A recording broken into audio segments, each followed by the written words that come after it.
And now to do the dance, like I always do. Oh wait, YouTube's been screwing up. Maybe they won't email me this time. Nope, they did. And I did forget to mute it. Dang it. Look at me. Alrighty. YouTube says you are live. Oh, well, thanks, YouTube. Goofy YouTube. I knew that I'm live. Is that all my dance I gotta do? Just the phone thing and then mute this sucker. Alright. Another Monday.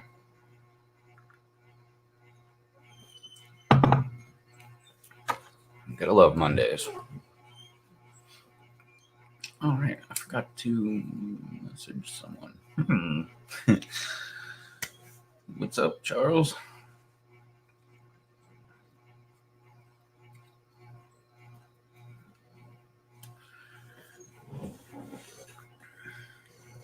Actually, let me shit message him real quick.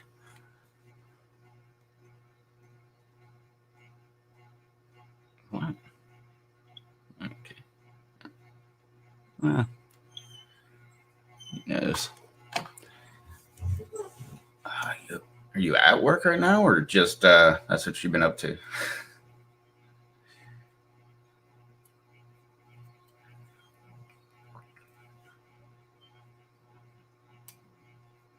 Kind of doing the opposite of that right now. Look at this damn shirt here. It's been bugging me. Take it to my room. What? What, scare you? That was great. And she then tucked her head into the, I was gonna say like nestled her head or something. I don't know. She popped her head into the pillows. What's up, Kelly? Oh, you're at work. Okay.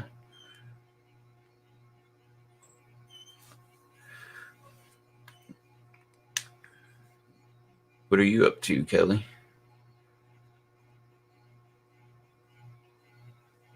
I'm frozen. I'm not really moving around much. No, I see it. I don't know. Seems fine to me. But YouTube's been screwing up all day long, so it could be all kind of things. Yeah, I'm not.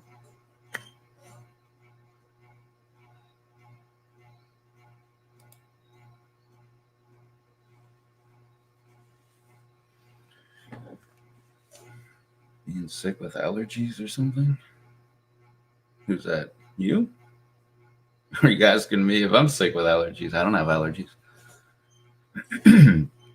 Everything I'm was allergic to, I ended up being around a lot, and then that was it.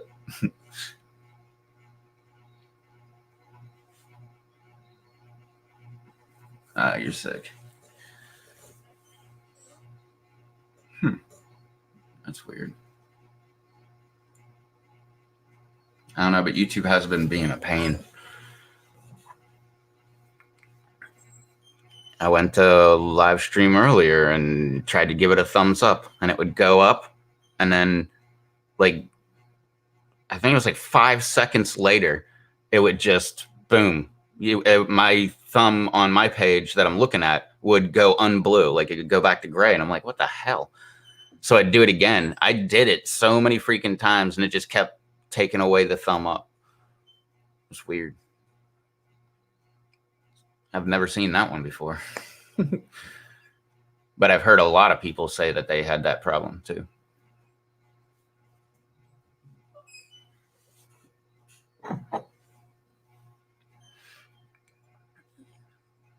A ragweed. Oh, you're allergic to ragweed?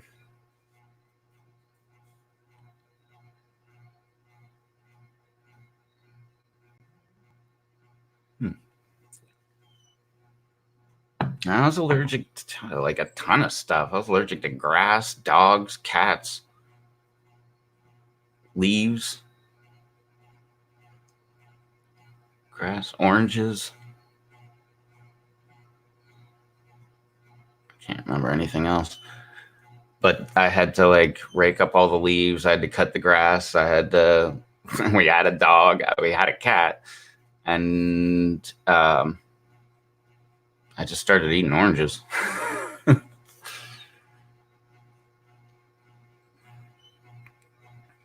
But that's me. I'm stubborn like that. So you say you got chili a couple times.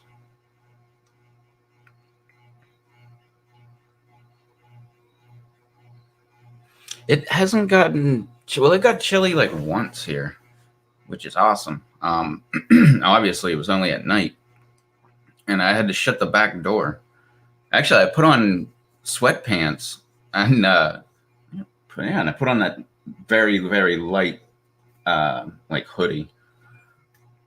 But ever since then, no. I mean, I got the back door wide open right now, so it's keeping it like. Well, it was 80 earlier today, but I think it's keeping it around like 72, 74-ish in here. So I'll take that.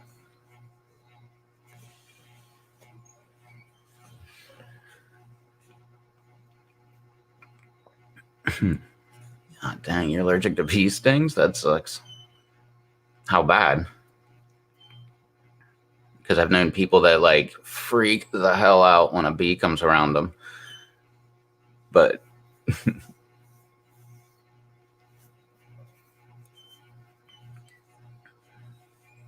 had one friend that used to do that. He'd freak out and like flail his arms around when a bee would come around. I'm like, dude, you're gonna get stung. Like, they don't put up with that crap.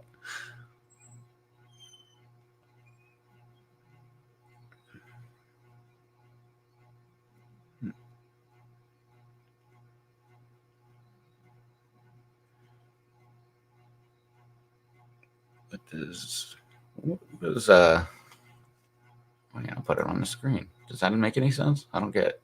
We were 82. Oh, 82 degrees. Oops. I forgot I couldn't do that. What's up, JD?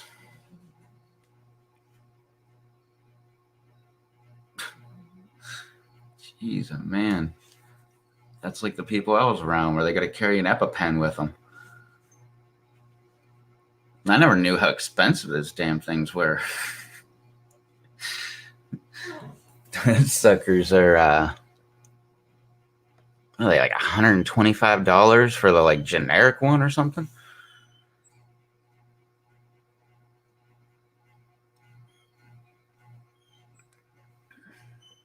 I've never had to buy one, so I don't know.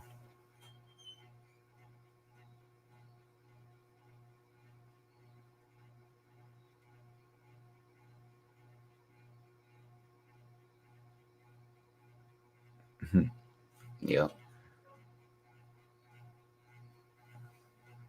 I don't know enough about that dude to talk about him, but it reminded me of that. What was his name? Shrekky or whatever. The dude that bought up. What was it like some like medication for AIDS or something, and then jacked the price up. Like what was it like a 2,000% or something like that, or something ridiculous. It's funny. I refused to buy a pen. I'll just walk it off. Yeah. That's what I would do. Even if I should have been going to the hospital, I'd still be trying to walk it off because I'm just stubborn like that.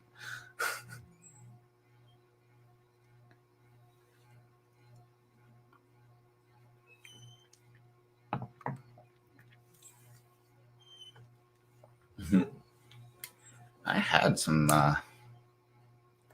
stuff growing, but it kind of died.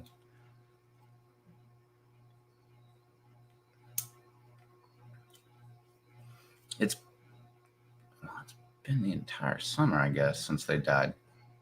Yeah, since like late May or something like that. But that was an experiment I wanted to try. I still have a couple of them, and they're like completely dried out.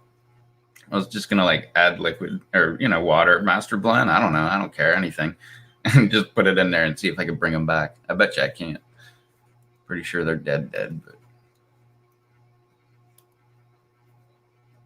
I should be trying that. That would be cool. Yeah. What's up, cemetery?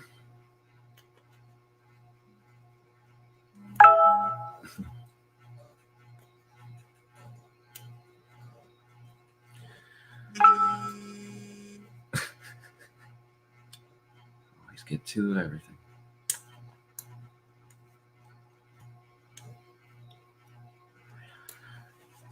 I'm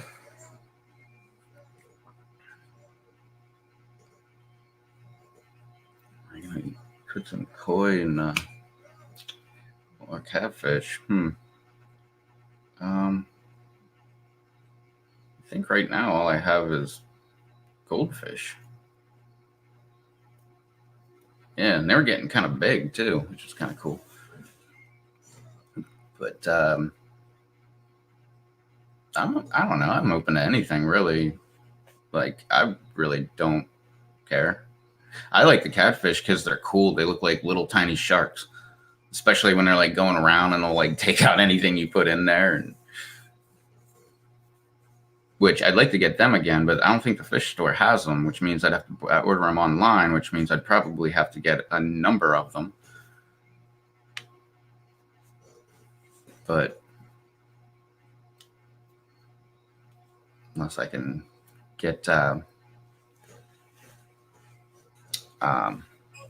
like a special order through that fish place or something.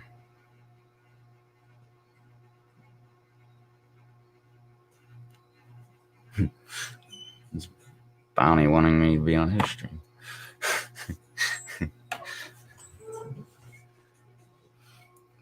Yeah, it's in the lava lamp. I had it unplugged all last night, and then so it was one solid mass this morning, and I turned it on, and that's where it got to. The longer you keep them on, the more, or the less lava bubbles you'll have. Like I've had that thing on for like 3 days at a time, and all the lava just turns into one big, huge blob that's just kind of like floats around in there. Whereas right now it's like a ton of bubbles, lava bubbles.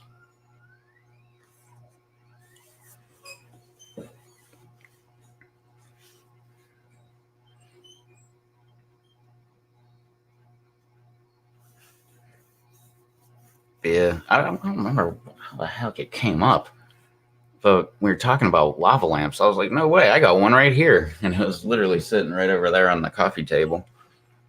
But I don't like, or actually, I can't use that plug over there. But I guess I could if I installed a new outlet.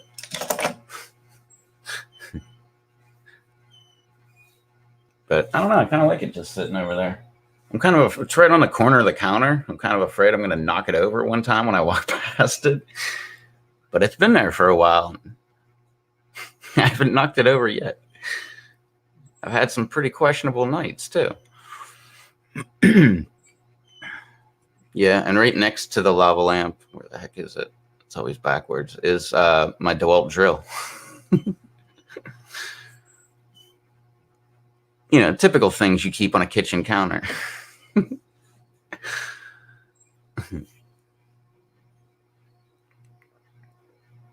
Oh yeah, but back to what JDS asked. I do want to get catfish, but I want to put them in the hot tub, which currently has goldfish, which means they're probably going to eat the goldfish. But that's going to be a little while, I guess. I don't know. I got other things to worry about right now. I got like the entire yard is trash still.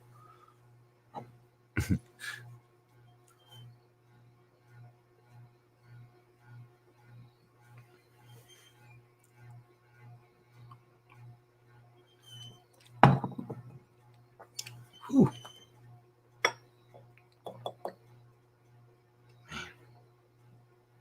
Crap. It was a lot. All right.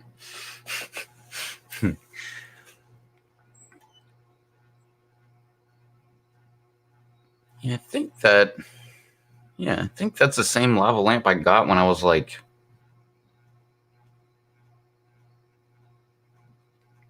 How old was I? Like 15, 16? No, it must have been like 16.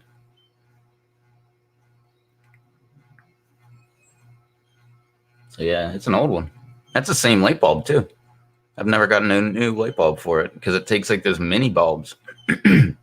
I think. I can't even remember. It's been a while since I even looked in there.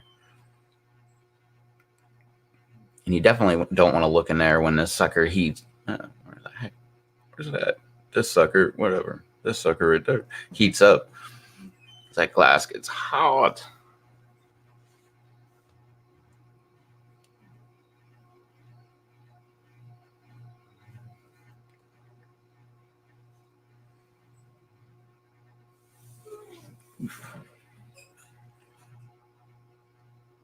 Well, fan's going, but the dog is snoring also. Kind of makes me want to turn off the fan so everybody can hear snoring.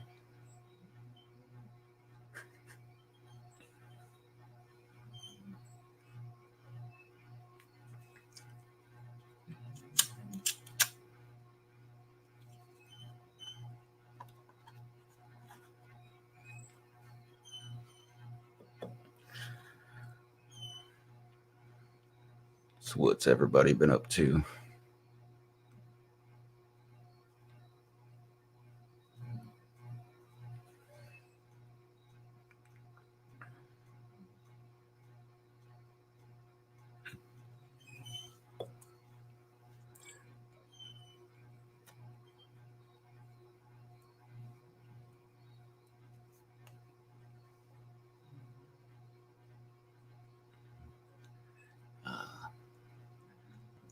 Love that noise.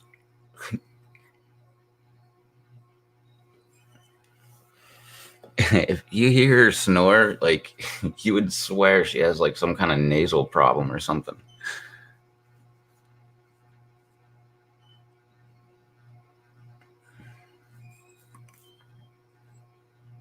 Nice. What's OT? Overtime? I always liked overtime because you got extra money. Until I realized, at least at the tax level I was at the time, um, like working overtime, I got paid like the exact same amount.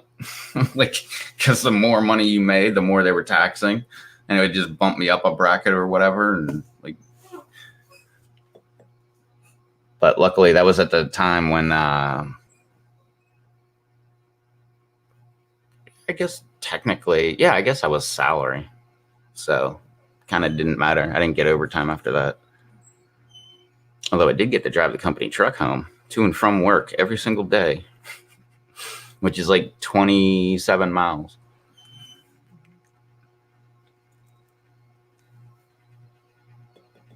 Which was my favorite part.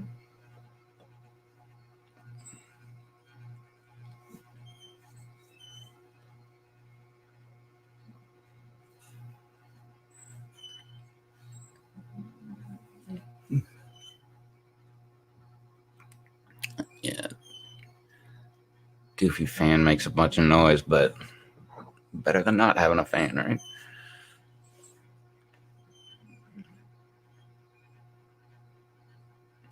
That was so cold it got the other night. It wasn't that cold, but I shut the back door and I actually turned the fan off for the first time in a while, just to try to cool it off a little bit. What's up, Happy Pepper?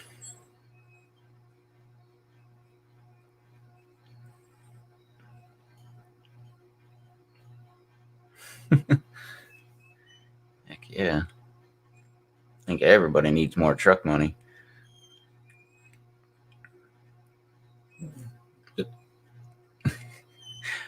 With as many things as I've watched, like I totally want to like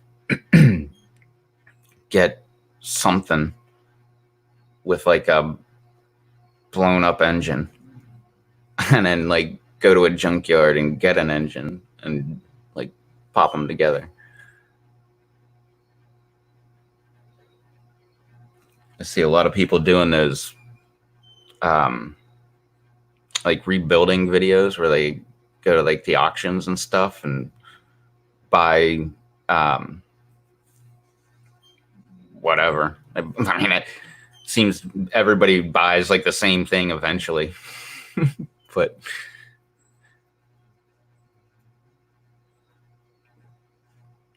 although I don't think I've seen any of them ever do anything but replace parts and fabricate new stuff. Like, I don't know what the hell that would be called.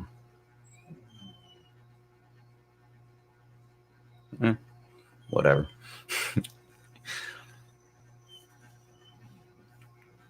Need more cowbell. Man. Nah, I was just going to say I should order a cowbell. That would be pretty funny. But then I'd just wake up the dog.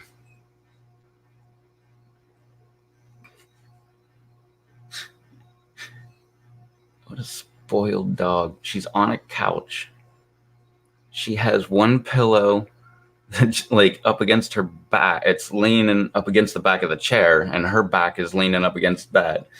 She's on another pillow with her head on it, technically, while her head is stuffed under another pillow that's resting like right here on her forehead. And I think she's on 2 pillows right here. Wow.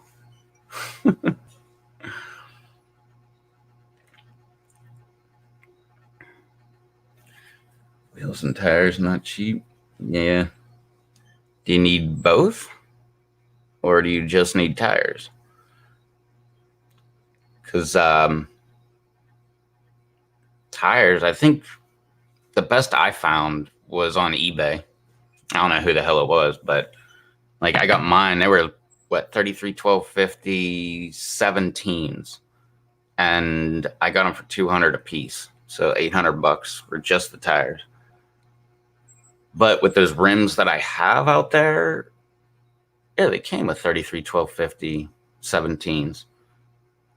I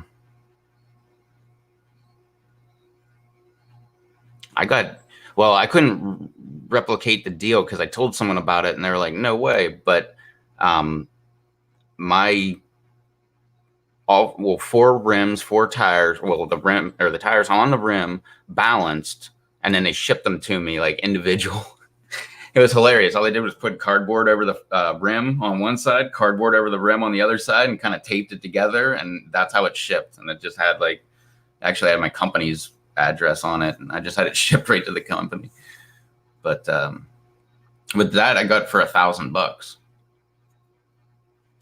But fast forward a few years, and $1,000 for rims and tires became $800 just in tires. Because it was something like they were even, like 125 a piece or something like that for the tire, and then 125 for the rim times 4. I think that's how they did it.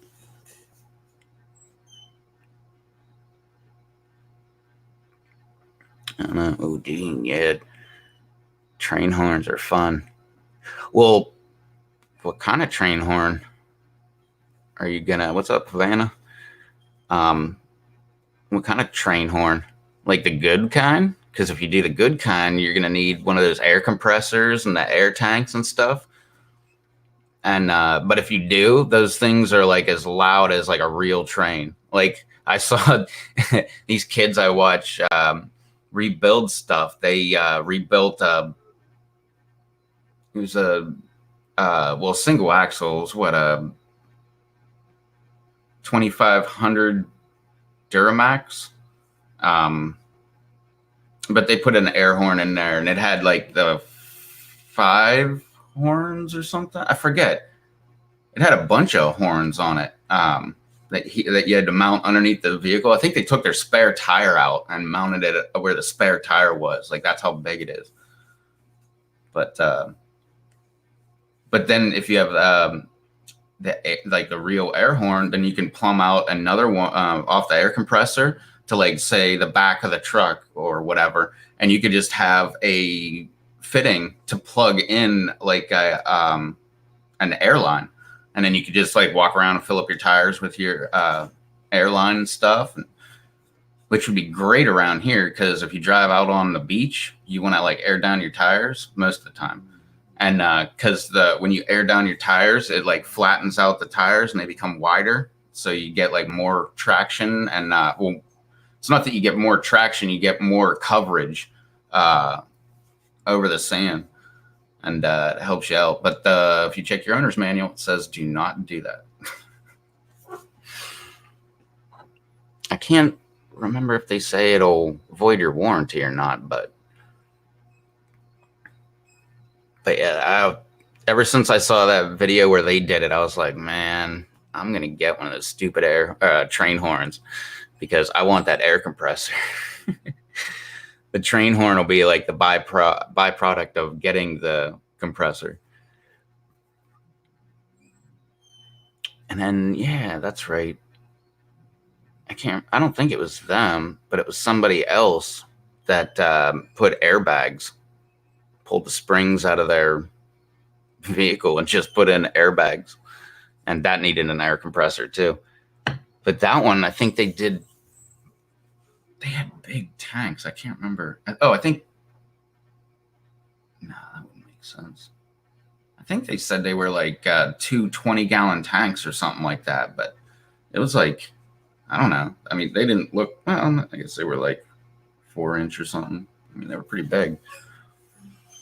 But that way you can mount them up underneath, like right on the frame rails somewhere. What? As high as 2,400? Okay, yeah, I'm not getting a train horn. Not unless I get a really good paying job that wants to give me a ton of overtime. Screw that. $2,400. I can get another car for that.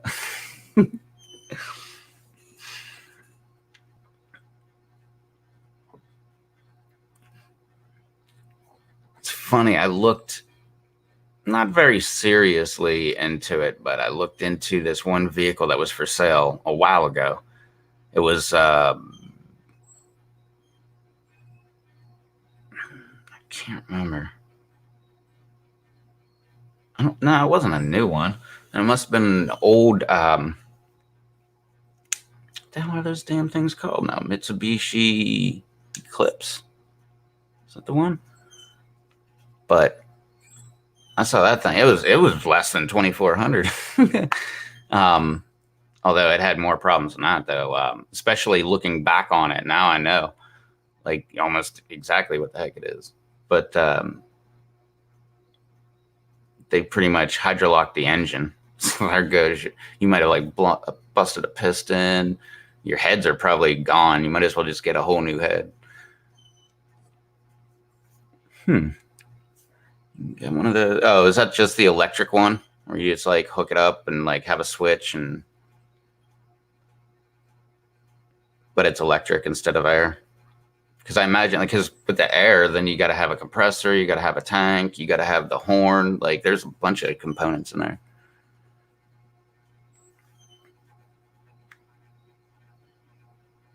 And sometimes they come as a kit. I think the one I watched came as a kit. I can't remember.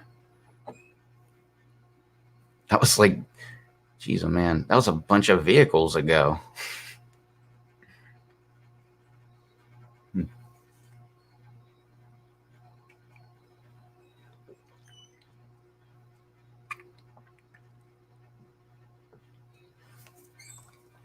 All right, let's take a look here.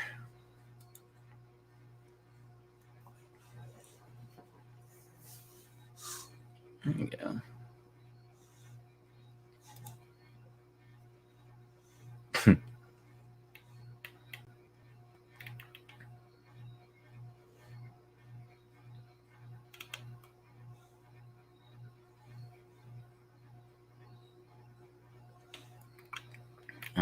$471.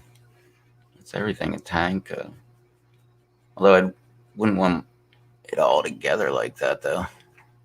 Kind of would want the compressor to be separate from the tank. So I can mount one place and the tank another. Because then all you got to do is plumb them together. It's just plumbing.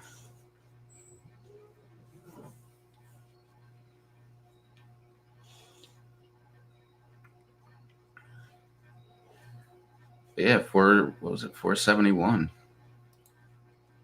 That's not bad. It doesn't say how big the tank is.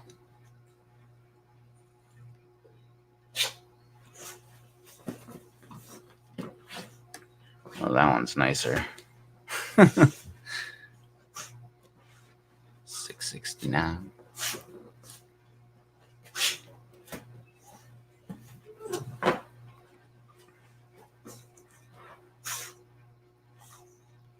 You all right?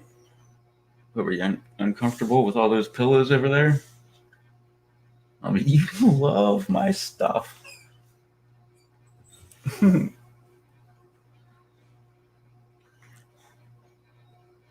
decided to move from the nice pillowed area to the other side of the couch where I threw my sweatshirt. And now she's curled up in a ball on my sweatshirt. Goofy dog.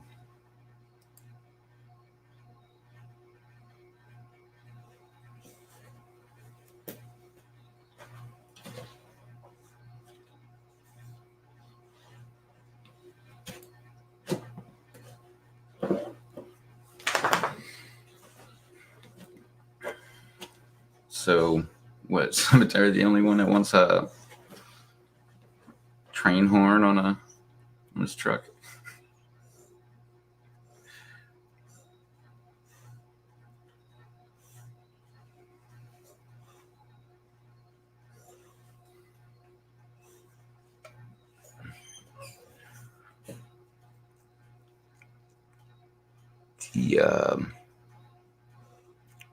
Are you seriously like looking into getting one of them? Because if you are, man, wait, I'm gonna pull it back up again. Because the best one is that run right on the top for $669. It's got the separate tank from the compressor. You can mount them like under the truck somewhere. Actually, I'd probably mount the tank and the compressor. Actually, yeah, this first one would probably be better for me. I just put it right in my toolbox.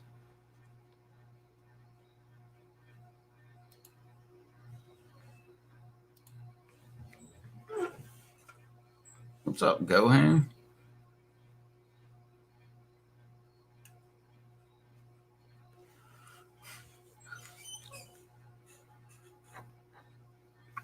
What have you been up to, Gohan?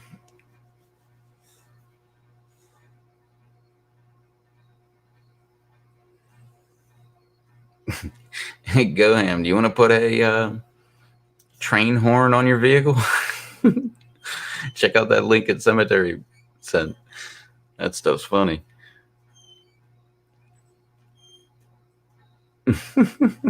Nice. Oh yeah, but those kids that I was talking about that put I can call younger people kids now. I'm old.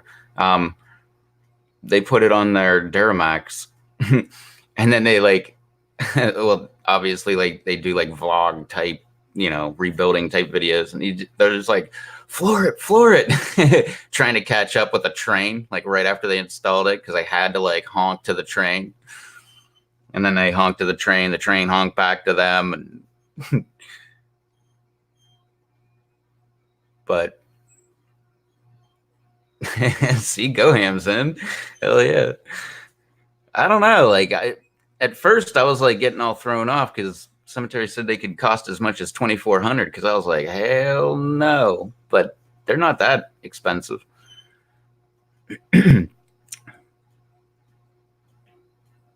don't know. I'd probably get one just to make a YouTube video better.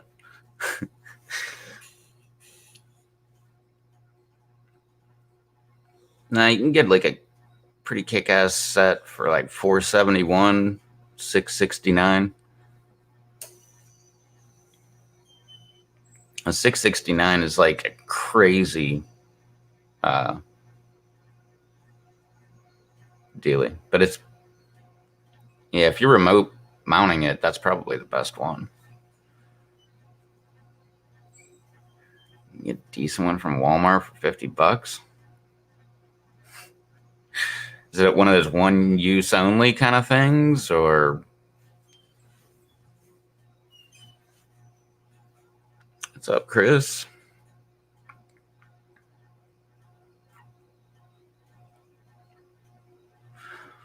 Oh yeah, go ham. But that was the other thing.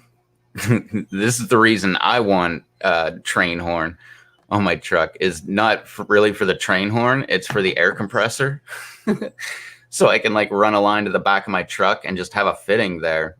So whenever I need air, I'll just like take an air. I already have an air hose in my box anyway. Just pull that sucker out, plug it right in, and I can like air up the tires or whatever. Yeah, gotta have an air tank. I would like to have 2 tanks, like whatever the biggest size I could fit under my vehicle. I'd like 2 of them. Nice. A ship horn. Do they make them? Or is it the same as a train and they're just like, no, it's a ship horn?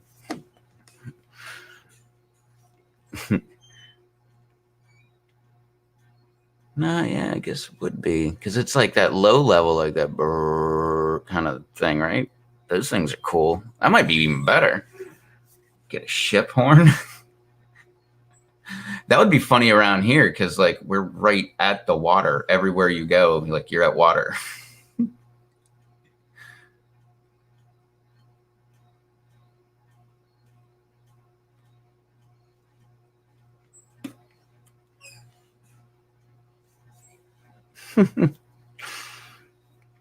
That's funny, man.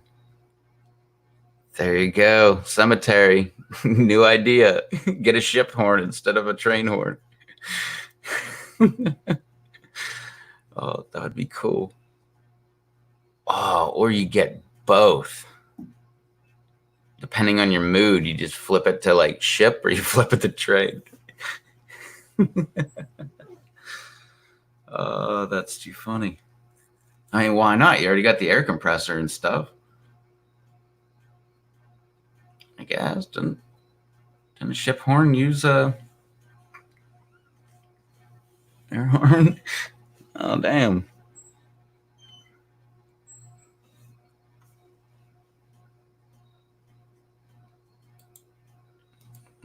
Let's check this bad boy out. Yeah.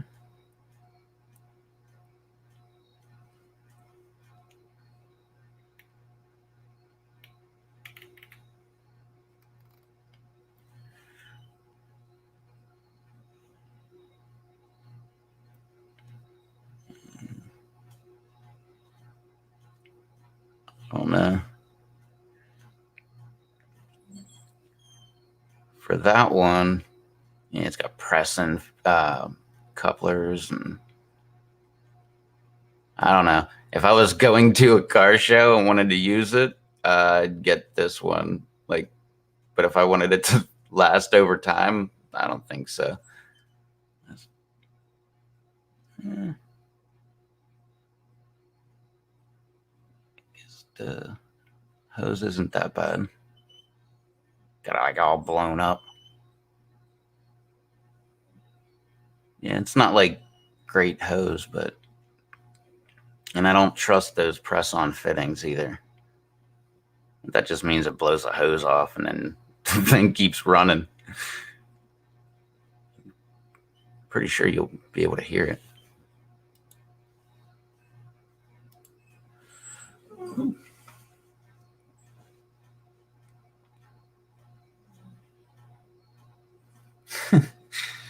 Ship horn's too big to mount. Have you seen them?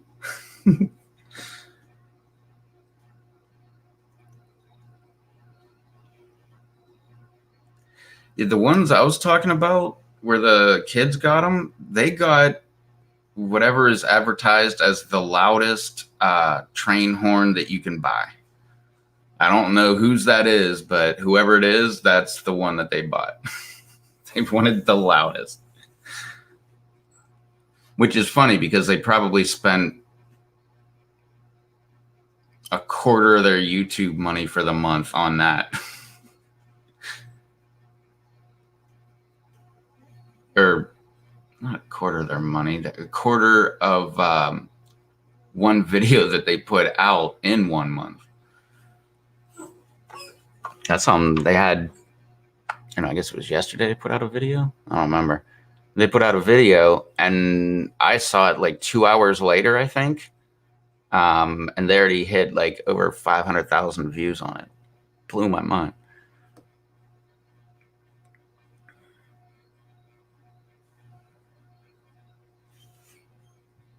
Oh, nice.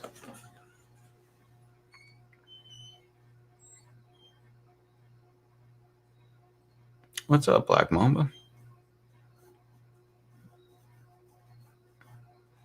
Oh, wait, Cemetery, how big is a ship horn? Is it the exact same thing, but like longer pipes or something like that? Or because the ones I saw, when these kids did them, that was like this wide. That's why they took out the spare tire and just put that in its place. Because, laid out, they were like, yeah.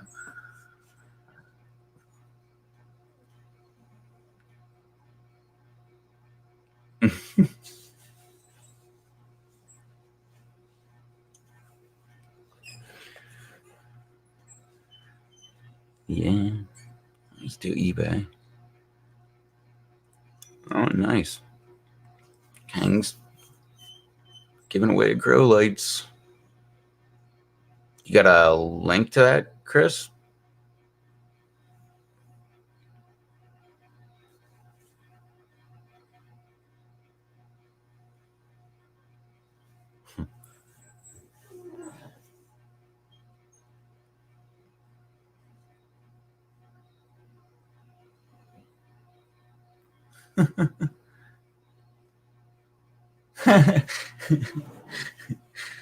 Okay, so ship horn's pretty big.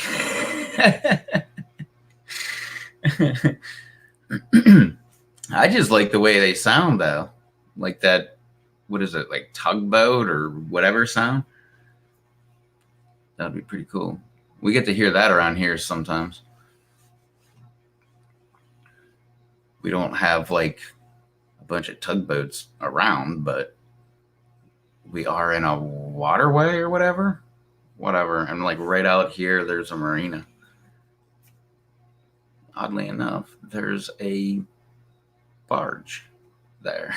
But usually they're like just ferrying other ships, like ferrying them like by going through the channels and stuff to get wherever the heck they're going. There you go. There's Kang's giveaway.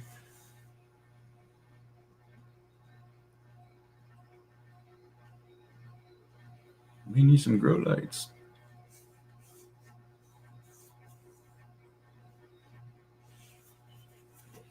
What do you got to do? Like leave a comment and like and subscribe and all that fun, happy social media stuff.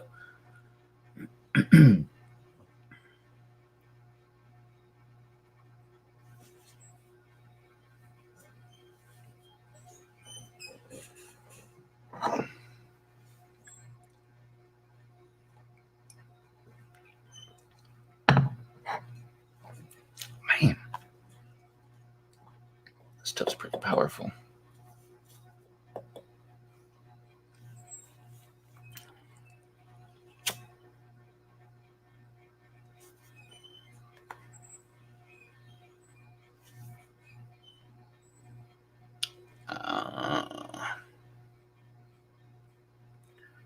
What's up, Peppers?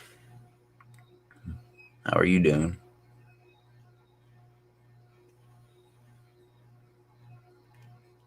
Gotcha.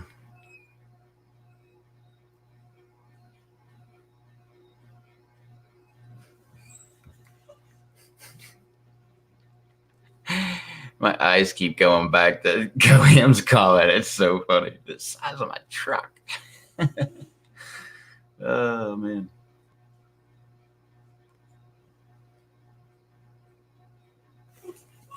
But every time I see swear words, my eyes are just drawn right to it.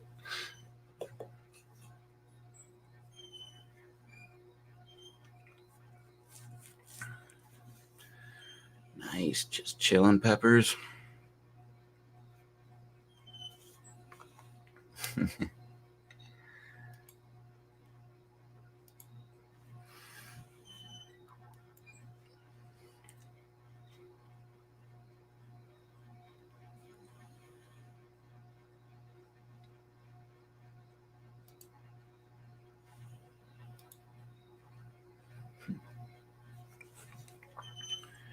Yep, just another Monday.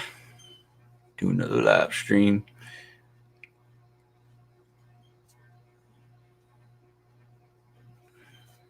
Are you in Canada? Me? Am I in Canada? No. I was in Canada this year, but no, I'm North Carolina. North Kakalaki.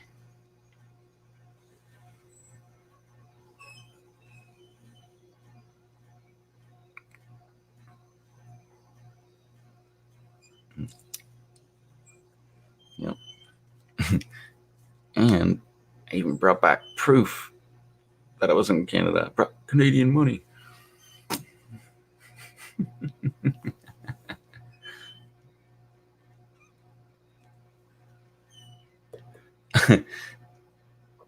That's funny that you say that, Cemetery. I keep forgetting about this freaking thing. Like, there it is. Hey. Where the heck did I get it? Amazon. But no, it's funny that you said about tint, because I don't know why, but like one of my number one viewed videos right now is me tinting my back window. And it's hilarious, some of the comments in there. Because one guy was like, why would you stick it to the back window? Like, you don't know what you're doing and all this stuff. And like people that actually watched the video was like, hey, he used the back of the window as a template to cut it out, and then like peeled off the paper and went inside and actually attached it after the window was clean. But it was funny, man. Like there's like a whole own conversation going on in that video for some reason, back and forth between people. I don't know. That's just hilarious to me. And what did I do? I think I just did 5% on my back. I can't remember what I did. It's not that dark. It's just there was no tint whatsoever on the back window, because it had it was ordered, I think, from the factory, because it was a company truck with a cap, and the cap had tinted windows the whole way around, or not tinted front window, which would be butted up to the cab. So like neither the cab nor the front window of the cap had tint on them, so that you could see all the way in, but then the rest, it was technically tinted the whole way around, except for the front and the drivers, or front and the front two passenger driver.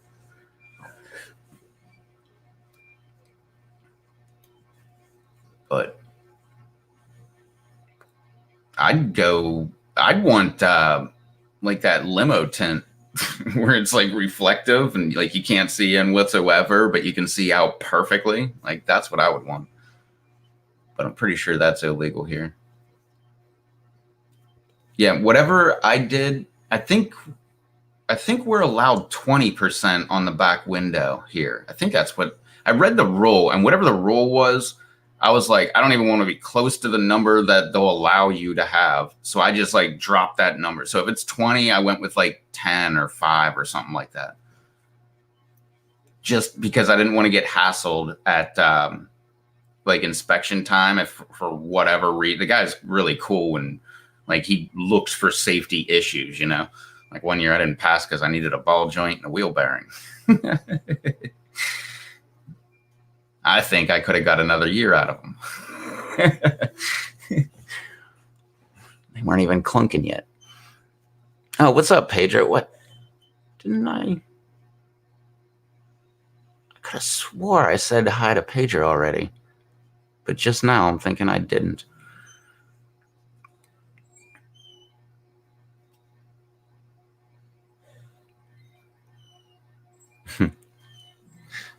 Undertaker. Is that what they got on Hearst? They got like reflective or whatever that is. Mirrored. I'm thinking of mirrored limo tint.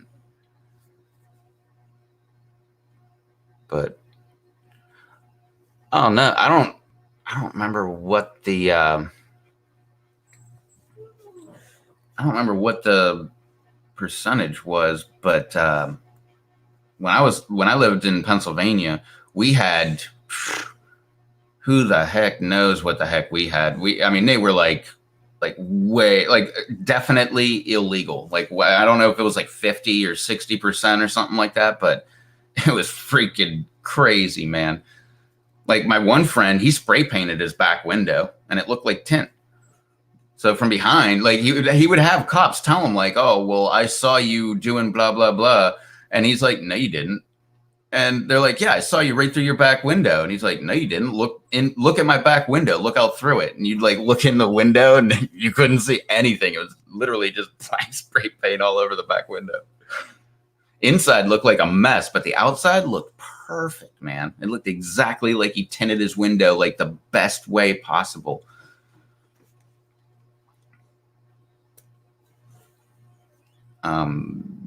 Yeah, but back then, I mean, we would get pulled over all the time too. I just learned, like, as I got older, like, if you don't speed, if you don't like have dumb stuff done to your vehicle, that'll get you pulled over. And it only takes that one, because a lot of the cops, they don't care. They're just like, oh, whatever. Like, he's got tint on his window. But you find that one that does care, and man, that ruins your day. I never had to like peel my tint off. I think they told me to like take it off, and then I just never did. But what you got there?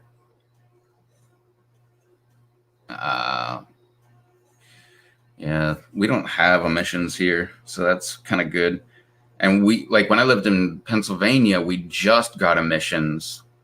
I think I got it one time, and then I moved.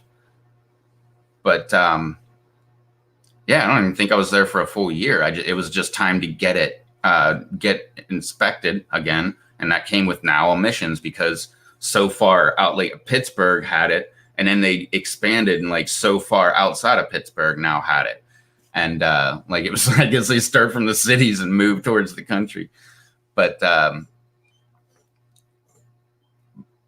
yeah, I just had to do it once, but it was two separate things.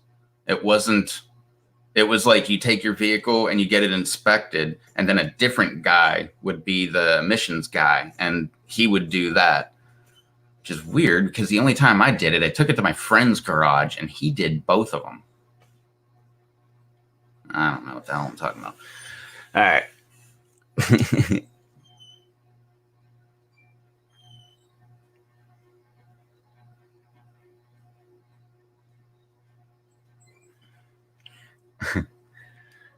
Does that work? 3 layers of 5? Oh yeah, and then I moved here and we don't have emissions here, so it's great. I like not having emissions. I didn't like cut off my catalytic converter or anything, so it's not like I have a reason to like be worried or anything, but I cut off right after the catalytic converter. And then put my Series 44 Flowmaster, which I got a whole nother thing with me and making videos. I haven't done a video in so long. Actually, I have freaking, how many videos do I have? I guess still have one on my channel I never even made live. I still got, I think 2 at least on the camera. I know there's 1 on my computer.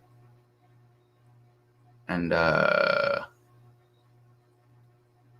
I need to make another one because I want to I don't know if anybody saw any of these. A lot of people watch these videos for some reason. The truck videos are like one of my number one watched thing right now. But I cut off the exhaust, put on the 44 Series 44 muffler, which I should have got the smaller one, the little tiny one that just like is so freaking loud. And I didn't. But I knew I should have at the time, but it was a dual exhaust kit. So I did one video. It was all dual exhaust while I'm driving down the road one day. And when it came, one of the pipes, it looked like it got run on the ground or like sander or something like that, because it was round, but on the one end, it had like a freaking weird angle. So when I put it in there, it wouldn't fully seat right. And I was driving down the road one day and the pipe just fell off. It was dragging on the ground. It was hilarious, man. Probably throwing sparks and stuff. I got pulled over and just ripped the whole thing off, threw it in the back, and then drove home. And then, so my solution to that, well, I put it back on and it fell off again. And then, see, this is all stuff I should have been videoing at the time, but I totally didn't. Which is funny because I have a dash cam. I have a dash cam and I have a dash mount for my FoPro. But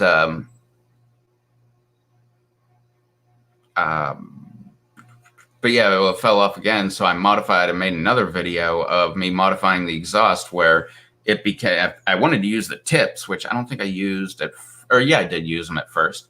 But I wanted to use the tips that came with it. So I just made side pipes coming out right in front of the tires, but I got my tips right there, but I put them on like a little goofy. So they're like kind of weird looking, but I like it. I think I like the way it's like screwed up. Like it just reminds me like, look, you screwed up. And it was because the one piece, what was it? I can't remember what exactly was going on, but I know I had to take the pipe and was beating it with a rubber mallet to like get it to seat into the tip. Damn, I forgot all about that. That was all an experiment too. I wanted to see if it resonated better if I put because it's what, 2-inch pipe going into a 4-inch tip, or maybe it's a 3-inch tip, but it's bigger. But I put the pipe into the tip to see if it would like resonate off of, between the pipe and the tip. I don't know. It made sense at the time, kind of. Wait, let me get caught up here. Yeah, Ohio can do whatever they want. Yeah, the only problem with that isn't Ohio just like Florida, where if a state cop pulls you over, like you don't have inspection either. You just have, if you get pulled over by like a state trooper or whatever, like on the spot, they'll be like, your tint's too dark. It has to be removed. Like, you got a bad tie rod, like you shouldn't be driving this, or, whatever like normal inspection would be. I miss back in the day. I used to there was a garage, and well, everywhere I lived, I had a garage like this where I would just roll up and like give them money and I would magically have my vehicle inspected.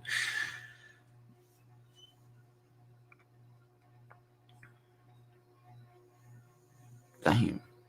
Oh, I missed that. Ham has limo tent. Oh, I'm so jealous. Actually, I don't think I'd want limo tent. I would want just like as dark as I could so that you can't see in from outside, but you could see out from inside, whatever that darkness is.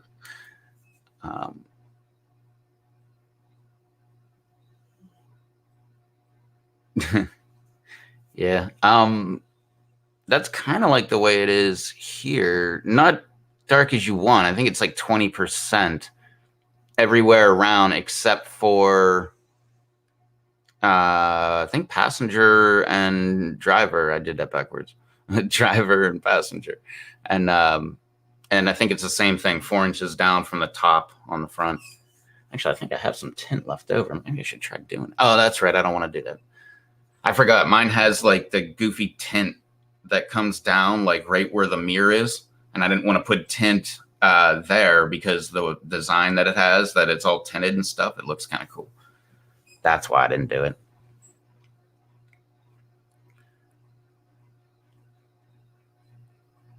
Damn, 40% of your front window tinted. Dang.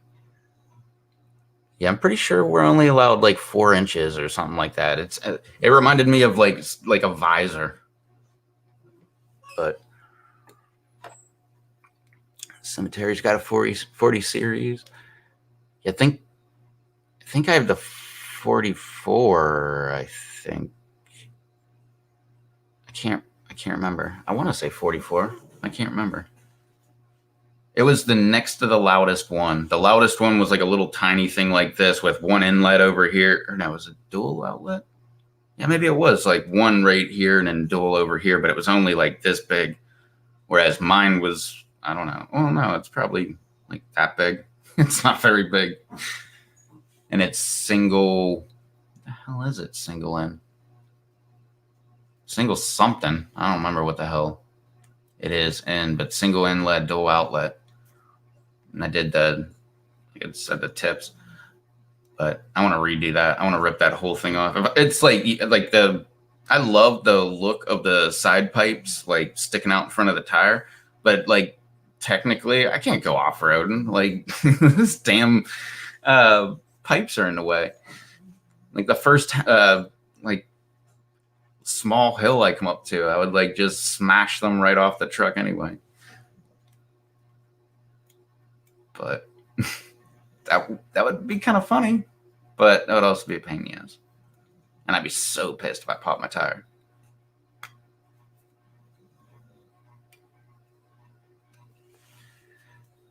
Hey, Scheller, what's going on?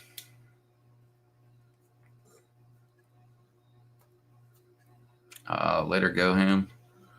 Missed that. Cutting up jerky.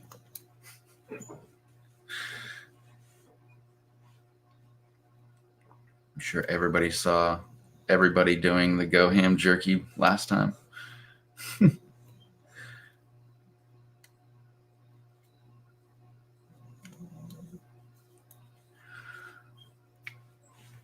Six inches on the front windshield. Dang. I'm pretty sure 4 is all we're allowed.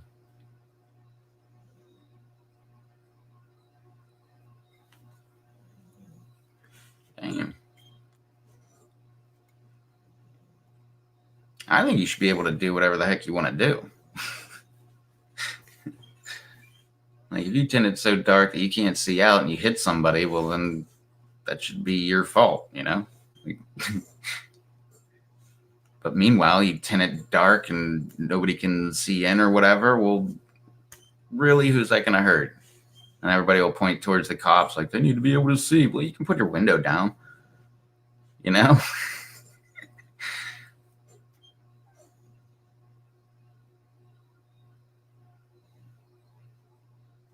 You probably want to put your window down, especially if it's illegal. You put those suckers down like, no, nothing to see here. You can't see my tint on my windows that I shouldn't have.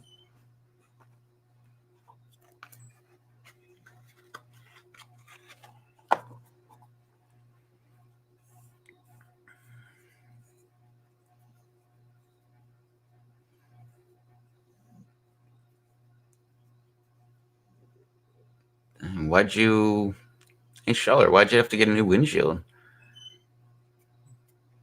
Is it the infamous rock or whatever from the road kicked up by a truck, smashing the freaking or hitting the windshield, and eventually it grows to be something that you can't pass inspection with?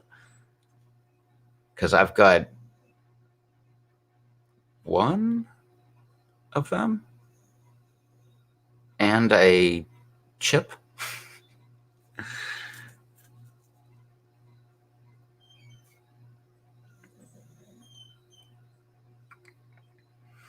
Yeah. And depends on like what kind of vehicle you have, I guess, and what kind of truck, what kind of accessory you have behind it. Sometimes you're almost better off like painting it black. Like if you got a big work box behind there where you can't see out the back window anyway, then that would be good.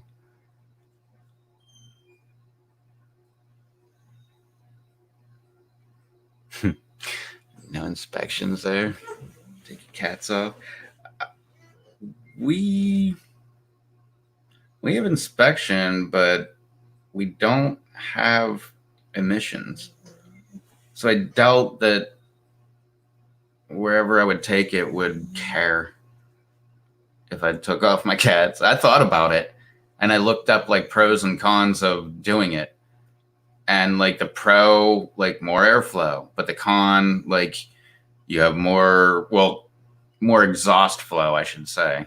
Technically it's more airflow, but it is on the exhaust side, not on the intake side. But more airflow, but that'll screw up the engine unless it like relearns. It's kind of like with certain cold air intakes, you can't just slap them on without putting a tune on them, because then you're getting too much air and then it runs lean. Yeah, and it runs lean because it's getting more air than fuel, and you don't want that to happen because that'll like blow up your engine. Damn, you got a backup camera too. That's been on my list of things to get for no other reason than to make a YouTube video about it.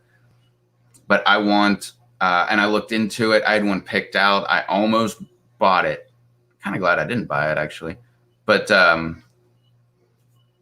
not yet, because I just found out about another one today. But a brand new radio, like whole freaking gigantic screen radio. And it came with a backup camera and all that stuff. And it was like Bluetooth, would sync with your phone. You could take calls through it, and all the stuff you can do in a modern car, which I can't do. My truck,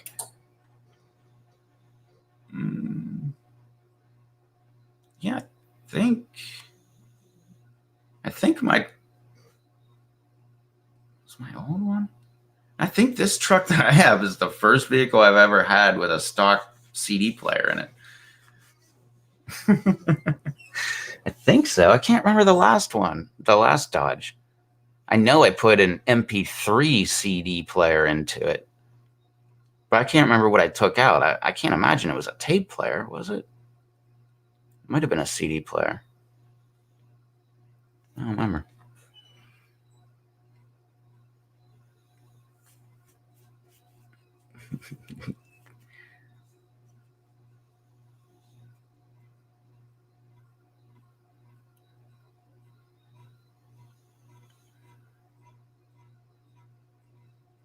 Yeah. That was it. Yep. I've had really good luck so far with mine. It didn't like start spreading like cracks usually do. Because I remember back in the day, although my dad drove a lot, he was a salesman, so he was always driving around, and he would get a crack. And I remember I don't know, I'd ride with him all the time. So like every time I'd get in, I'd be like looking at the crack, like, I think that's like 1/4 inch longer. Like you could just see it getting longer and longer. But he would never get a new windshield until like he wouldn't pass inspection because it's going right across your field of view. That's funny. I can't remember if he ever did get it replaced. I'm pretty sure the vehicle I'm talking about, I bought from him. That was my blue Jeep. Cherokee, that is. Yeah, and then the red Jeep had a damn crack the whole way across the windshield.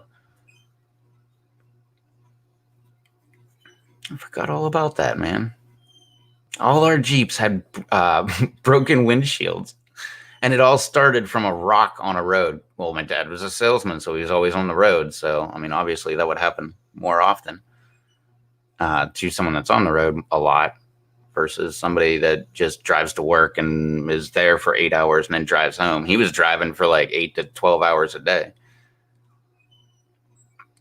Just kind of weird because looking back, man, like he did like a giant circle around the outside of Pittsburgh. Like we lived to the southeast, and then he would go like way up north, and he'd go like all the way to Cranberry. That's halfway to like Presque Isle or Lake Erie or whatever.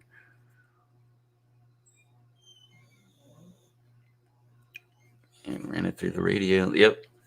That's the main reason I want to get a new radio. Like, I don't really need one because I don't listen to the radio. I just use my phone, and I've got a 3.5 millimeter jack or whatever the heck it is. I got one of those and an auxiliary port on my radio I have now.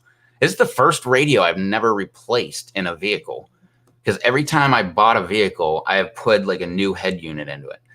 This is the first vehicle I've not done that with, because my last one, no, because my work truck, I remember it didn't have an auxiliary port, and I had to buy that stupid thing where you tune it in through the radio, and it always sucks. But my other truck, it had an auxiliary port. That's right. I think it had an auxiliary port, but it didn't work. But it was because the stupid wire was, and then I used it in this truck, and then it still didn't work. I'm like, what the heck's going on? Tried a different one, and boom, worked fine. But yeah, my main reason just for getting a new radio is, I guess the phone stuff would be kind of cool, like having it like go through the radio, but like on your phone and stuff, and Bluetooth with it would be kind of cool, I guess. But other than that, the only other reason I want it is for the backup camera. Like, I'm not even buying a radio if it doesn't come with a backup camera.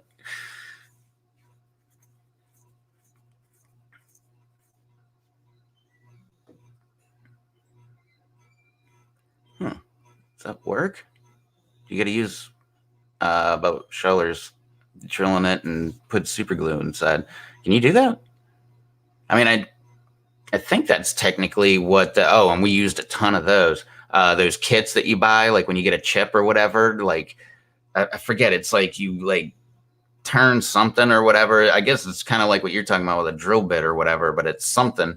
And then like you put that whatever stuff in there, and then it always disfigures the windshield a little bit, so you can always tell where you repaired it one long ago. And yeah, we did that a ton of times because, well, like I said, we had cracks all over. So,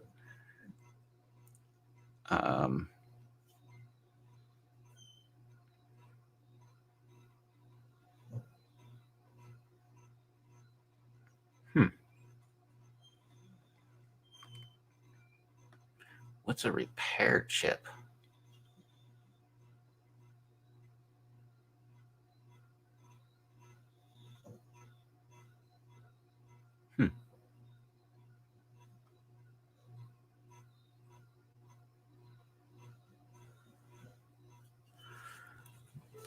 Well, that's pretty cool. And it's used and guaranteed? That is weird.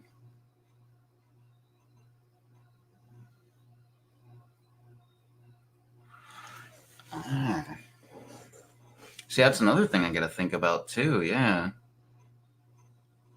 Cemetery says cameras right where you open the tailgate. Oh, shoot. Right. Yeah.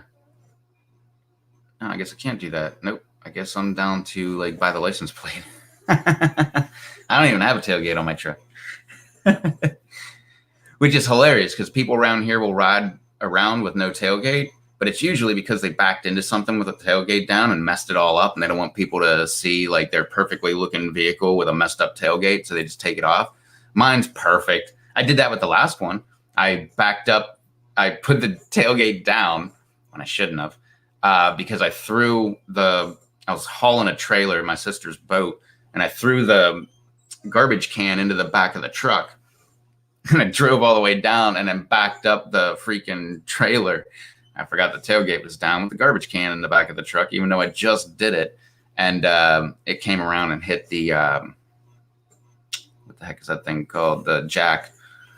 And like dented the jack. And like I had this giant dent in my tailgate. And then I had to buy my sister a new one. But we got the kind where you can fold it up because it was like right at that level where you probably shouldn't get one because the boat's kind of heavy. But we were like, screw that, man. We want as much room as we can, and we don't want to have to. We just want to like jack it up a couple times and then just flip it instead of like having to jack it up and jack it up and jack it up and jack it up.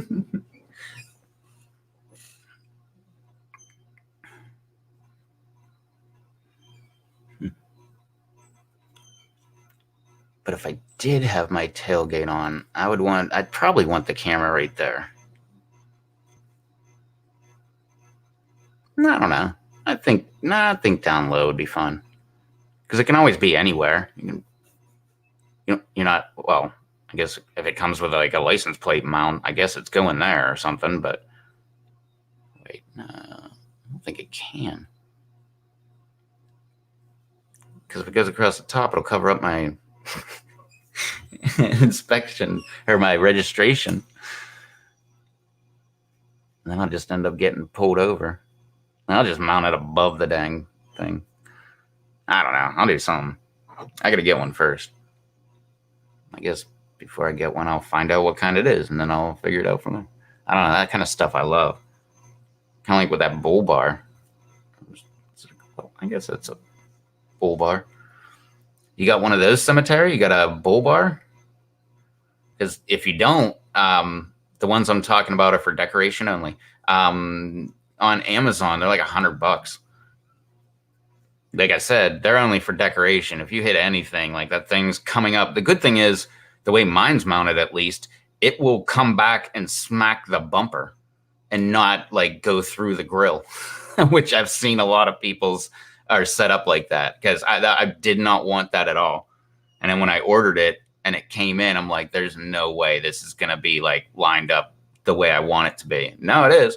So technically I can hit things and like it'd be the same as the bumper hitting something because it's just going to like go back like, I don't know, what is it, like 2 inches from the bumper or something. It'll just push back against the bumper and then it'll be it and the bumper pushing against whatever I would hit. But yeah, if you want a cool decoration for your truck, they have good ones, like the real good ones. I tried to get one of those cop style, like Ram bars, but they made them for Dodge, but they made them all for Chargers. Like, and they were like bolt-on kits. Like, all you have to do is put, I think it was like 4 brackets that were in there. You just like, they go to, I think the frame or something, or I think the bottom ones go to the frame and the top ones go to like the main structure of the hood or whatever, or the whole front end. I think that's how it was. And then they go to like a nice big, huge bull bar, but there's like no cutting, no nothing.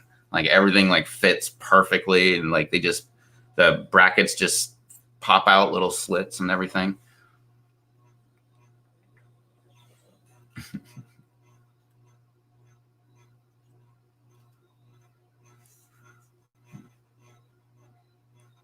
Drill a hole in my license plate? Nah.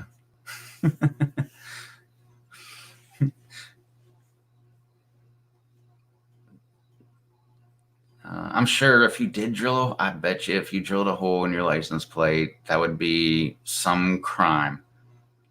I almost guarantee it because I bet the state looks at the license plate as their property that they're lending you.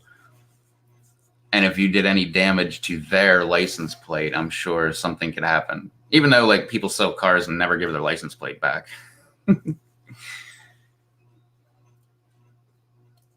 But yeah, Cemetery, if you want a cool little decoration for your vehicle, I can't remember. I think I paid like $104 on Amazon for it. Like it was like right at $100. And it was really easy. All I had to do, well, it wasn't that easy, but with the tools I was using, that's why it wasn't that easy. You just had to take out, what was it, like 3 out of the 4 bolts or nuts off of the bumper bracket, and you just put this mounting bracket in, put the nuts right back in, and then and that had like a little down and swoop kind of design, and then the actual bull bar, you just bolted that sucker up with 2 or 4 bolts per side or something like that. 4 bolts per side? I don't know. But it was pretty cool. But yeah, I want a backup camera. I think that'd be awesome. And I drive a quad cab pickup truck with no tailgate. Well, I guess I have a freaking box in the back. That takes up a good deal of space. Because I can't see. Like if I had No, if I had my tailgate on and closed, I don't think I can see my tailgate because the box sticks up so high. Because especially like this Dodge that I have, for some reason the bed rails are like higher than most pickup trucks are. Like some pickup trucks you could put, because I got the big box on my truck too. But when I say big box, it's the big sucker. But with most trucks, you could put it on there and it wouldn't be that bad. You could still see out. But with mine, the bed rails are up higher. So when that thing's in the back there, like you can barely see out. But that was cool before I put the truck box in, that I could just totally see everything. Like, especially if I had my tailgate off and the box off, I could probably pull right up to any trailer first time. But yeah. Yep, that's another reason I want the camera too, man. Not only that, but you know me, I'm gonna figure out a way to like hack into that camera so that I can just have that like recording all the time to be a dash cam. That would be awesome.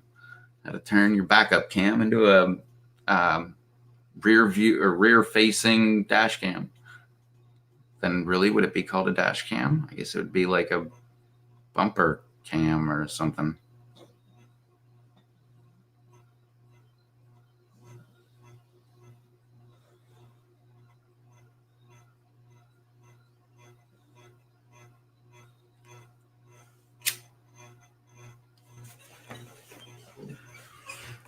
Yeah, I've seen tons of people hook up like trailers that have a backup camera. I'm just really jealous.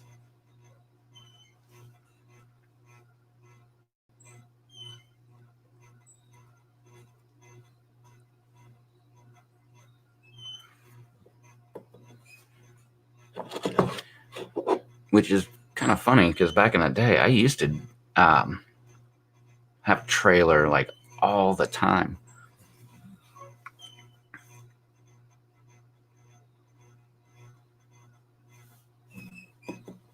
And I never had a backup camera.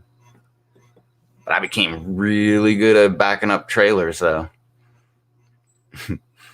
Everywhere, I kind of made it a rule, so I like became very good at backing up. Well, longer trailers, long trailers, I can back those up all day long. Like a boat trailer or anything like that, I can do that all day long. But I'm talking like I have a 5x10 trailer, and it's got a short tongue on it, and I think the wheelbase is dead center of the entire thing, just single axle, single tire on each one. And I used to whip that thing around all over the place. I would always back into wherever I was going, so I could always just drive out. And so I would just like pull past the driveway and then just turn that sucker and back it right in, like all the way up. That became a game too, man. I kept wanting to try like harder and harder driveways and stuff. I wanted ones with like turns and stuff like that in them.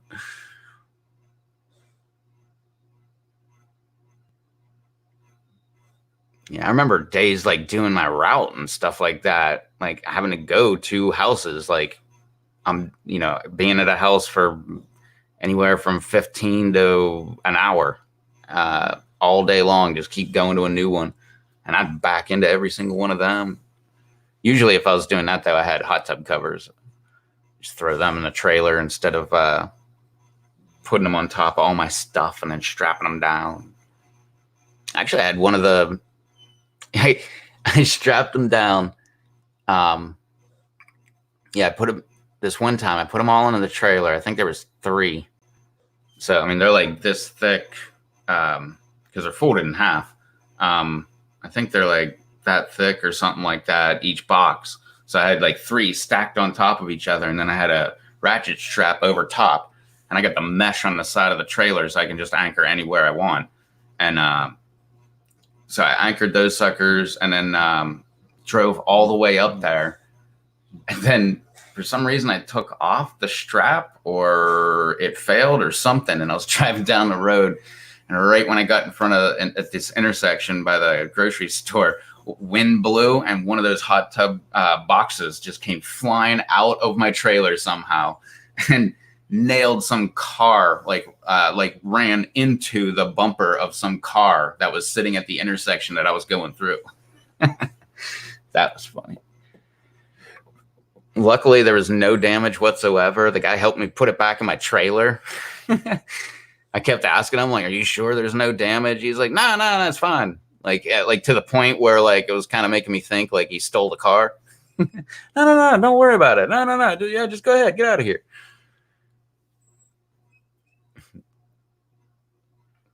Heck yeah. And yeah, with the backup camera, being able to turn it on, I think that's the option that I would go for, because I saw all the instructions about how you got to like wire it up to your reverse, I guess the reverse gear on the column or whatever. I don't know, but you wire it up to reverse. So when you go in reverse, it just automatically comes on. I don't think I'm going to do that. I think I'm just going to wire it up direct. And then whenever I need it on, just hit the button for it to be on. That way, if I wanted to check out hot chicks behind me, I can do that. I think that would be a good idea. But I already thought of that one.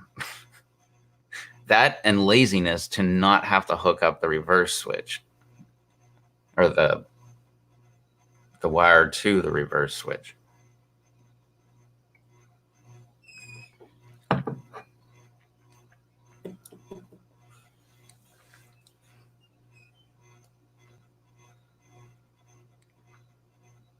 But I already have like, no, maybe I don't. I was going to say, I already have like the whole wiring, routing issue, like taken care of in my head. But now I still have a couple places I got to figure out where the heck it goes. Or wait, no, I could do that. And I could go all the way to the engine, just come in through the firewall.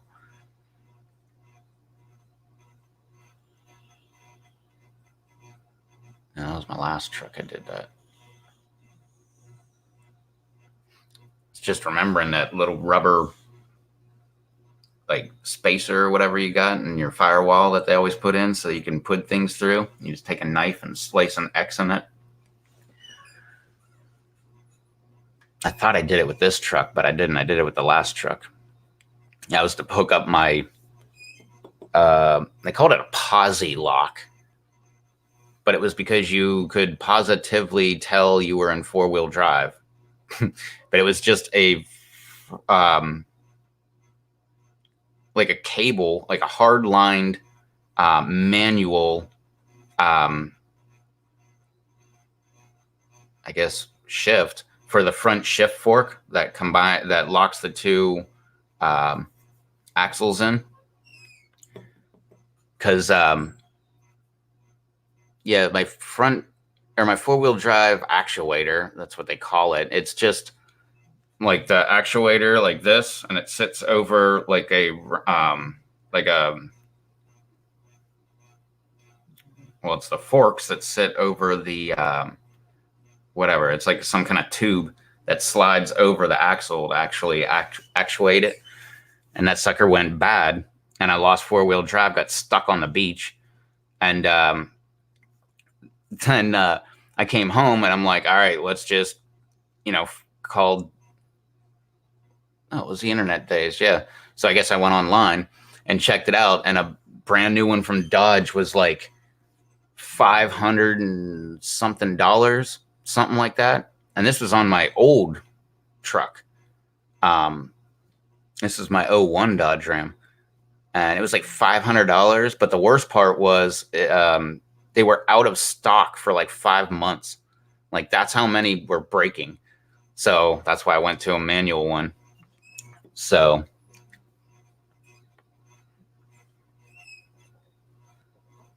and I think I paid like $175 for it.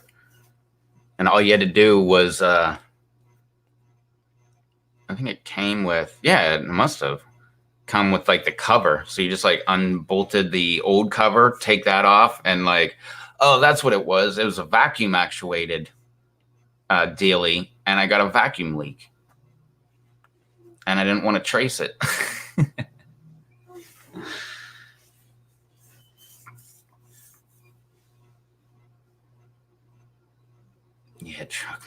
is not cheap. That's for sure, man. I mean, out of everything, like, you could probably build a fast car cheaper than working on your 4-wheel drive, all that stuff. What's up, Mark?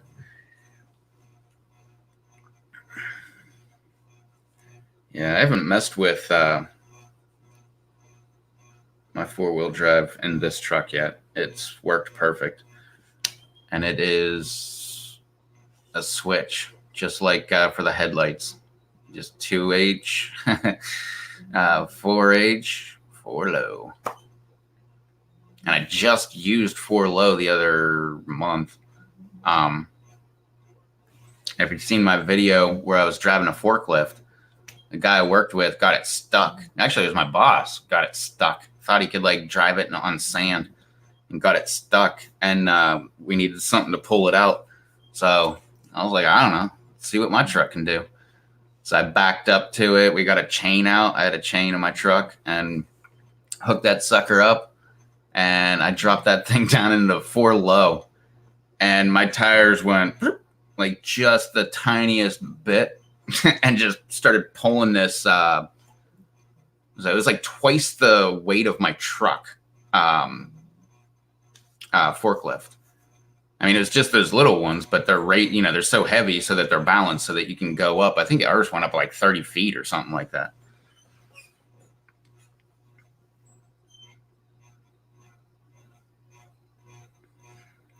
Yeah. Yeah, they both cost a lot of money. But I don't know. Well, nah, I guess you're right. I was going to say, at least with like building I don't know if you're building like a muscle car or just a fast car or what, but I guess I was going to say, like, once you get to that point, like, you kind of, there's nowhere else to go except for like the crazy new stuff that came out kind of thing. But now, same thing as 4-wheeling. You'll be out there using it and breaking it. And then you got to replace parts.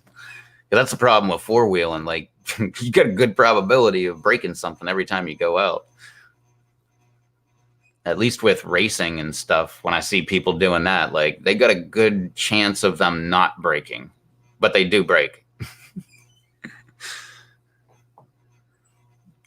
Yeah, and then trucks. Well, I guess it'd be the same with like building a speed anything, like a good fast car or whatever.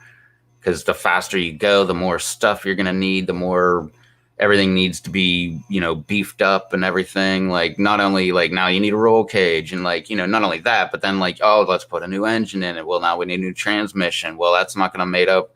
Well, it will, but it's not going to do as good because of the rear end. Let's get a different rear end. And by the time you're done, you've pretty much replaced everything. Build a mall crawler. That's what mine is, pretty much. I've taken this truck off-road. I can't remember the last time I took it off-road, though. I've taken it all over. Oh, yeah, I had that sucker. I had that one. I don't know how high up it was, but I had that thing. It's like half the truck was underwater because it was during a hurricane. Me and my dad were trying to go hunting. And we had to go through this one town. And as soon as you came over, like, they had bad flooding over there. And yeah, I forget. It wasn't to the door handles because that was my 06. I had that sucker. It was 2-wheel drive, so it sat lower too. But this sucker, I don't know how high. I mean, I don't know, at least halfway up the door, maybe a little more than that. My last Dodge, I had that sucker. Holy crap.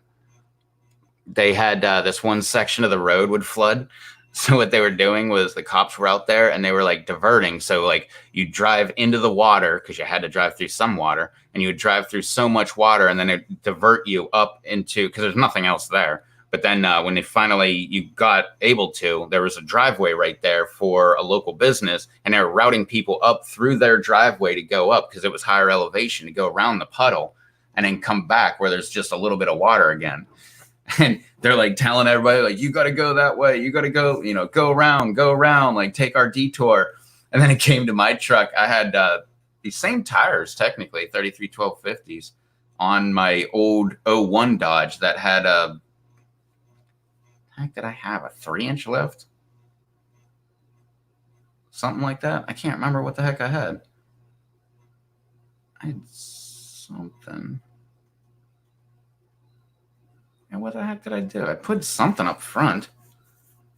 And I know I put new blocks under the rear.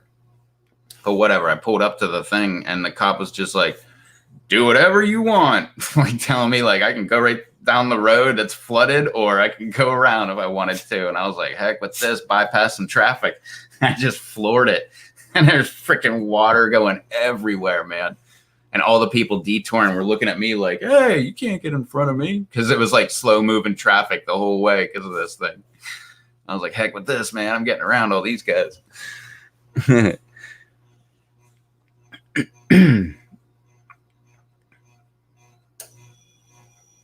Yeah, when stuff breaks, it takes out almost anything. Yeah, like drive shafts and stuff like that. Ugh. You could like mess up your transmission and your rear end as well as your drive shaft all at the same time. The one good thing is if you do go out and go hard on it and stuff breaks, that's usually the weak point of the vehicle. And then you could beef it up and get like say the front axle breaks or whatever. And go get a beefier front axle for it then, or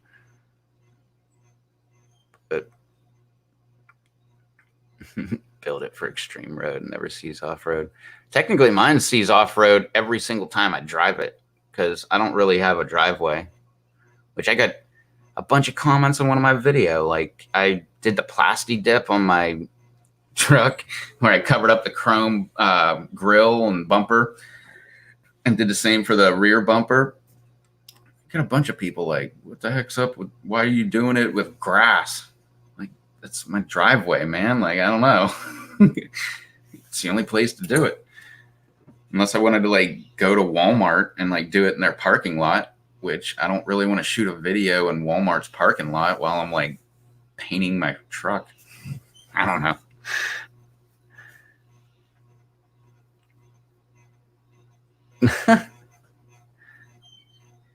Oh yeah. The and the body. Yeah, that's the worst thing. Like if someone snaps an axle or a drive shaft or something, I'm just like, oh, just got to replace that. But the body, like when you see someone off-roading and like their whole vehicle like tilts and like you just see like any panel, but it's usually that rocker just smash right into a rock. Oh man, that just like breaks my heart every time I see that. Because in my mind, that's going to stay like that forever because I'm not fixing that body crap.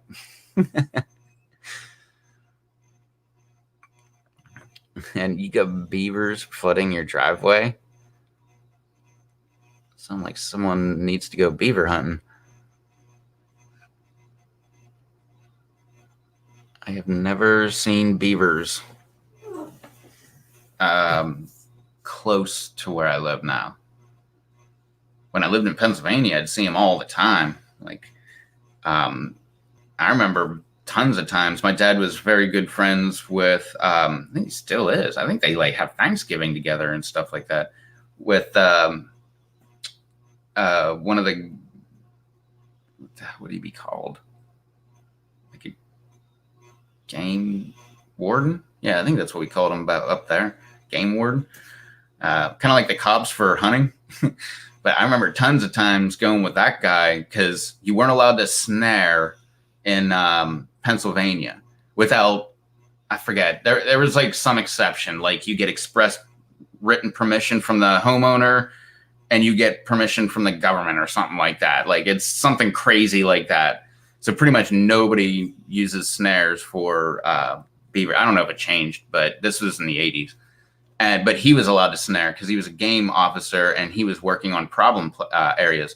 So like if you have beavers flooding your driveway, you just call them up and be like, hey, like I think it's the agency itself. And you just call them up and be like, hey, I have nuisance beavers over here. I need someone to take care of it. And they'll get the word out like to game wardens that want to go do it or to hunters that want to come out and legally, lawfully do it. or they'll give them permission to do it if it's a nuisance or stuff like that. So.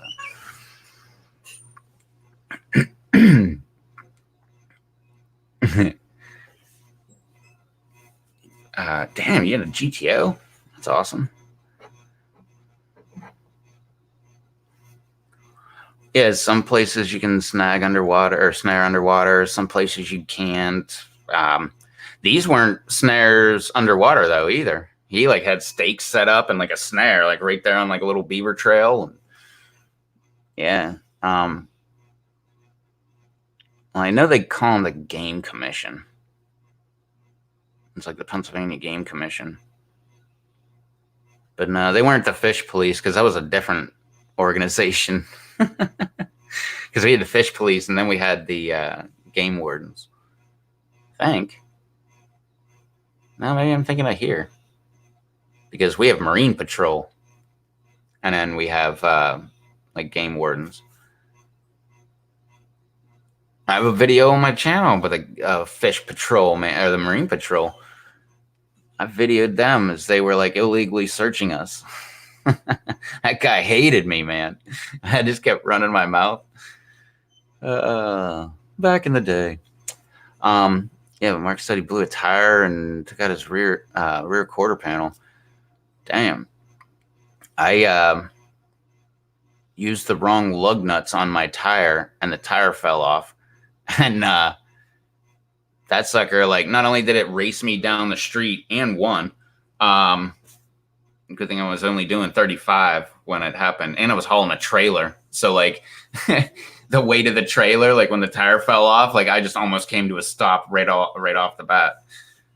You can there's lines in the road right out in front of my house from where it happened. Like, you can still to this day see, like, where my rotor hit, and then you can see it like going for like just a little tiny bit, and then you just see it like turn off the side of the road because I was trying to get off the road. I got like most of the way off the road, but that sucked, man. That, like, I screwed up so much stuff by doing that, man. I first thing I had to do was steal lug nuts from, like, one lug nut from the other 3 tires so that I would have 3 lug nuts, because the old ones got sheared completely off and flew. Like, they were gone. Nobody knows where those are.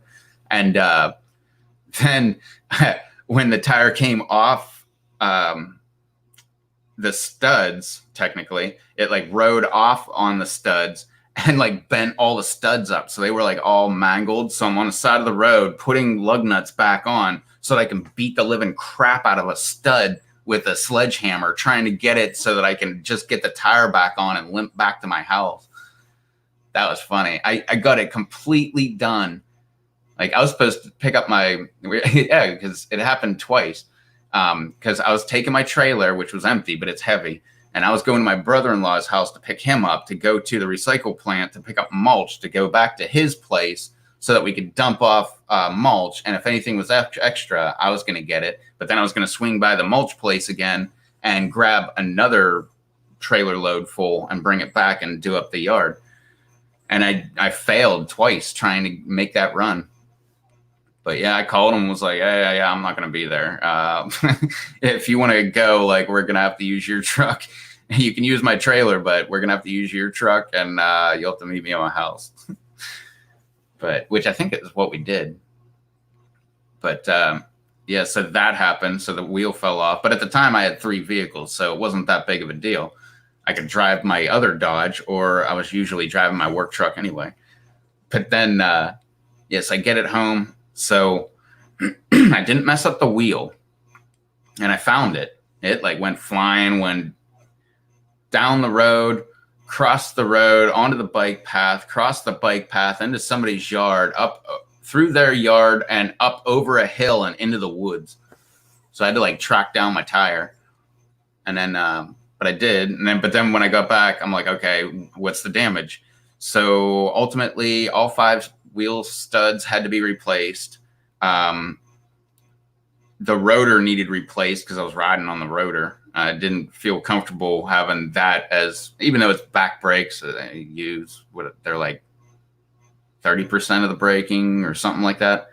But I got a new rotor, only to find out that when I tried this trip again to go to my brother-in-law's house with the trailer, I guess this was like the next week or whatever, I got across the bridge, and then I'm like, something's wrong, man. And I had my tool bag with me, and it's got a digital thermometer. So I checked it, and the rear brake was locked up.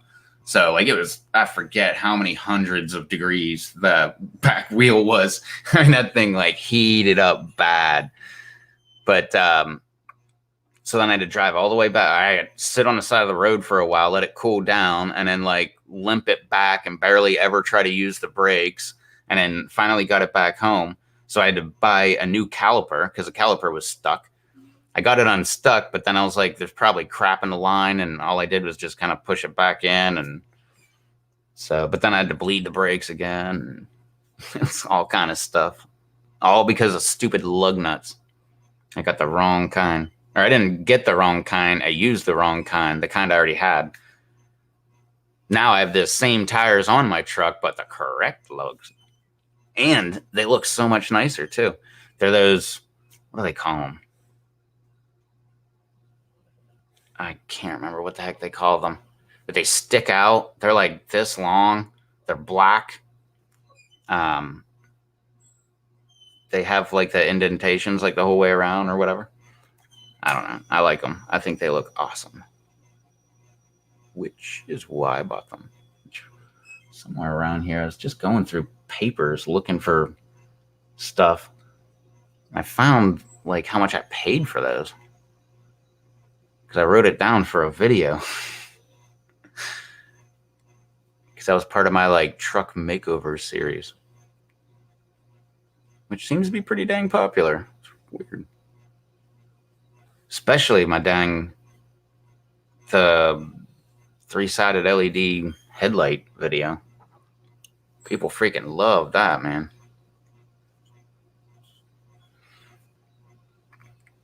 DNR does hunting and trapping.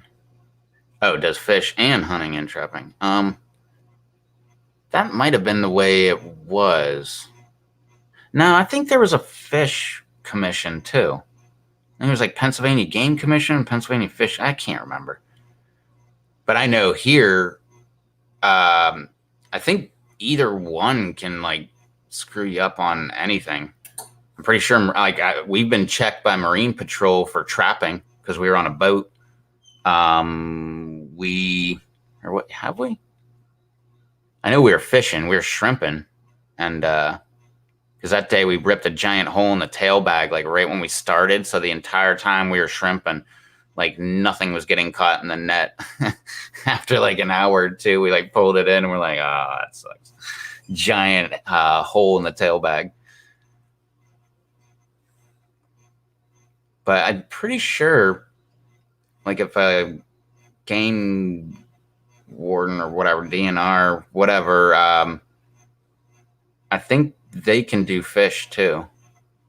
I know they do trapping and hunting. I think they can do fishing, and I know Marine Patrol can do for fishing, and I think hunting and trapping if you're on a boat.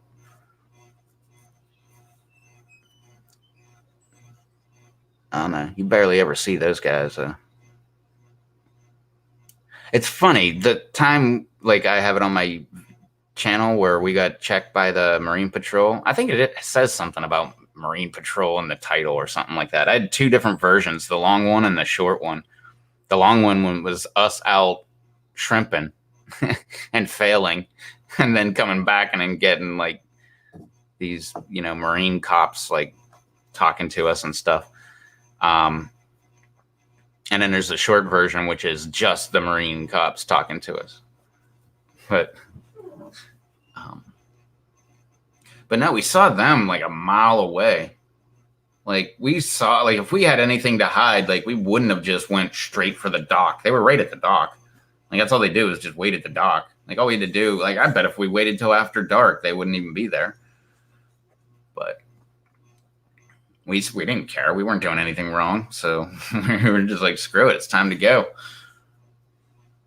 We've seen them before, but they never like checked us or anything.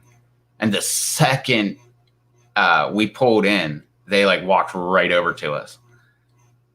Because I remember, yeah, because I was the guy that like we would pull in and like just dock, like just, and I would just hold on to the dock and we'd leave the motor running, and he would go grab his truck and like back the trailer into the water, and I would drive the boat right up onto the trailer. And then he would pull forward, and then we'd hook it all up and everything like that. But we'd drive it onto the boat every single time. Like, he never thought we could do it, and then one day we did it, and he was like, "No way, this changes everything." We would do it. It was fun, man. Like, we would get that sucker like almost, and you just floor the boat, man. And then it would just like climb right up that trailer. That was funny. But and you had to get it just right, because otherwise the bow would like go under the whatever the hell that thing was that like held the front of the boat.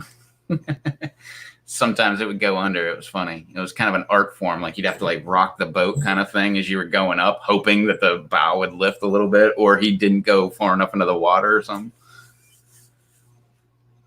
Yeah, didn't get many videos of like loading and unloading the boat though. I should have, because that was so much fun. Or like crazy maneuvers we would do, like having to get in and out of parking lots and stuff, where you'd have to like back up half a parking lot just to like go forward and get out.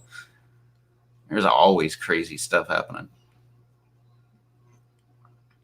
I'd have been recording the day that my brother-in-law would never tie down the back of the boat. Like, if it was my boat, I would have ratchet strapped like from trailer over the boat to trailer and like make sure it doesn't come off, because the front's being held. It's got that little hooky deal. And he was at Walmart and took a corner too sharp, and it hit the curb and flipped the boat right off. So he's sitting there, and like these guys in a work truck had to like stop in the middle of the road and help him like put it back on the trailer, because it's 16-foot fiberglass. That sucker's pretty. It was lightweight, but it was heavy. Yeah, I guess technically I never trapped beavers, but I've been with that game warden guy and my dad, probably other people too, trapping beavers. That was a crazy time. They like aspen.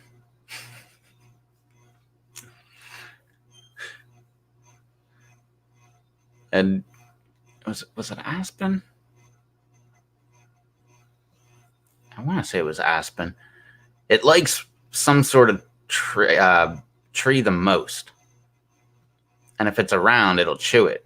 So they would have like just not even like, I mean, there's sign that there's beavers around, but not like there's no like trail right here or something like that. They would just like randomly pick a spot and like take like I don't know, whatever you had, like a big bamboo stake so that you could see about where your trap was, and use that for the anchor and stuff, and just stick it down in the mud and just set it right there. And then they'd like throw a bunch of these tree limbs all around it, and the dang thing would come over and like try to gnaw on the wood, and usually you would catch yourself a freaking beaver.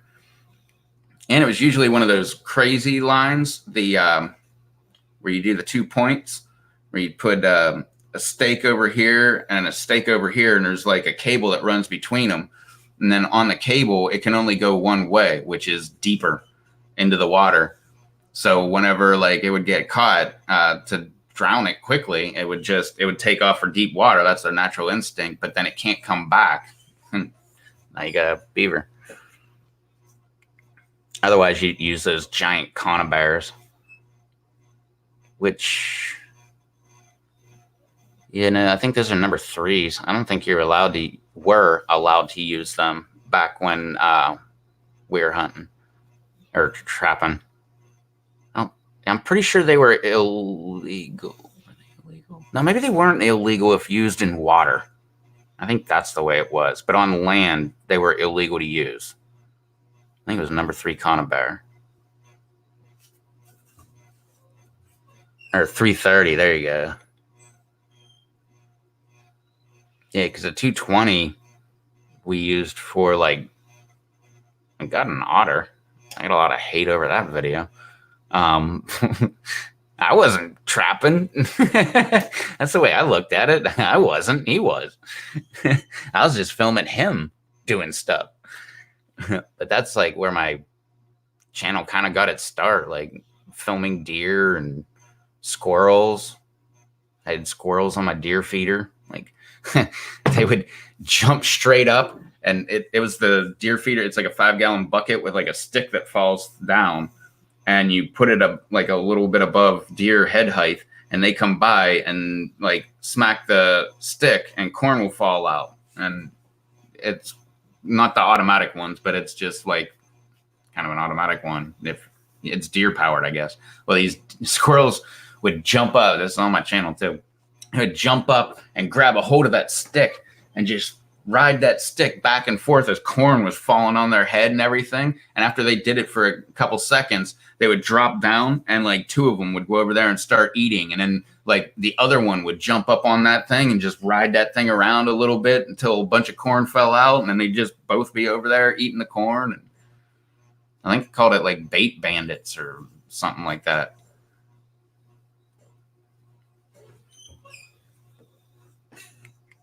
But yeah, I think anytime we ever went beaver trapping in Pennsylvania, I think we only used leg holds.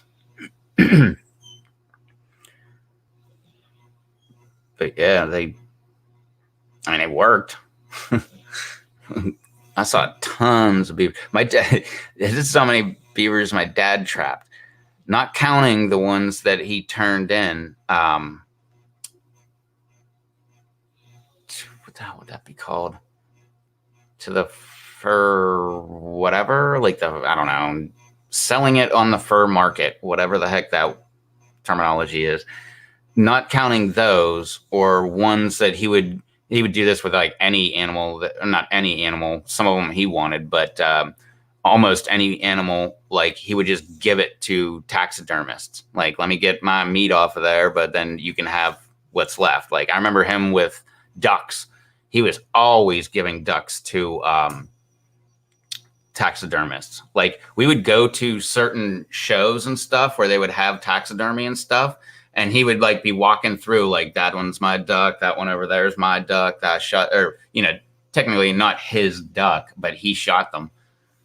Because it was always like one of those crazy shots, like with one BB just barely like, took out the duck or whatever. Like those shots that you almost never get. Or like grouse or pheasant, stuff like that. I remember all that stuff. And I remember a couple of them, they mounted them, put them in like the glass case even, because it was like a tabletop mount, and then put a glass case over it. And they would take it around to conventions and stuff like that they were doing. And whenever they were done, they just didn't have anywhere to put it. So I'd give it back to my dad. So like you walk through his house now, like there's stuff all over the place, man. He's got like, you walk in the front door, like immediately there's one under glass right there. I don't think it's glass. I think it's plexi.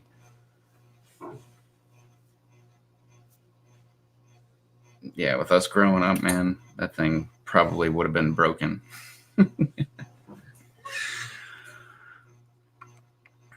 Yeah, he did lots of stuff like that. That, and I remember so many times this farmer that we hunted on his property was really good friends with my dad, and they were having hard times because he was just getting started kind of thing, and like tons of money into the farming operation, not enough money coming back, and the bank's calling, all this stuff. So he's trying to save as much money as possible. So like we would always get tons and tons and tons of doe tags for everywhere, like every county around, because you get them per county. And we would get them like all the surrounding counties that we were at. Like we got counties we didn't even go to. Like we'd apply for as many as we could.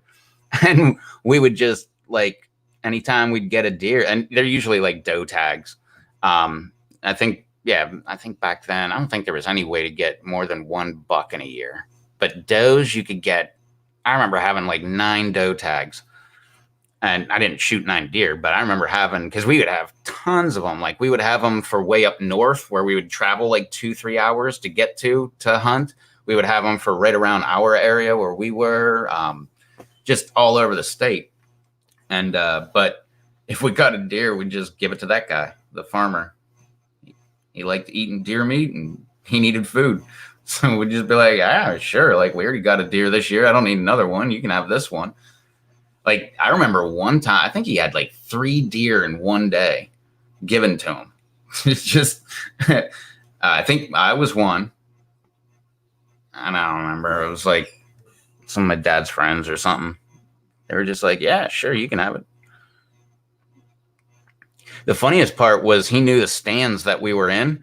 So when he would hear gunshots go off, he'd wait a little bit, and then you'd see his pickup truck like kind of coming close to you. Like he'd get like close enough where he could actually like put his binoculars up and see you. And if you give him the thumbs up, he'd just like drive out there and like you could just load up the deer in the back of his truck and take it back to the barn for you.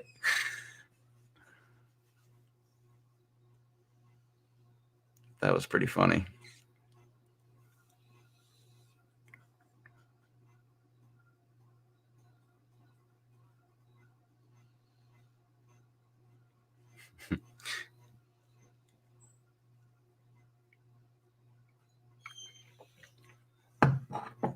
Whew.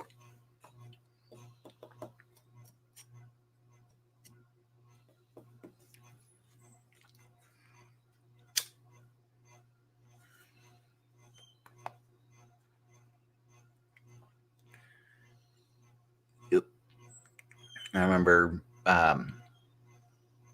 actually, I got a bunch of videos while I was on that hunting trip, and they're on my channel. Um, but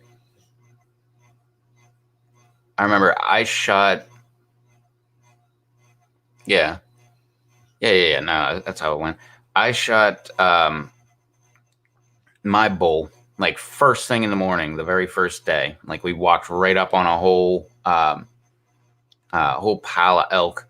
It was only like, no, I think it was like 4 or 5 males and like maybe 20, 30 cows.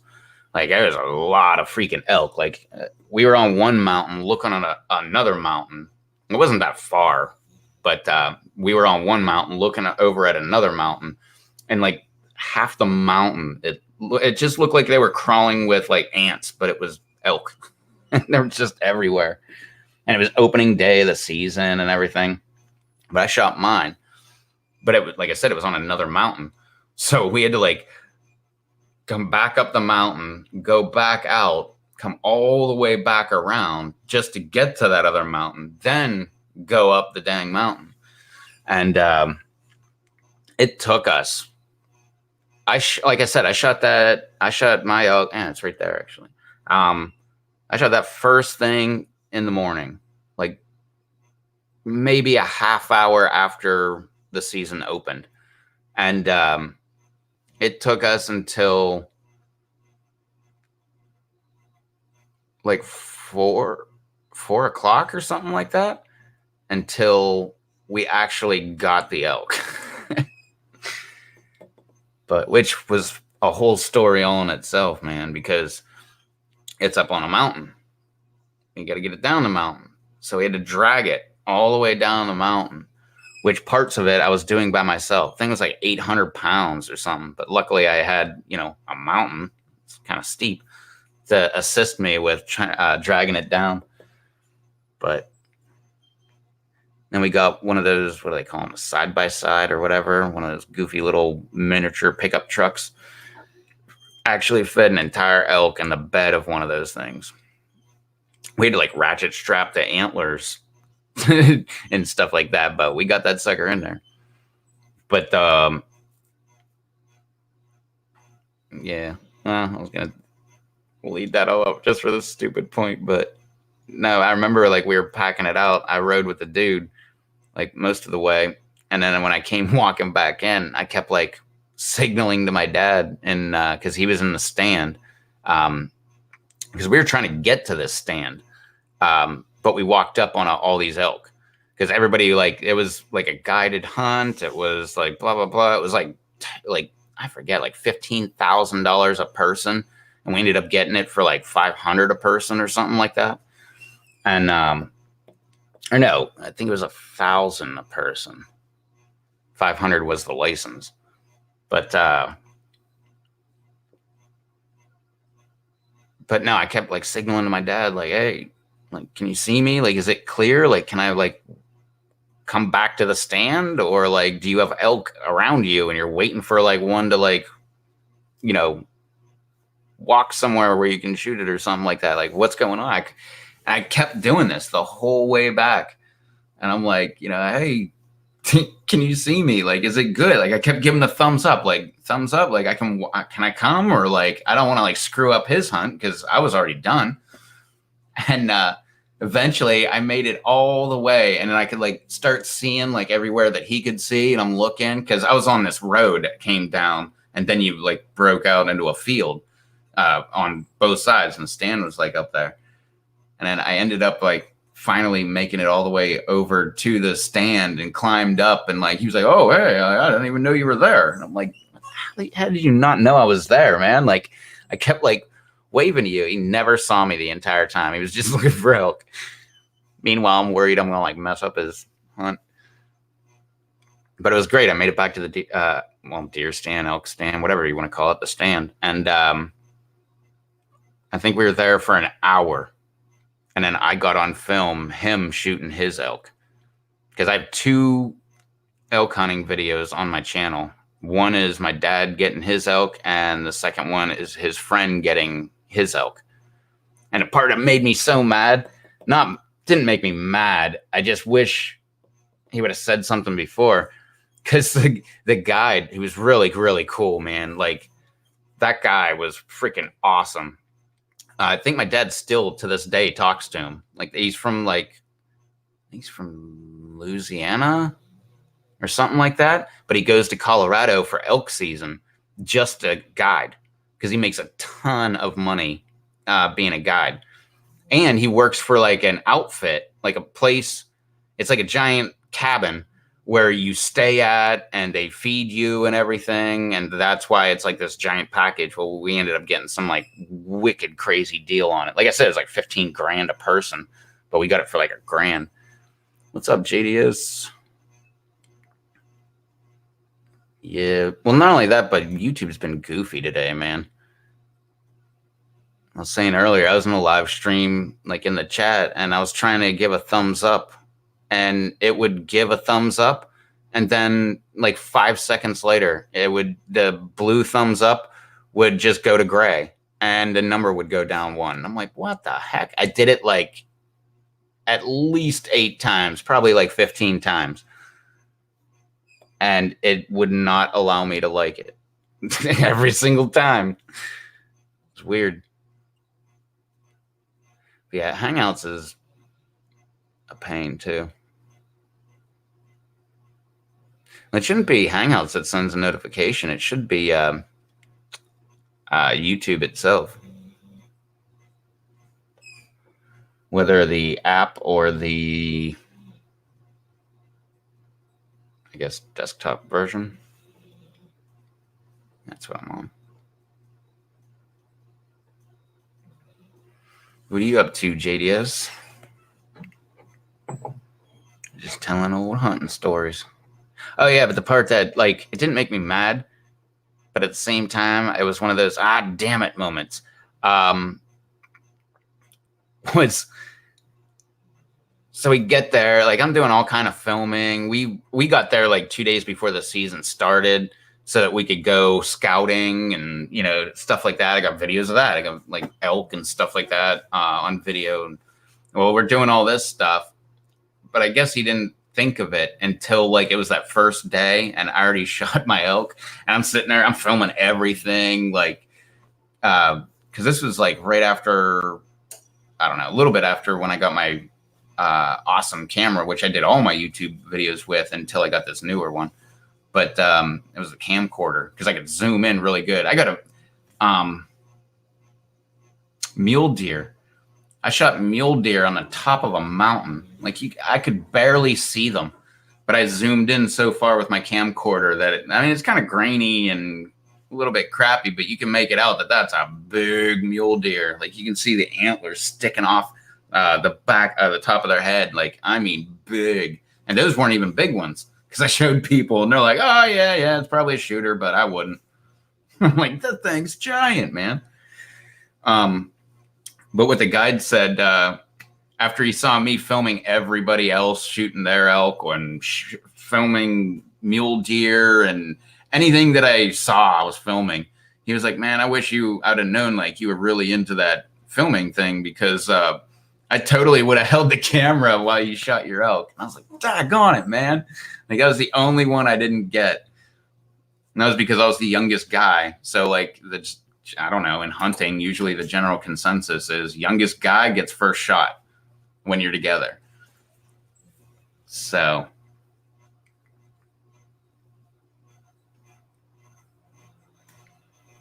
but yeah, that was, yeah, it didn't like make me mad, but afterwards I'm like, man, if I'd have known. I just didn't want to be like, hey man, do you mind using my camera and get a good steady shot? And because like I said, it was across a mountain. I forget how far they said it was.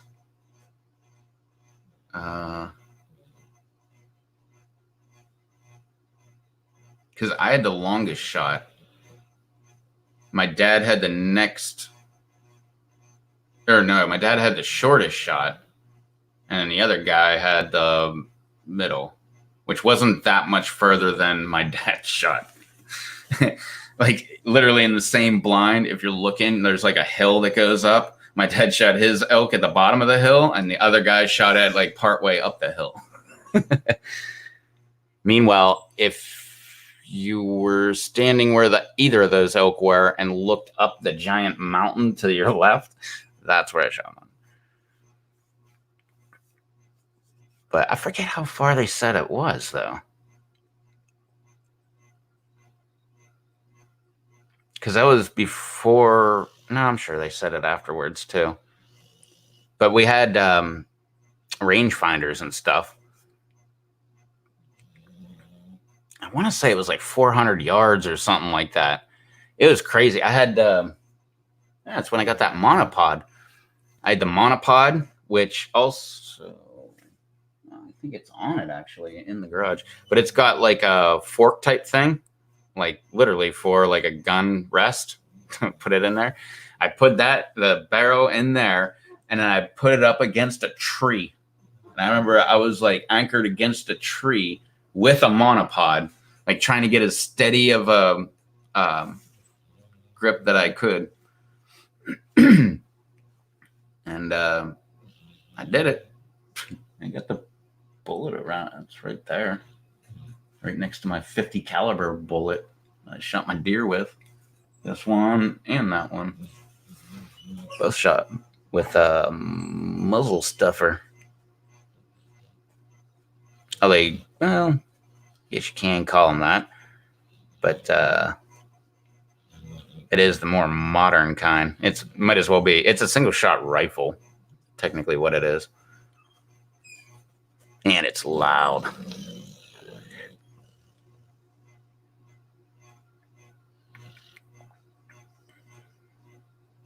Can't remember the last time I used it though.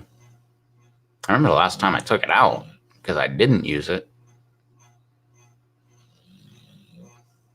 Because I remember like getting back to the truck and thinking, crap, I should probably just like fire it into the ground so it doesn't stay loaded. I think it might still be loaded. Dang. I mean, there's no primer in it, but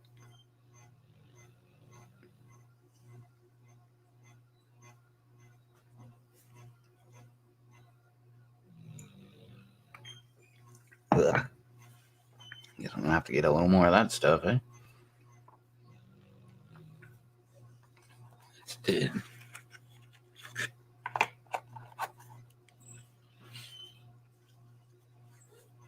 Yeah, I got. Well, Mark said I got deer. What? I use a stupid feature. Bang! Hey, look at that. I'm so lazy when it comes to that feature. Yeah, I got deer all through my backyard too. I think I have videos of deer that I haven't even put up. Of deer in my backyard. I'm pretty sure. I think it's on. Yeah, I think it's on my camcorder actually. Because there was a buck back there. What's the matter, buddy? Hey, you want to be on the live stream? No, you just woke up. Whoa, big yawn. Look at that yawn. You want to be on the live stream? You look just like me when I wake up, like confused as heck. Like, what the heck? What? Why? Why is there stuff going on?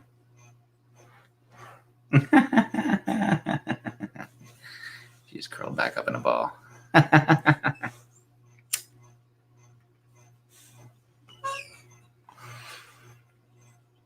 But yeah, and I got on my phone, I have, I think, a couple videos of a decent buck. I wouldn't shoot it, but it would have to get bigger. But considering daytime hours where deer normally don't just wander around, like you're lucky if you see a doe. So if you see a decent buck, that's always a good day. Which I remember one day I wanted to video it so bad, but I was in the middle of doing something. I was actually heading to the outdoor pool to get their giant, technically it's just a pole, like, you know, a pole. That's what I used to call them. It's kind of like a life-saving pole. It's just one piece. And then it has like a big basket. They call it a leaf rake, but a big like basket type skimmer. And I was going there to get that because some dude, we had paddle boats, and some dude dropped his phone in the lake or the pond or whatever the heck you want to call it. What the hell's the name of that? Oh no, it's not in the name. Whatever. I thought it was funny though. Like I thought it was funny too. I sat there. I got paid for like an hour and a half to just sit there and like skim underwater, like trying to find this guy's phone, which was pretty funny. Yeah, and he was so funny about the entire thing. He was just like, his whole thing was he just wanted his phone back. Because when you make a claim, because he had insurance on his phone, but when you make a claim, they want you to prove that your phone got destroyed. And if you're like, yeah, it fell in a lake, they're like, yeah, right. Whereas if he had the phone and he's like, yeah, it fell in a lake and it won't work now, they're like, oh, okay, well, give us back your phone and we'll give you a new one, and then we'll refurbish your old one and then make it work, and then, you know, go about your day. But I never even thought of that. So I guess that dude must lose a bunch of phones or something. Drop them in some water. I don't know. I've never had insurance on my phone, though. I'd buy it outright.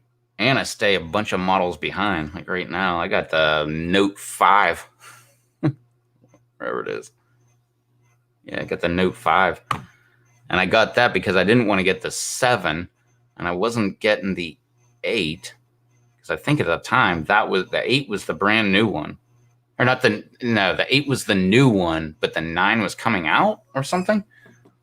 Thought I remembered something like that. Yeah, because they're the same numbers as Note is the same number as Galaxy. That's why there's no Note. What is it? 4? No, there was a 4. I think that was the exploding one. I think it's Note 6. Yeah, because I got a Note 3. But yeah, I specifically got the Note 5 because I was like, I'll get the Note 5. And because it has an internal battery, which I didn't like. The 3 had the external, or you could take the battery out. This one you can, but you got to take the phone apart to take it out.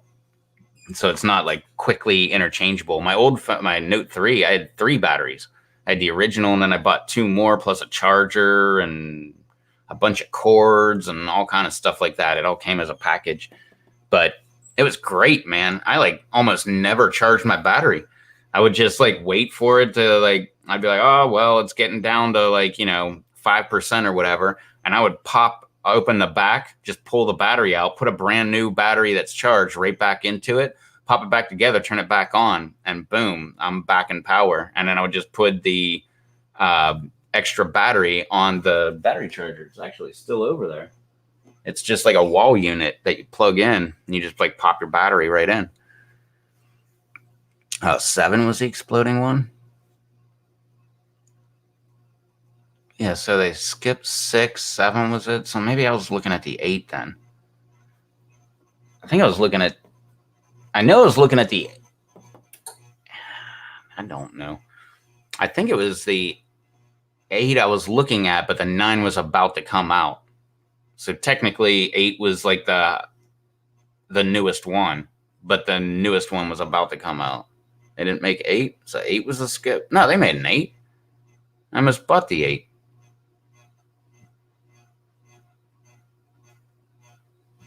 Wait, I thought 4 was the exploding one. But that was only like the first batch that they made. It wasn't all of the 4s. It was just like the first batch or whatever. Because they, partway through the production of it, they redid something and then they stopped blowing up. I thought that was the 4 though.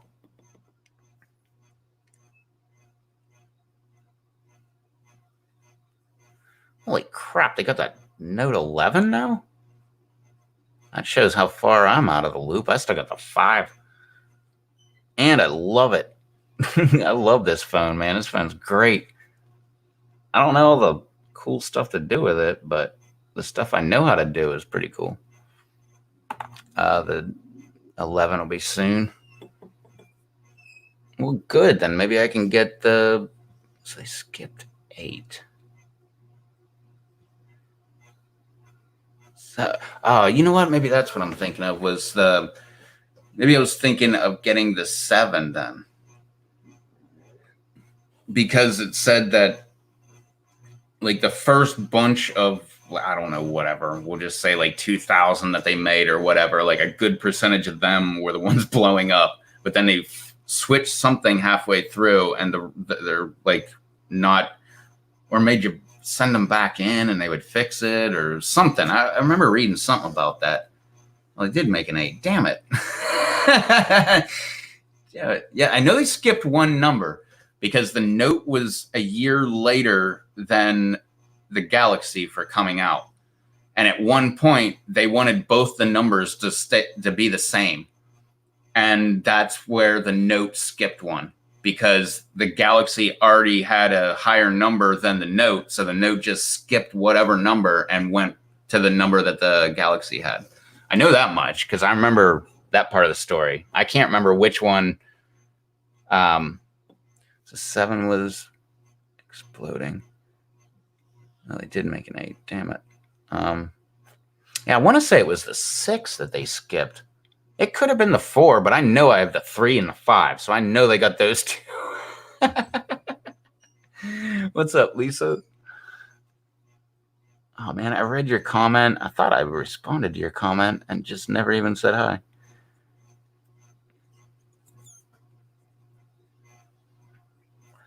Now, Charles had the Note 4.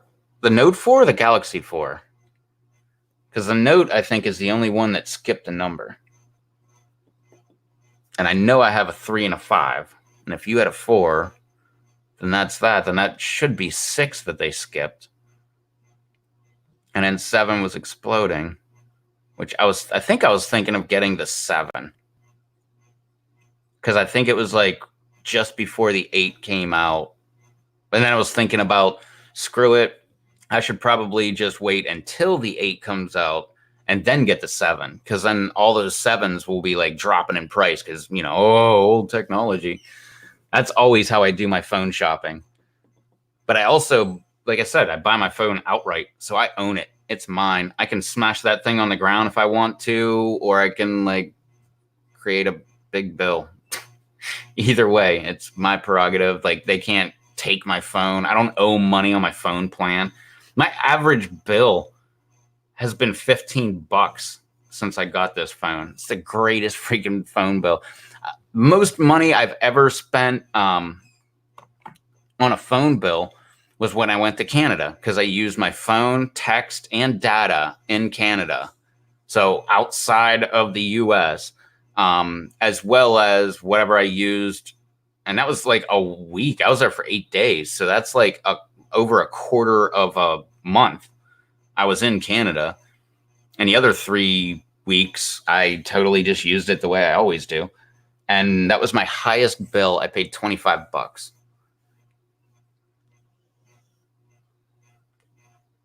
which I thought was damn good, because my old phone bill was $100 a month no matter what.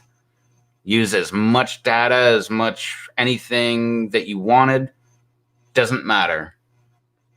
$100. It was like almost, I think it was 100 even, like 170 cents or something like that. But, and then I got away from there and I went on a family plan with my friend, and then it was, the hell was it? Like $35. Yeah, I think it was $35, which I thought was a great deal. $35 a month for phone. And it was, we were all like, we had a cap on our plan, but it was like, it was a whole pile of us. I forget. It was like me, my buddy, my buddy's buddy, his wife. And I think like, oh yeah, at one point it was his mom and his dad were both on his plan as well. So that's like 7 people. And we all had like a big pool of data. I think it was, yeah, unlimited text, unlimited calls, but we had a pool of data, but it was used amongst all of us.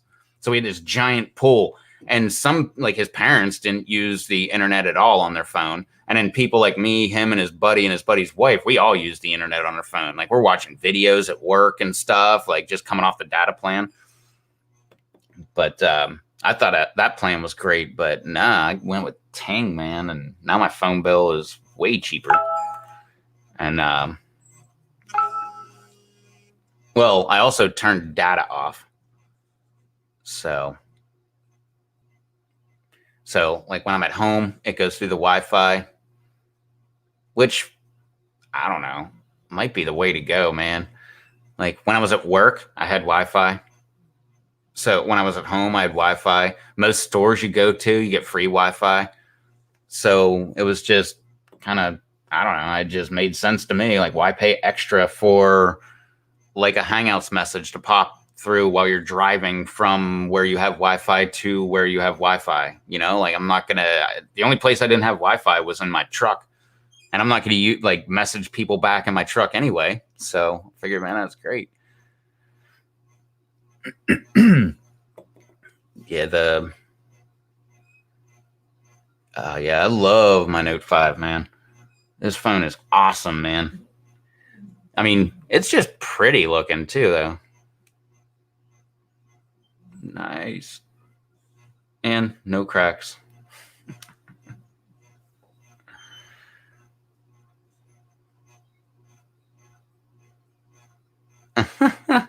Nice. That's something I never made a video about that I should have, was installing a dang, it's one of the greatest upgrades I ever did to this house, was put a garage door opener on my garage door. We had to open it by hand forever.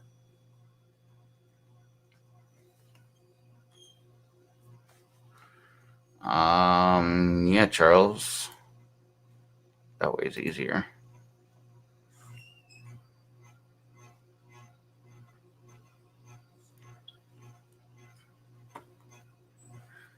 Yeah, I love that. Oh man, that's a great story too. Oh, man, I wish I'd have made a video about that. I should take it apart and then go and reinstall my garage door opener, just so I can tell a story about it and everything and make a video about it. But yeah, so my boss wanted me to pick him up a bucket of chlorine for his pool. And I'm like, all right, because I was like the pool guy. So I'm like, no problem. So I pick him up one, because he owned the company. So I just handed him the receipt and he like paid the company back kind of thing. Or he didn't. I don't know. I don't really care because he owned the company. I don't care. But he wanted a bucket of chlorine. So I buy him a bucket of chlorine and then I give it to him. And it was funny because he got hot tub. It was 1-inch tabs because he bought hot tub steps and a chlorinator at the local store where I bought all my stuff. So I went there and then gave it to him. And he was like, oh, I got this box in my trunk. Like, I got to get rid of it. And I'm like, what is it? And he's like, it's a garage door opener. Or, whole system. And I was like, no way. He's like, yeah, it's broken. Well, I was there while the guy who installed it said it was broken. And I was like, yeah, I'll definitely take that thing. I got that sucker home. I just put that thing right up there, mounted the track and everything. And then what happened was the adjustment screws, he went too far in on one and it came out of the tab. So I just took the thing apart and looked and found that out, put it right back the way it was supposed to be. And now I got a working one. What's up, Charles?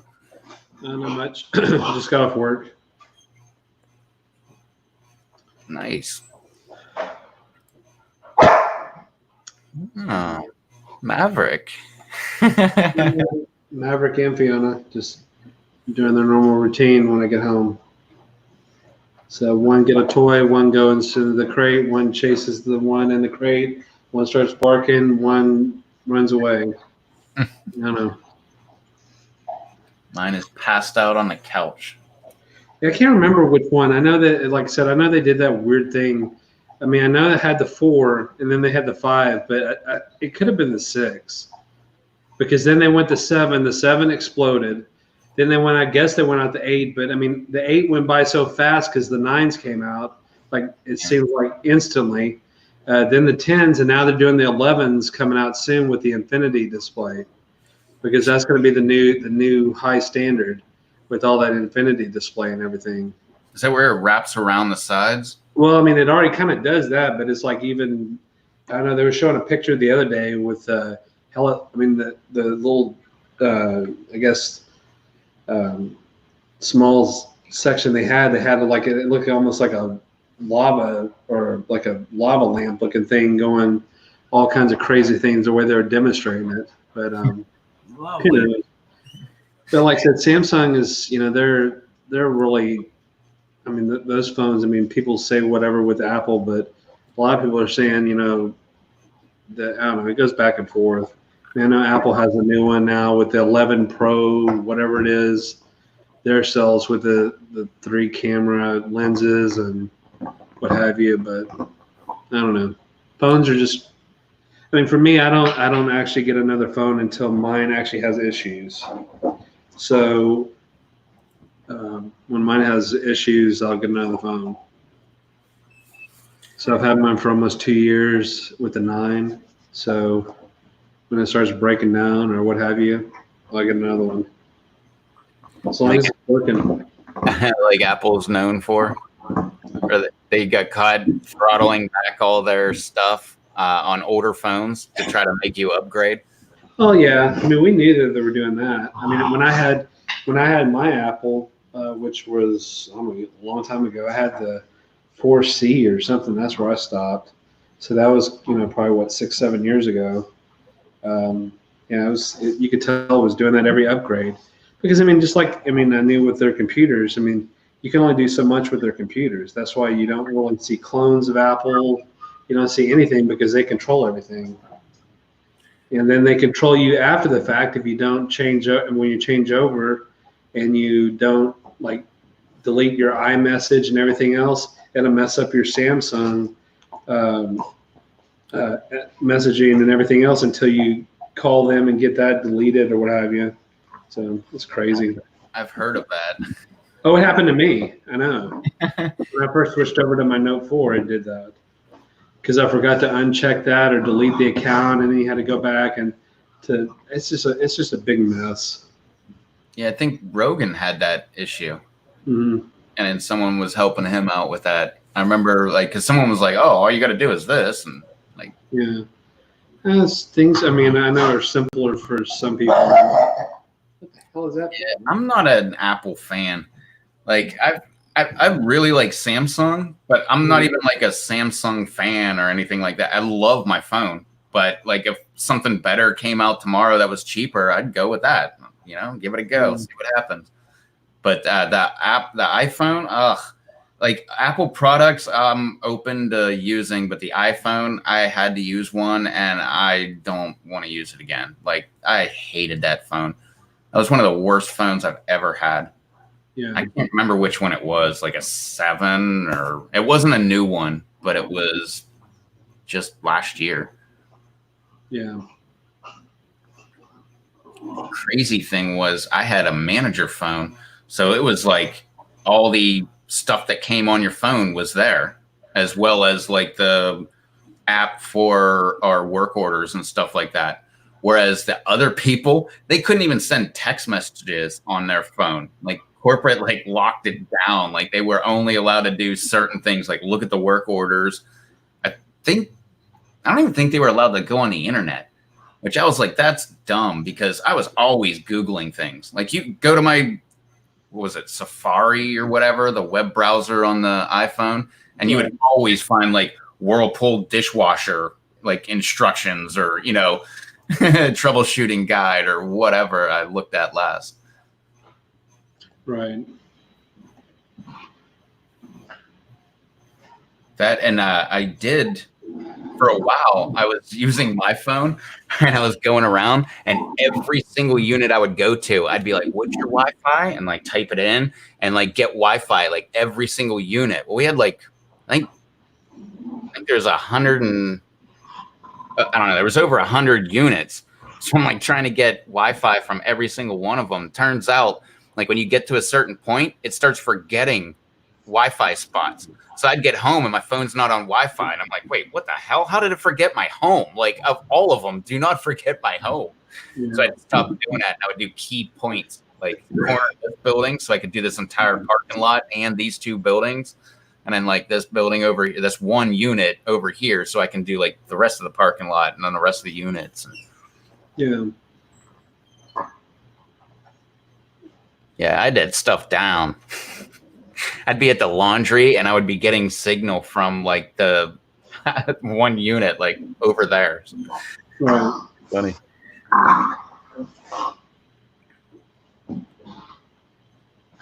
Hmm.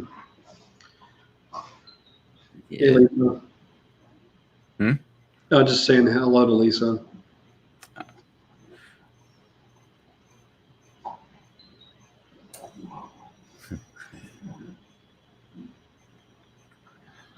Yeah, never.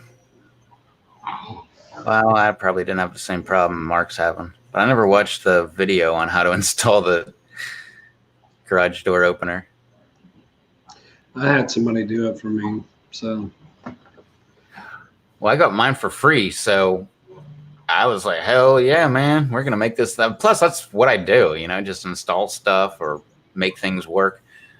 So I didn't even use the instructions. I just started putting it together, like mounted it on the door and just walked backwards with the track and everything. Everything just seemed to line up perfectly. Cool. Yeah, it was great. But it was free. That was my favorite. Oh, then the best part. So there were some pieces missing, like the clicker. It didn't come with a keypad. I wanted the keypad because I always thought that would be awesome. But it didn't come with one of them. But the clicker, and I think just some of the hardware, like a few of the bolts and stuff, I called up the company and told them that when I bought it, it seemed like the box was open. Like, well, when my boss bought it, then it wasn't open. But I told them that the box seemed like it was open. They gave me a whole accessory guide, like every single bolt, nut, pin, everything for the entire thing, a new clicker, or was it 2 click? Or no, it was 2 clickers for the inside the garage, you know, the doorbell, right, and one of the actual car clicker. What's up, Pedro? God. God. Oh. The fun of owning an Aussie. Oh, Lord. What? Dude, you have like bones everywhere. Go get something else. Oh, that's my dog, man. She has bones everywhere in here. Well, I mean, the thing is that they have to have the same toy. There's like 7 toys here, but they have to have the one that the other wants. So there's 6 bones, one little boomerangy thingy. What? I'm not throwing it. I'm giving it back to Chloe. Yeah, boy. What, dude? She's got it. No, now she wants a bone. So now you can go get the little boomerangy thing, and she'll be on the bone, and then you don't want the boomerang thing, and then you want the bone that she's got. Of course. What? You want to be on this show? I'm pretty sure you could tell people. Yeah, what? What are you saying? Yeah? You want on? You want on? Is that what you want to do? You want to talk on live stream? No? You're quiet now. Oh, yeah. Someone's camera shy.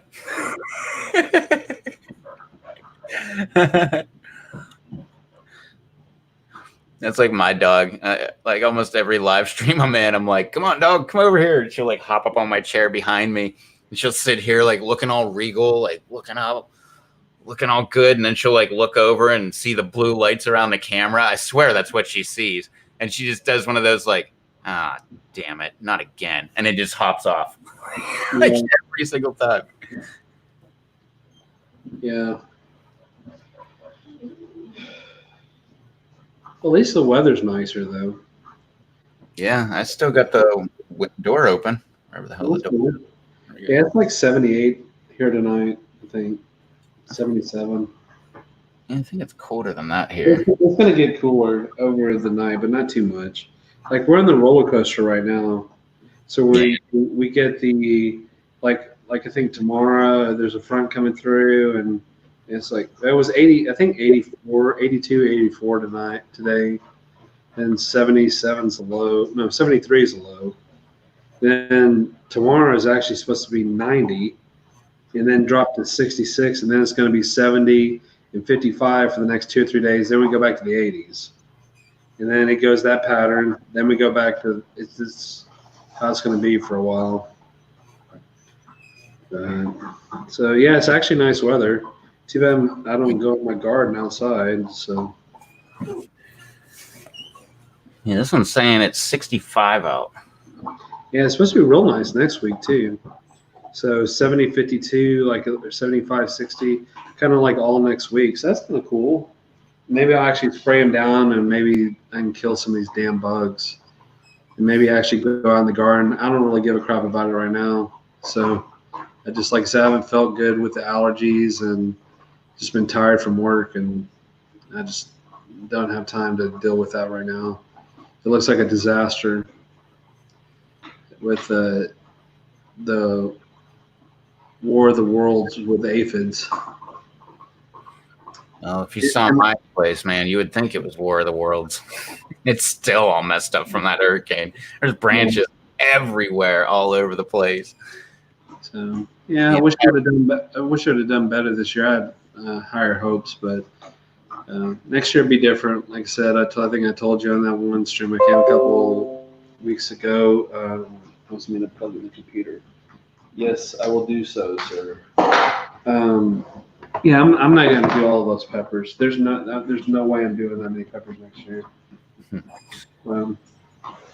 So 50 peppers max.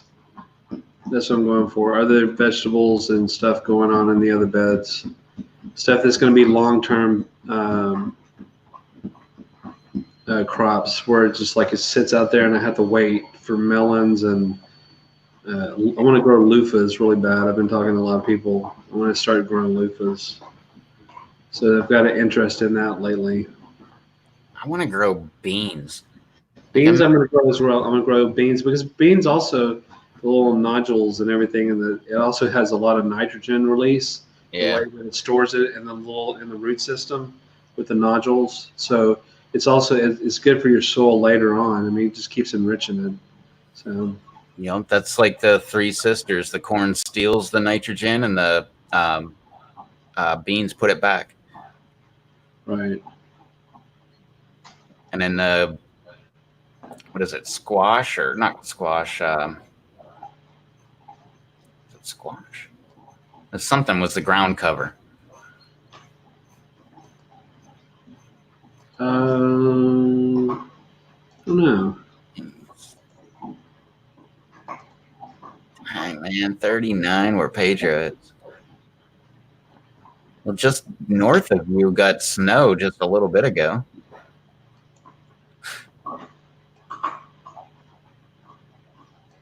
Actually, all around you, I think, just got snow, didn't it? I know Canada got some snow. But I remember hearing Detroit was getting snow. Or was going to get snow? I don't know. I don't know. Every year I say it. I'm going to say it again, man. If it snows, I swear I'm moving more south. Hold on.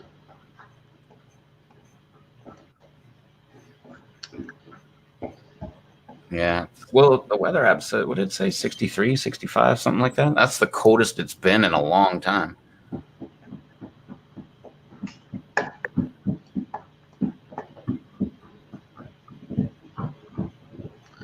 I'm trying to find how to get back to seeing my screen because it came up with some stupid thing about update, and then I don't see you anymore. So I'm not sure where the hell I'm at. I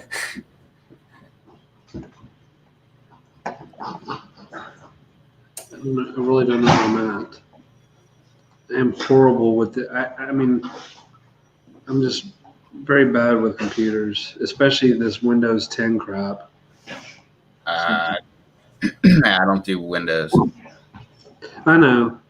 I hate it, especially when I can't figure out where the hell I'm at. The last Windows I had was Windows 7. That was all the way until this year. But that was my laptop. And then I put Linux Mint on my laptop, and then the damn thing wouldn't work when I was in Canada. And ever since then, it hasn't worked right. I found it now. Oh, good. I found it. All right. And ever since then, ever since I went to Canada, my laptop has not worked right. I don't think they screwed anything up. And the only way they could have screwed something up would be like through the X-ray machines or whatever, because it did go through there. But nobody like physically looked at it or turned it on or anything like that. I don't even think they maybe turned it on when I went through. Yeah. Maybe they did. I can't remember. I don't think they did because I got to Canada and my freaking laptop was dead. So imagine being at the airport, like turn on your laptop. I can't. It's freaking dead. Right. Well, that's just like this computer. I mean, I just wanted to do these updates, and then it says you don't have enough memory in this laptop. So I don't know. I've only had this thing for a few years. But oh well. I get that with my tablet. It's always telling me Google Chrome is out of date. And I'm like, okay, update. And I click the button and it goes to the App Store. And it's like, the newest version of Google Chrome is not supported for your platform. Yeah. I did that a few years ago, Pedro, with that cover crop. So that's why farmers like to grow like clover and alfalfa. Yeah, it's all good. That hairy fetch and I forgot what else I had in there. But yeah, it works good. I mean, it worked well for that batch of dirt I had when I had my containers. So, but yeah, like I said, I mean, the biggest task I had this year was building those raised beds, and then, like I said, just not having enough time, and like I said, I don't have the time for the peppers. I really don't. I mean, my biggest thing, and just like I talked to several others, I can't use all these peppers. I just physically can't use them all. Yeah. There's just no way I can deal with this many damn peppers. So that's the biggest thing. I mean, I like to grow all the varieties. I mean, of course, everything kind of, you get caught up and you see all these different varieties people have, and you're like all interested, and that looks awesome. You grow it, and then you don't have, you get out of control like I did. And like I said, it is what it is. But like I said, it's going to be probably a lot better next year when I just grow about 1 bed's worth of peppers only, and then stick with the other type of okra and melons and gourds and whatever else I want to grow. So like I said, it'd be cool looking through a wide variety. As many people find out that the more you have and they're productive, it's just like you have tons and tons of peppers. And I mean, maybe people can find uses for them. I guess if you make a lot of powders or whatever, but it's just so much damn work. I mean, you spend all your weekends a lot of times just processing peppers. I mean, look at Blumberg. Every extra minute he has, he's on the dehydrator. And there's several others as well. I know they're doing that. So, and I read a lot of comments on Facebook that, people, it's getting close to freezing. And a lot of people are like, shit, let it freeze. I'm ready for the season to be over with. Yeah. So. Did you see the video Susie put out the other day? Well, I saw that on Facebook at first. I told several people because I can't. I think I commented on her YouTube. I can't stop laughing at the video. I mean, I laughed my ass off when she first posted on Facebook because the sarcasm there is just so high, and here's my super hot. They're doing good. Here's my super hot. They look awesome. Here's my eyes. They're doing great. They take a hell of a lot longer than I anticipated. They're like covered in snow. And then she's like, oh, crap, I'm in my flip-flops. It's effing cold. I got to get back in. I was cracking up on that video. It's just like I said, just the, getting out there and doing that type of update and then the sarcasm and just being funny about it. She had a good sense of humor about it, at least. That was my favorite part, was the last words of the video. It's just like, she's done. All right, well, that's it. Like, fucking cold. That's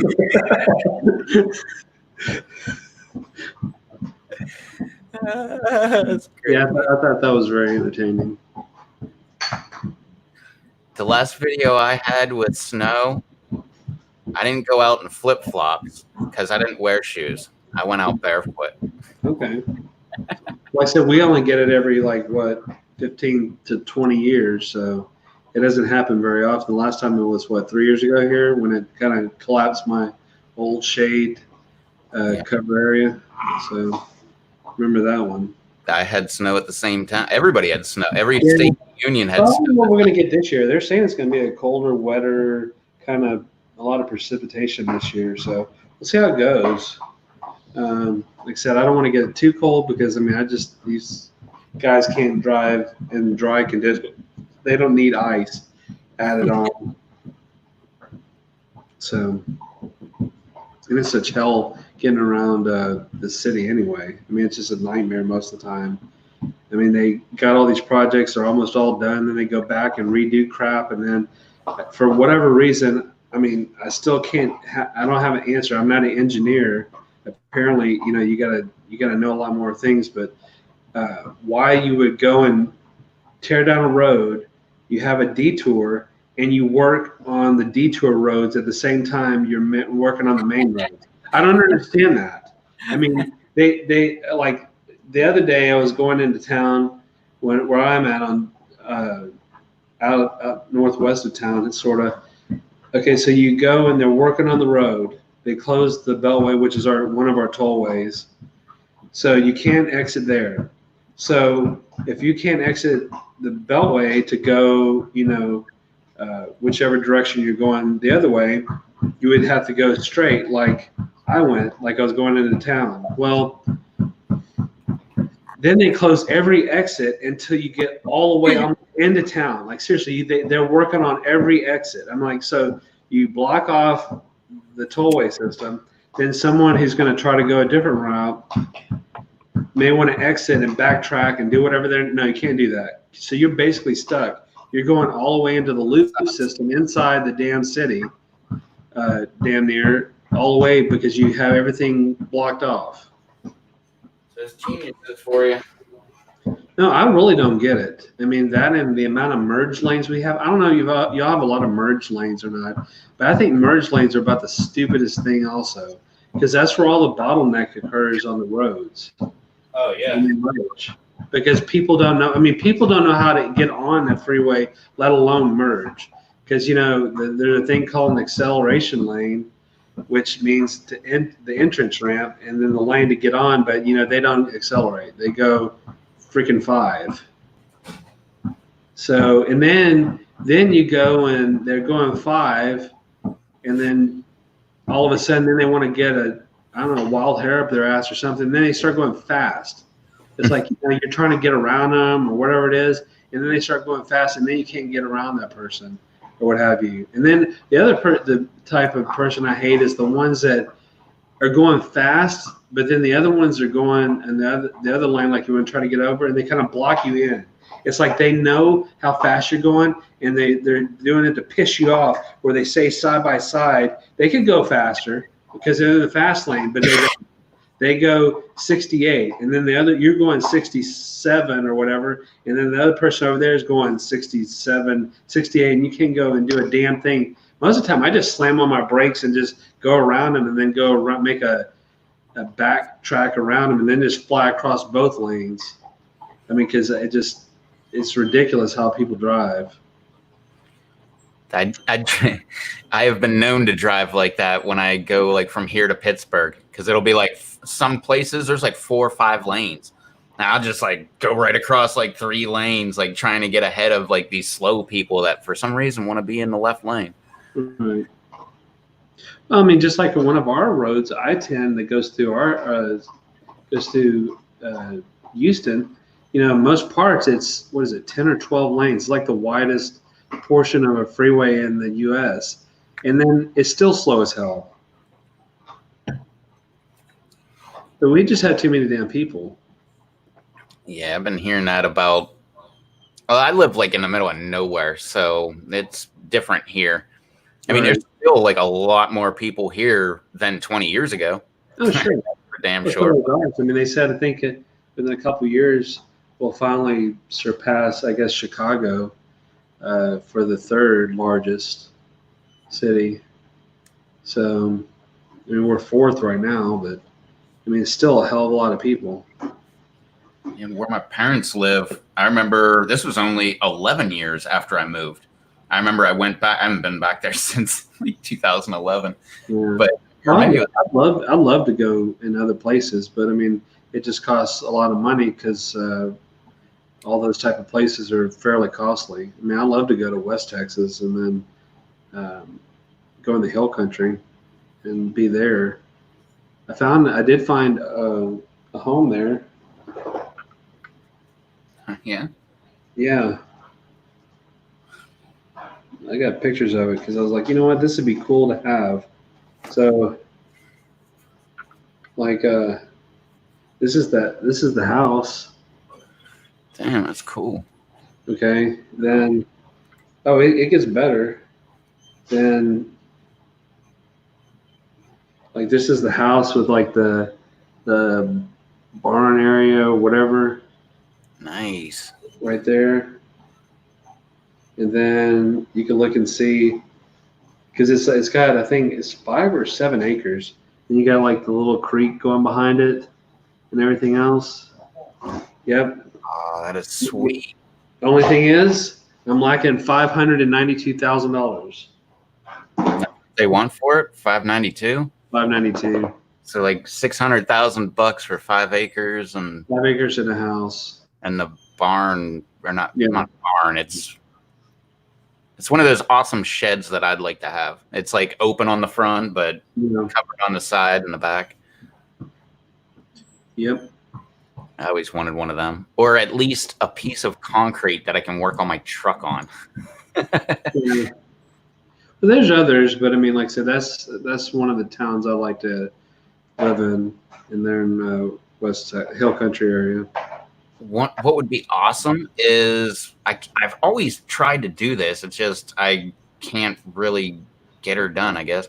But like have an internet job so that you could just move anywhere. So you could just be in the middle of nowhere as long as you got like decent web access. You could just, you know, buy like a $60,000 house that comes with 10 acres or whatever. You know, like that would be awesome. Or you could live in LA. You know, no, I would never do that. I wouldn't move to LA. I don't think I'd move to California at all. I wouldn't move to California at all. I mean, nothing against them. Like I have lots of friends there, but I mean, the weather's great. I mean, these fires aren't. I mean, they're having a hell of a time again. You know, every year they go through a lot of fire issues. Just as where we have to deal with hurricanes, they have to deal with fires. Yep. So, you know, every part of the country has a different issue that they have to deal with, whether it be rains, floods, hurricanes, snowstorms, tornadoes, fires. So there's always something. Yep. But yeah, it just it does. Like I said, it just doesn't fly with me. With it's too many other issues in California. That's why I'm cool with hurricanes. I think that's like everybody's like, oh my god, they move so slow. We know about them way before like we have to evacuate or anything. So I mean, like the several that we had, I mean, ours are the ones that we seem to have. We don't have something that moved through like yours, the latest one that you had this year. Ours kind of go. I mean, the state is so large, then it goes north and then it stalls and then it comes back down, it goes back up. I mean, we've had several storms that do that, where like it won't ever get out of the area. It just hovers. Just like the last one we had here, you know, the Beaumont, Louisiana portion area over there on I-10 and all that, hell, they had, I don't know, 43 inches of rain. You know, we had, that last storm we had that I had to evacuate was 33 inches of rain. And this is over a period of less than a couple days. What's up, Beth? So yeah, we had one. It was like really slow, and it came right up the sound. So it sucked all the water out of the sound and just went straight up the sound, and just kind of stalled over us. And then when it finally started going away, all that sound water started rushing back in, and we had like on my street, we had like a 4-foot wall of or 4 foot? No, I think it was 2 foot. 4 foot would be freaking devastating around here, but I think it was like a 2-foot wall of water coming down after the sound waters came, overflowed onto the technically I guess into the roads, and then just started coming down the roads, because that's what killed my work truck. And it was 2011, like September-ish or something like that. And I woke up and like I felt like I was like on an island, because there was water everywhere around me. Like the house, like, and the pad of the house, you can see where the water came up to and hit the house, but then like receded back, I don't know, a few feet from the house. So it's just like the house and like the foundation and everything, and like 4 feet of property the whole way around the house that wasn't underwater. Everything else was. Okay. Yeah, my one pickup, my work pickup, that sucker, I think it was like part of the way up the door by the next day. My other pickup was parked behind it, so it just had tires underwater. And then my other pickup truck was parked there where I normally park over here, and then that sucker just had the front tires underwater.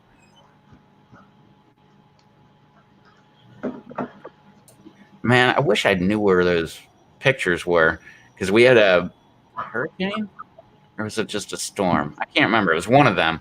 And where I parked my work truck, I had a branch on the tree right next to it fall, and that sucker came down and missed my truck. I'm not even joking, by this much. Like, I have a picture somewhere where like I have something like my hand or something going between the tree limb and the car. It's like I think it was the front fender or something like that. So do you have your stop cam on, or what was that?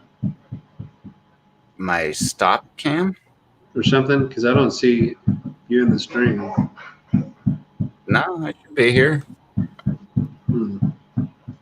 It is showing you. Wait. Oh, there it goes. Okay. Okay. I was wondering. I just because I was looking at the settings or what have you, and I was like, Yeah, it presented you when you were showing the house. So it's been that long. Yeah, okay, that's what it was. Oh, I didn't know what was going on. Because I was thinking to how Hangouts was. It actually said presentation or whatever. Yeah, no, this one doesn't even tell me. Like that's why I was looking around, like, wait, what? Why? And I clicked on the stream and was like, oh yeah, you are the only one being showed.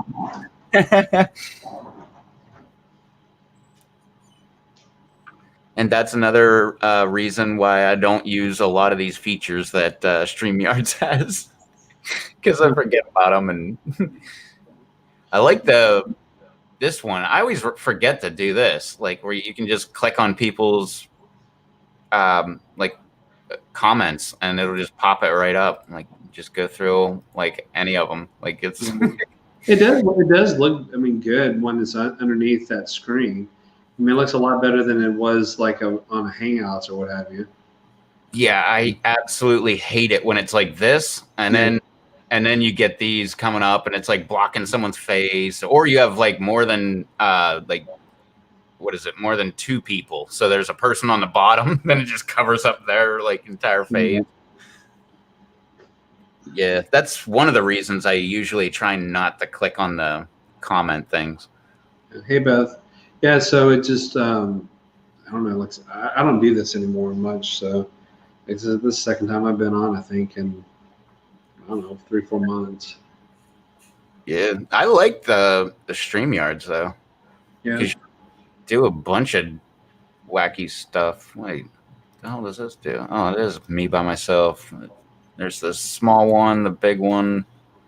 There's that thing. I don't even think I can use that or that or that. You can do that. You can also, how the hell do I do that? It's under here, right? Yeah, this is, you can create banners to like, instead of like comments presenting, you can put a banner. Like this is, I think, the only banner I've ever used. See, hey, Susie was live. Yeah. But yeah, you can do stuff like that.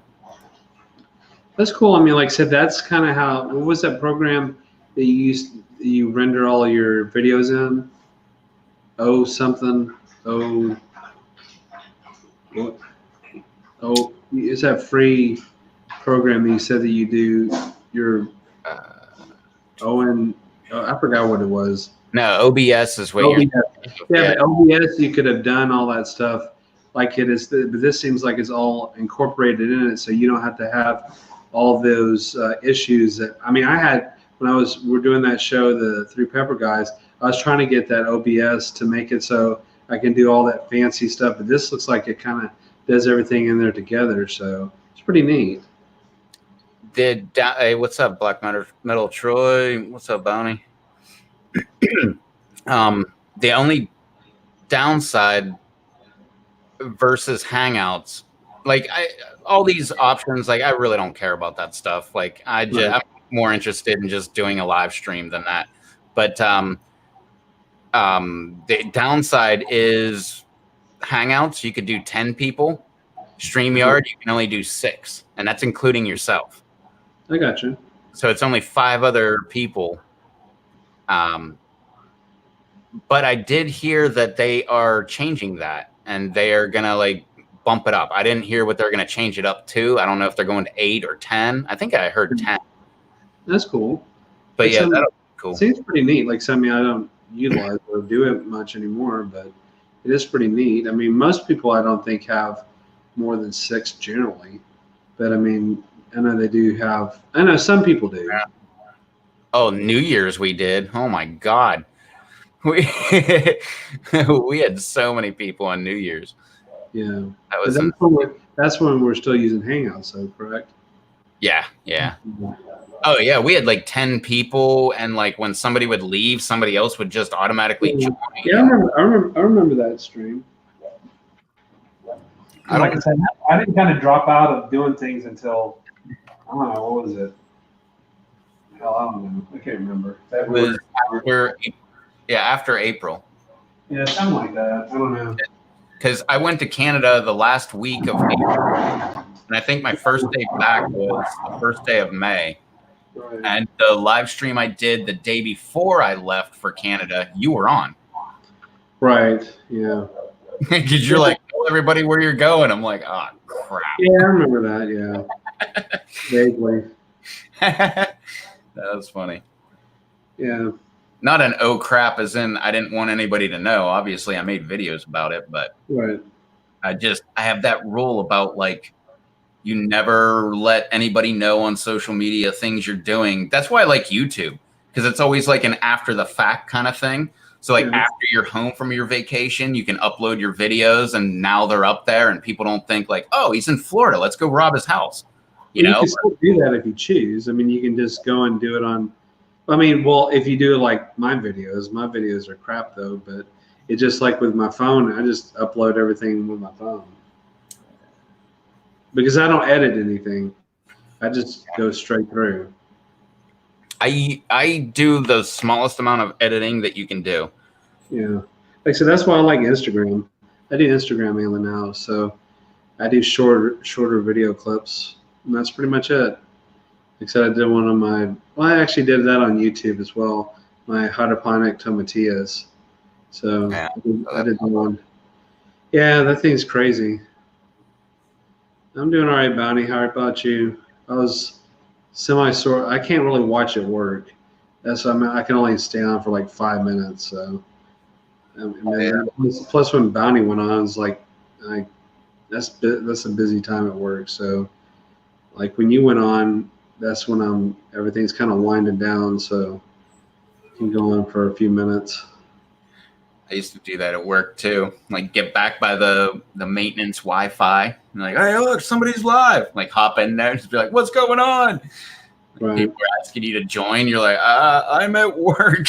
Well, I mean, the other thing is that over by my work, I mean, the internet, I think they're doing like a new towers or something. Plus, like you were saying, I think earlier too, the YouTube's been having some issues here and little things. So it's been active kind of funky. But I mean, like I said, I don't really pillow with it that much anymore. So, I mean, mine's fairly simple. I have a simple routine with YouTube. So, I mean, mainly I get on in the morning, I watch Daily Driven Exotic, a couple other car shows. You watch Cletus McFarlane? Nah, I don't really watch him so much. I've seen him. I mean, I saw him when he actually was started with 1320 videos. So, So just, I mean, mainly Daily Driven Exotics and, Shmee and a couple other vehicle versions. Do you follow B is for Build? They're building a Lamborghini Huracan with a LS motor. Oh, and twin. There's a bunch of different ones that there's one that they captured on Daily Driven Exotics, the wrecked Huracan. Somebody's rebuilding with all the parts and stuff. So there's always something going on with those Lamborghinis. It might not be, but the B is for Build guy. That guy got a Lamborghini Huracan that was burned up in a fire, and like get home and like stripped everything out of it, and then got like an LS motor, and I forget what I think it's made it up to a GTR rear end or something. I can't remember what it is, but it has to be like a Corvette rear end kind of thing, because they were showing a father and son project that he was 3D printing all the Lamborghini Aventador parts, and he put a Corvette engine in it. So it's got a Corvette drivetrain and everything. But it's got the Aventador body that him and his son are 3D printing and piecing together. They've been working on it for like 20 months. Damn. So it's just like a project that I think he's an engineer or something. But they're just doing stuff just to have fun and not, just to have that kind of car because they like that car so much. But this is a project to see if they can replicate it. I like those, but I think my favorite car videos are just like roadkill style. Like we go to I love roadkill. I mean, roadkill is cool. I can't watch it anymore. Like once they went to their private servers and like shut off YouTube, like I quit watching. But yeah, there's a lot of them I quit watching and then come back and whatever have you. So Like I said, there's like three main ones I watch for the cars. I mean, they're all exotic cars. I enjoy those. I like the ones where they like have it's a cheap car, but it doesn't run, and then they make it run. I love that. Like watching them bring it back from the dead. Like it's been sitting for a while. Let's pull all the spark plugs and put ATF down the cylinders so that we lubricate up and like, you know, try to get any rust out and stuff, or Marvel mystery oil or whatever. And I love all that, dude. Actually, if you like those kind of videos, there's a guy you should check out. I've said it before in the live streams. This guy reminds me of Brando. He is so freaking funny. His channel is Vice Grip Garage. The guy is he looks like Brando. He kind of talks like Brando, and he is absolutely. He says like weird words, like instead of like electronics for like, you know, the gauges or whatever, he's always like electra. I forget. I forget what he says, but like the battery, and like the spark plugs or the sparkulators, and he's just hilarious, man. But I've seen the guy like take an engine completely apart, like not to a short block, like completely down to just the block, and just build it right back up again. All right. Well, I see it's got like 46 videos. Yeah, he does. I'll check it out. I'll subscribe and see what he's got to build. I like all that kind of stuff. So. Yeah, the last few videos, he's had his wife in the video, which is hilarious because he's his normal self, like being all goofy and wacky and stuff. And she's just sitting there like smiling, like, yeah, I got to put up with this all day long. Yeah. And she like gets in, like, it's not like he put his wife in the video for like clickbait or just so people would click on it because, whoa, a chick and working on truck. No, like she's actually out there like changing spark plugs and wires. Like, did we get the wiring order correct and all kind of stuff, man. But yeah, I've been following that guy for a long time. Like I found him like, I don't know, when he was pretty new. Yeah. That's one of my favorite things about YouTube is finding channels when they're like brand new. Yeah, and then you start the journey with them. Yeah, and you watch like these kids, Goon Squad, GOONZQUAD. They buy cars at auction that are wrecked and then rebuild them. Yeah, like I've heard of them. I may have actually be subscribed to them. But I mean, just like, you know, like I was going back with that Daily Driven Exotic. I mean, I was subscribed to them when they were just in their garage, mainly in Canada or what have you, smaller channel and what have you. Now they're like really big. So they're BC, right? They are, but they mainly they do. I mean, they kind of go back and forth. They're in LA a lot. Yeah, I've seen so many videos of them getting tickets in America, and they're just like, yeah, it's no big deal. Like, once we get back to Canada, like, there's no points on our license. There's no nothing. Meanwhile, they got caught doing like 126 mile an hour, and the cop impounds their freaking like Lamborghini or whatever. Well, yeah, sometimes they get caught, but well, right now everybody's into the Supra. All those main channels, they're all redoing 2020 Supras. So that's the main thing that everybody's working on now. I mean, all the big, like, you know, those car shops like that they're all doing a 2020 Supra. So that's what they're all working on. I personally, I mean, it's kind of growing on me, but there's no way it looks as good and is like the old 90s, mid 90s twin turbo Supras. But I mean, it's basically a BMW Z4 with a different body. What's that guy's name? Freddie. That's not his YouTube name.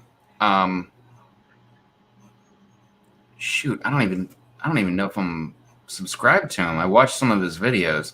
Tavarish. Tavarish, yeah.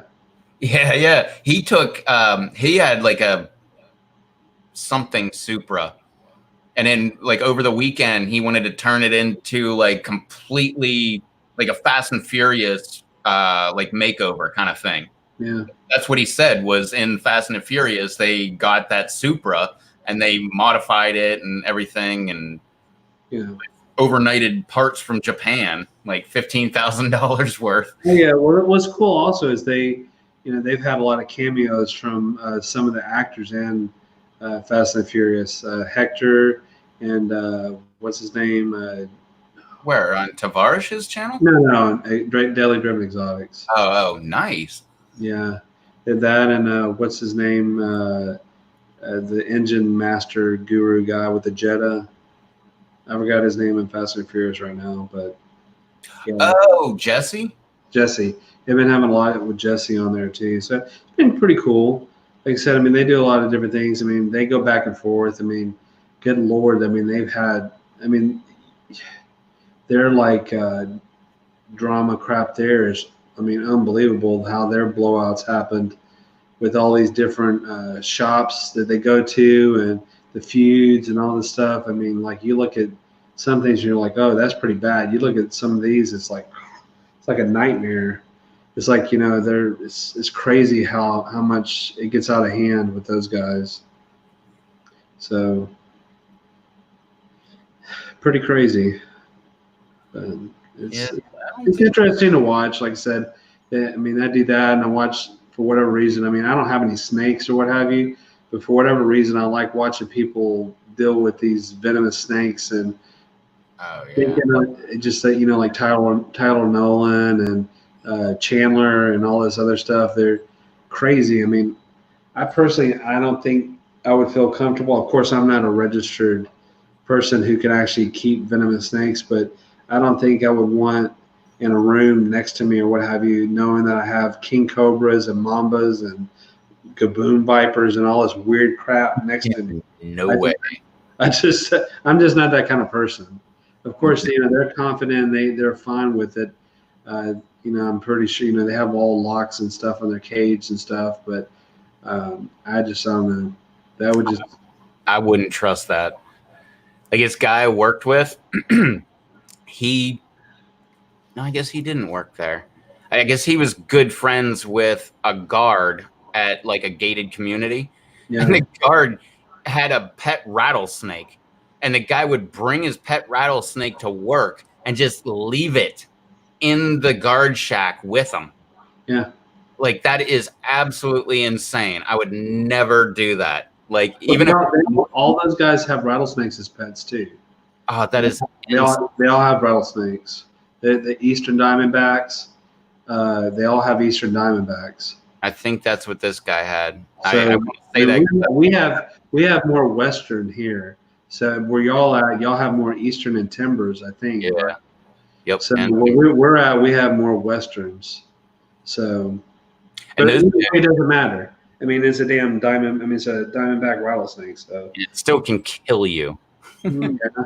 But also, it's a rattlesnake. Rattlesnakes are also known for giving dry bites. They just like bite you to like get you the heck away from them, and they don't. But the young ones can't do that. And when they bite you, they give you everything they got.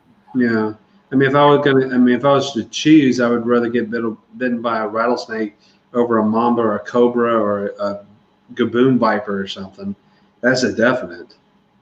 So kind of like around Tyler Nolan, he lost his finger because he got bit by a king cobra, and then he was, in the hospital for so long, and he was dead, and he came back, and all kinds of stuff. But that's what he does. I mean, he's been doing it since he was a kid.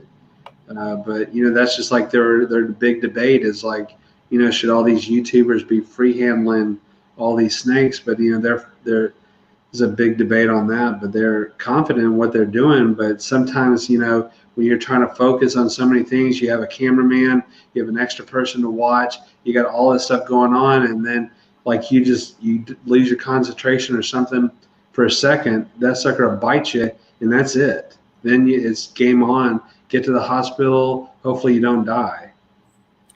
Yeah, because around here, like, good luck. Like, hope the hospital has anti-venom, and hope you know what snake you got bit by, so they know what kind of anti-venom you need. Right. Well, most of those guys actually keep it with them at their place. They have a little bitty all the vials ready so that they can, have all that ready for them. So Yeah, heck with that, man. I'd rather just stay the heck away from them. yeah, well, me too, personally. I don't really like snakes, but I'm okay when I know where they are. Right. I do not want them in like any kind of comfort zone, meaning like inside my truck, inside my house, or anything like that. They can be in my garage. That's fine because I'll go in the house. Well, I'll pass on most of that stuff too. Definitely. Yeah, we got the damn. I mean, I think you got them there too, but the cottonmouth. That's the most aggressive snake in the entire world. Yeah, we had time. I mean, our venomous snakes that we have most common is water moccasins, cottonmouth. Yep. We have copperheads, and then coral snakes. Yep. And then we have a lot of garter snakes and water snakes and all that other. But Oh yeah. the most popular, the most populated venomous ones. I see more water moccasins than anything. Yeah, I only keep track of, like in my mind, of the venomous ones. But we got, I put up a video, it's called, what was it? Like mud snake versus legless lizard. And then I put it up like, I don't know, 2012, I think I put it up. And I've had so many comments to find out that, like, okay, it wasn't a mud snake. It was some other snake. And it wasn't a legless lizard. It was some other kind of, like, legless lizard thing. Yeah. But no, I only keep track of the poisonous ones. And that one, we're practically the same as you. We got cottonmouths. We got coral snakes, which I've never seen one before. We have copperheads. I've seen them. We have eastern diamondback, and we have timber rattlers. I think that's all we have poisonous-wise. But that's enough. No, for me, definitely. I've seen at my cousin's place, like an hour and a half south of here, they were installing these drain pipes. They were giant, man. They were like 5 inch. I mean, they were probably, I don't know, like 2 foot around, maybe 2.5 feet around, something like that. Because he is an impoundment. So all it is like a sunken in corn or a sunken in field, technically, and you plant corn. You go in there, plant all your corn and everything. The corn comes up, and right before the corn is ready to be harvested, you flood the entire thing. So it becomes like 4 foot deep of water, and the corn just kind of dies and falls into the water. Technically, it's baiting ducks, but it's the legal way of baiting ducks. You're not allowed to go out and throw corn into the water to bait them, but you are allowed to have an impound. Oh, that's what it is. They, right before it's time for the corn to be harvested, they go back, and instead of harvesting, they just till it under. And they just till everything right under the soil, then they flood it. So now the corn is like in the whole thing, and that's what they call an impoundment. And then he's like booked every single day for duck season. Like my dad's a big hunter, and he's only been down there a couple times. And they're like this. Like my dad and him grew up like brothers, because he's my cousin, but my dad is only 6 years older than him. So like they grew up like, right with each other and everything. But anyway, I'm getting way off topic. But anyway, we went down there. They were installing these these drain or pipes. So we were going down there, and I'm like, heck yeah, man! Like they gotta have a ton of snakes and stuff to shoot. So I grabbed like my 22 pistol. I grabbed my 357. I had my 22 rifle, I think. I can't remember. But I had like a bunch of just stuff just to plank off rounds or whatever. And I love having a 22 because you can just like, I forget, it used to be like, I haven't bought one in a while because they didn't have rounds for the longest time. But for 22, you could get 550 rounds for, I think, $10. Oh yeah. And you just grab that whole box and just go out for a day, and you didn't even use half the box, just plinking away at stuff. And I mean, you got to be careful because you could still shoot 22, a mile and a half, and then go through 4 2x4s. But, usually the places I'm at, there's nothing for, miles and miles and miles.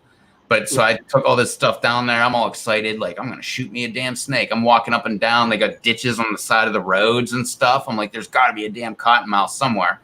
Nothing the entire day. They decided to call it a day. And we're just sitting around talking. And I was like, snake. I just saw it out of the corner of my eye. And I thought it was a cottonmouth because it was like right in one of those water ditches. And it was going up the side of an embankment. My cousin ended up shooting it. He had a 22 as well, and he ended up shooting it, killing it. They had a big front end loader, so they had the front end loader, like he got in the bucket on the front, and they actually like put the bucket across the ditch so he could grab this snake. They put it on the tailgate, and it was like, well, it doesn't matter how long the pickup is, but it was a full size pickup truck with the tailgate down, and it had like that much hanging over on one side and that much hanging over on the other side. So I don't know what that is, like 7 feet or something like that. That thing was giant, and that thing was big, man. Like that big around.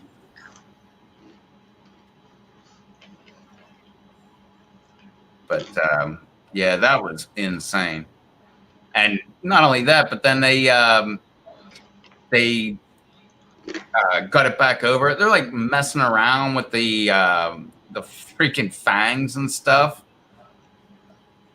And like, that's where I call it off. I'm like, hell no, like you got a cut on your finger or something. Like you totally now have, poison right in that stupid wound that you got and stuff.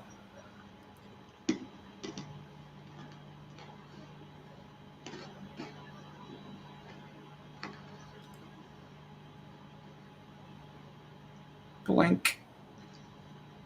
Uh-huh.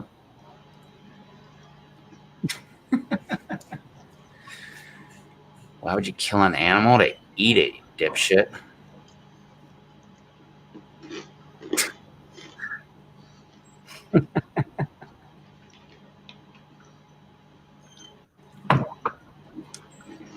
To mention, why the hell would you want a fucking animal that can kill like you or your family around your damn family? Doesn't make any sense.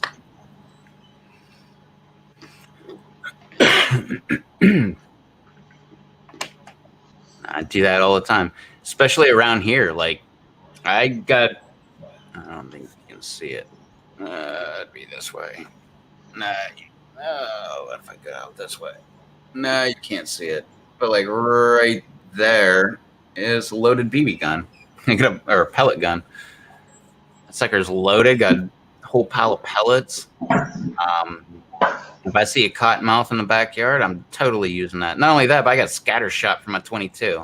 Either way, like if I see a cottonmouth in my backyard, I'm taking it out. Why? Because my neighbor has kids, and I live in the swamps, and I don't want my neighbor's kid to get bit by a damn snake. Well, both my neighbors have kids, actually, and both of them play around in the swamps. I don't want them getting bit. So if I can do my part in taking out something that might bite them, then hell yeah, I'm going to do it. It's practically the only thing you got to worry about around here. And we got fox and coyotes, but they're not going to mess with you. I've had a fox, how close was that thing? That was like 20 yards from me, 10 yards? Nah. 10 yards is 30 feet. It might have been a little, maybe it was 15 yards, something like that. But a fox isn't going to mess with me. Coyote might.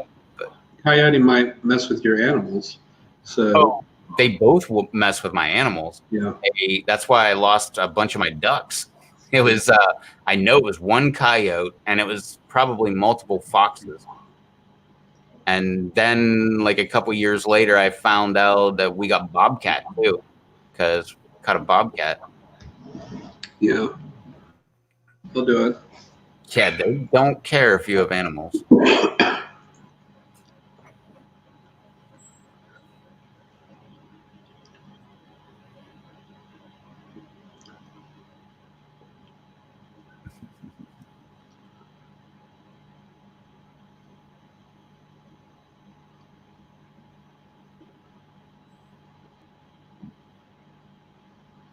Yeah, I used that phone actually. I used to have a picture of the Bobcat. It might be on here.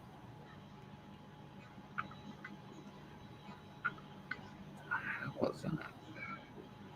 I don't even remember where the hell my stuff is on this phone.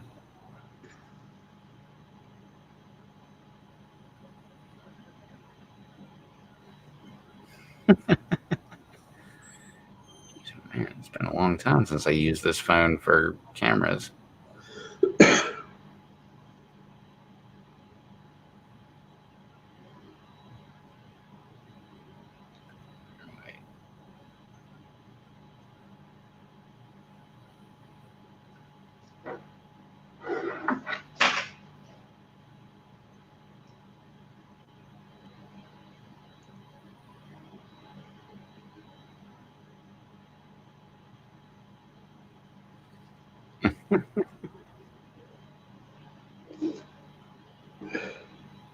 Jeez.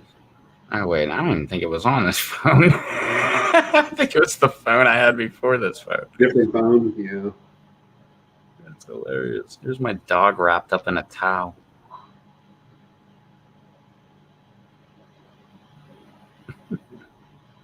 Oh geez, I forgot all about this. And I made a video about this and I never even released it. I think I even uploaded it to my channel.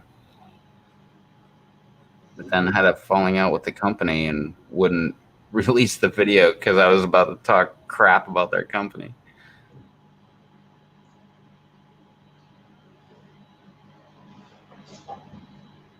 This is all peppers and greenhouse. There's my chickens. Jeez, oh man, there's the pretty Polish chicken. I love that chicken.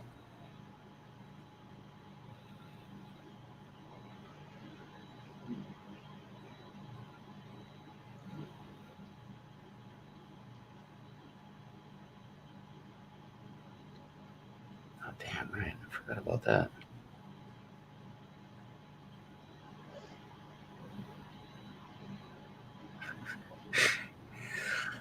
It's surprising how many pictures I have of my dog. Yeah, my dog doesn't. Neither one likes too many pictures of them. So they always, look the other way, or they don't like to take pictures. So I'm looking at a pile of pictures of my red dog with the white dog.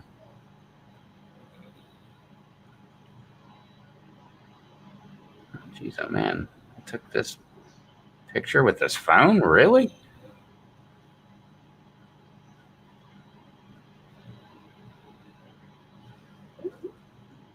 Oh, puppy snoring. Or not snoring, she's having puppy dreams.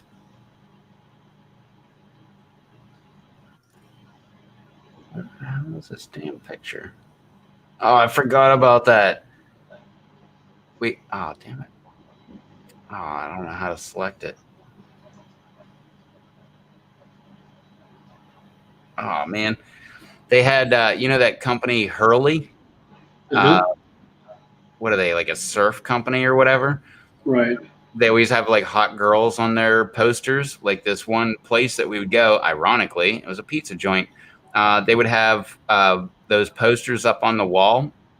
And I used to take pictures of the poster and just like make a tweet like, yeah, out having lunch with my girl or something like that. And I would get all these people like, that's not your girl. Like, yeah, I know, that's the joke. Like, obviously it's some chick on a poster. It says Hurley right next to her head. I forgot I did that. Here's this dog I almost got.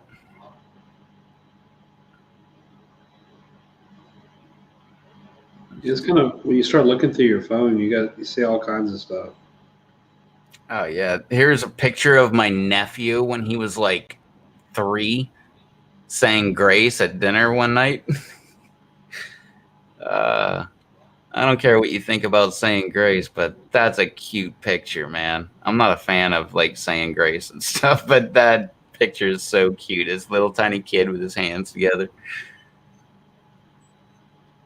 One of my old work trucks. Here's a boat I was building. Didn't I make that a video? I think I did make that a video where I like towed it into the swamp. Like, launching it into the swamp. I don't know. That picture's not on here though, so heck with that. Yeah. Yeah, that really shows you how long you've had your phone when you go through your pictures. Right. Actually, I kind of wish I knew where the hell my other phone was. I lost a phone and 2 batteries.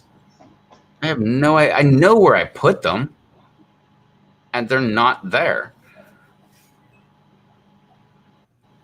I remember my phone, one of them, that sucker was with the case that I bought, which was what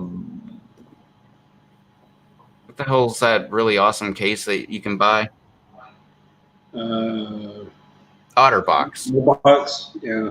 Yeah, I had one of those, and then I had a fake OtterBox for this white phone, and that was chilling with the 2 batteries in it. Because if you look, the battery seems to be busting out of the damn case. Like, there's a little bit of a gap right here.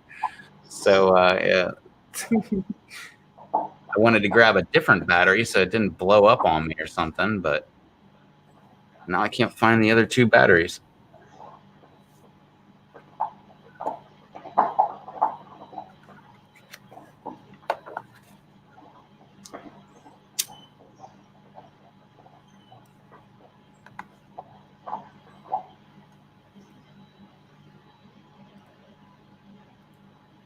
I know they're around somewhere, but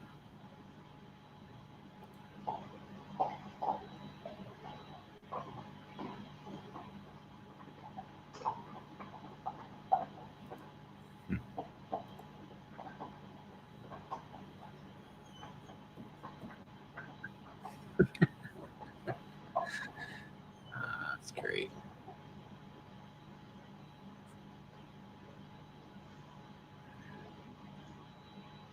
I got it like super easy, but the trolling on the live streams today has been insane. What was it? The trolling on the live streams. Like, I just had one person say like 4 things, 4 things. Mhm. I don't care, but I was on a live stream earlier today. Holy crap! It was like off the charts, man. Like, it was like full on whack-a-troll for all the mods in the entire chat. It was crazy. Hmm. Yeah, and I saw that with a bunch of different live streams today. I wasn't on anybody's live stream today except for my own, but I was invited to a bunch of different live streams today, and just watching the chat, I was like, maybe I'll just sit this one out.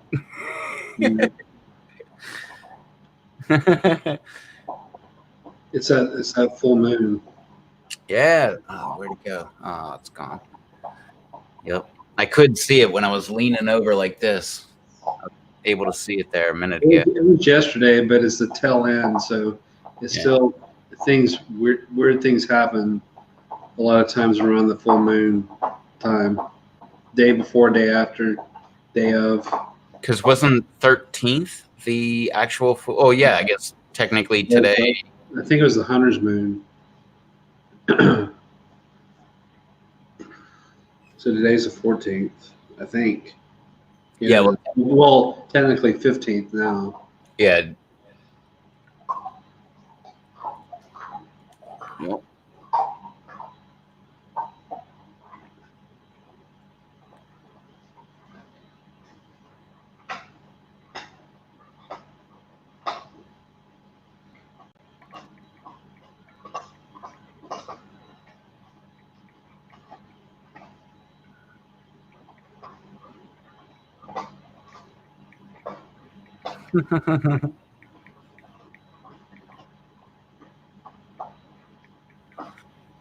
That reminded me.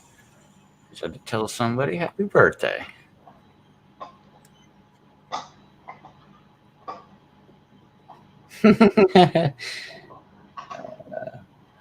That's funny.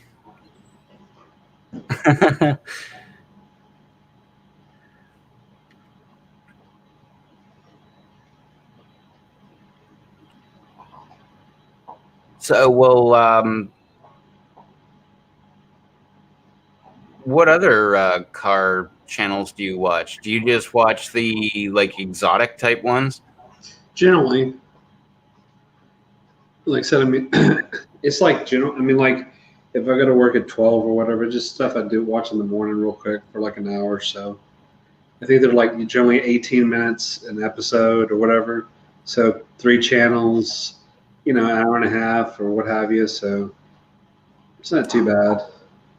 And I don't know, I'm guessing you're right here with me, but I'm a big fan of don't give me a 3-minute video. I want like a 20-minute video because there's so much stuff to go over that a 3-minute video would not do it any justice. Oh, no. Yeah, there's nothing. I mean, a lot of those, it's not even enough to set the stage for whatever they're going to do in 3 or 4 minutes. So most of them are generally 18 to 20, 30 minutes, somewhere around there. So. Yeah, I like I like a whole pile of different stuff, but yeah, that Cletus dude's I've been watching a pile of his stuff. Actually, I watched so much of his stuff that I stopped watching it because I'm only going to watch his new stuff because I feel like I'm caught up. But I watched like all the way back because I've seen his stuff pop up on whatever kind of feeds, like usually after I watch a video because I never go to like the homepage. Yeah. But I've seen a ton of his videos and I thought he was funny and all that stuff. But I got so intrigued on his quest to be the first person in a GM with a stick shift to go into the 7s. Right. And like after watching all that, I'm like, I'm hooked. Like I just gotta watch all this stuff. And then his tuner, Jeremy, I follow that guy too. Faster Proms. Right. Yeah, I watch that guy too, man. He's got some great stuff too, man. Like I love his videos. Not to mention that I watch both of them. They both work out of the same garage. So you'll see like Cletus's stuff in the background of Jeremy's videos, and you'll see Jeremy's stuff in the background of Cletus's videos. And I don't know, it's pretty cool. Like the ones I follow generally like Daily Driven Exotics, and then like I said, Shmee 150. I do Life Apollos because he just does like highlights and clips of all the other car channels, those exotic car channels, like Stradman, Vehicle Virgins, F-Spot, 1320 videos. There's another one I think I'm pretty sure I follow too. 1320 I like. I mean, I think they just surpassed 1 billion views on all their videos. Awesome. That's a lot of views. I love hearing things like that. Like, I know, like, some people get all, like, bent out of shape. Like, my channel doesn't get that, so screw them. Like, I never get that way. When I hear that, I'm like, hell yes. Like, that is, like, I am so pumped for them that, I don't know, maybe it's just me giving good vibes that maybe I'll hit that status someday or, something of the nature. Well, I mean, it's taken them 10 years almost. Because, I mean, Tavarish. Yeah. That was another one. I think I'm subscribed to Freddie. I can't remember. I know I watched that Supra video. That was like, what was that, like 40 minutes long or an hour long or something? Something like that. Yeah, it was awesome. I loved it. It was 4 days. Like he could have broke that up into 4 different videos and got 4 times the views, but he didn't. He just made it all one video.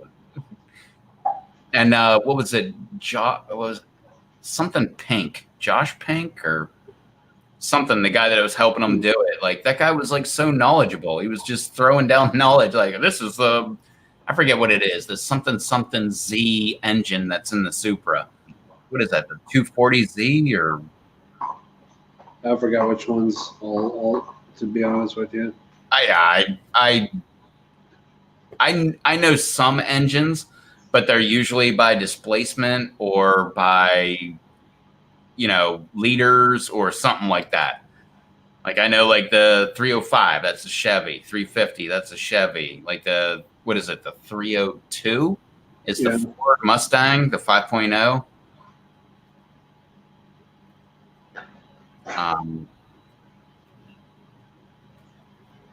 Yeah, but I don't know. I love the, I like the like, hey, look at, I got a like Lamborghini or a whatever. Like I like those videos, but not as much as I really like the older type of videos. Like I found this, you know, 67 Chevelle in a barn, and let's see if we can get it running to like drive onto the trailer kind of videos. I love that stuff because that's probably more my market. Like I'll never have like, even if I hit the lotto tomorrow and I got like $500 million, the first thing I'm not gonna do is buy a supercar. That's for damn sure. Like I would buy like my dream car, which would probably, I have a bunch of different things that in my mind, but I think the first thing that sticks out would be like anything, well, yeah, like 85, 86 AMC or 87 to like 2001 Jeep Cherokee. Like that's one of my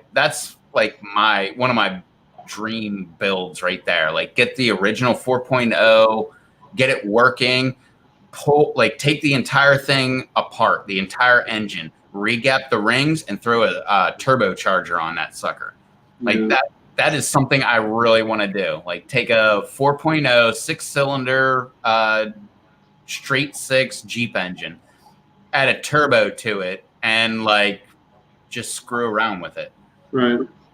Mine would be like a 71 Trans Am, mid 80s Mustang notchback. So I mean that's just a couple. I mean there's a bunch of different cars I like. That's my second, like that would be my second thing, would be like some sort of, and probably not like the most sought after cars, but like some kind of like 70s muscle car.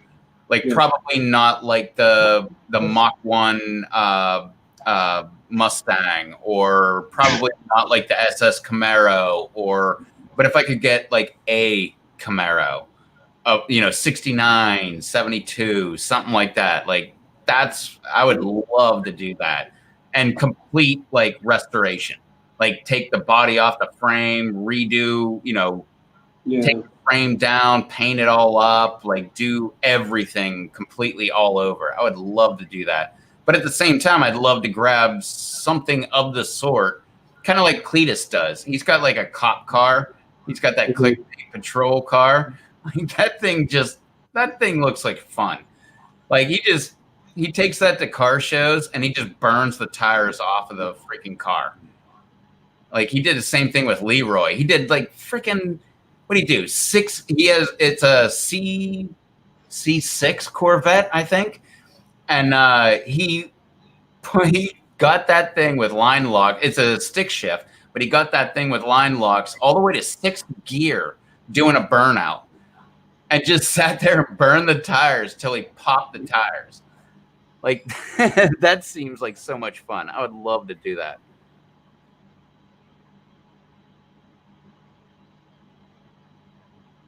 I mean, not to mention the dang thing did go. It was the first stick shift GM to go into the 7s.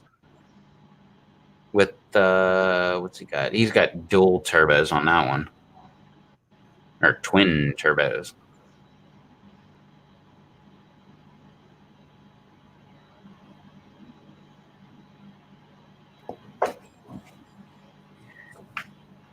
The other night I was actually watching a video. It was him. He made it into the sevens with a GM stick shift and was the first person to do it. And then some guy broke his record. And then they both went head to head in a drag race. I think it went like 2, maybe 3 times. And Cletus beat him so bad. Like he was like, not, I shouldn't say so bad. Like Cletus was like almost hitting sevens. He was like 8.04 or something like that. And the other dude was like 8.5. But that's the guy that beat his record, you know? So that's kind of like, I don't want to call it revenge, but you know what I mean? Like, yeah.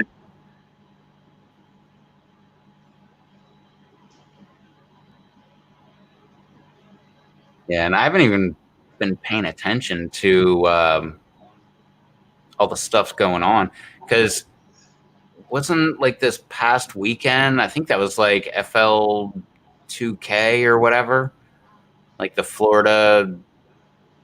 What the hell is FL2K? Florida. We have the Texas 2K. But that was a couple months ago. So I'm guessing it's about the same thing. So it's probably like you start at one racetrack, you do like a run down that, and then you like go to the next racetrack, which is like a couple 100 miles away, and then you race there, and then you go to another one and you race there. I'm pretty sure they do everything in this one raceway here. Okay. I was thinking of like what is that? Motor Trend always does it, like not Hot Rod.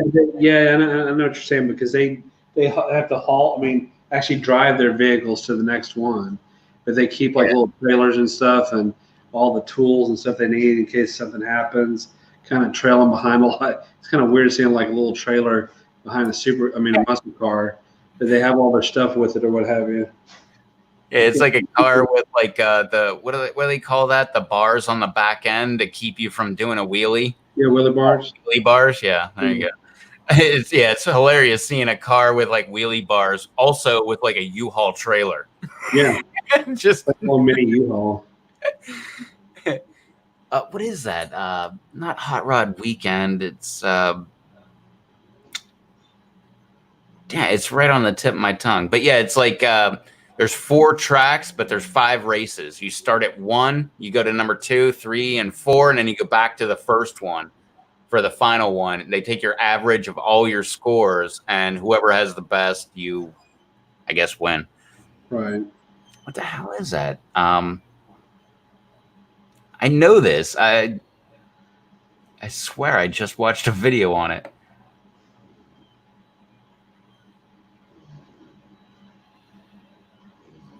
Can't remember because then they also have like the roadkill zip tie or zip. What the hell is it?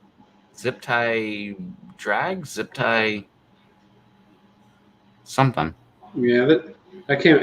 They'll kind of become a blur because they all start sounding the same.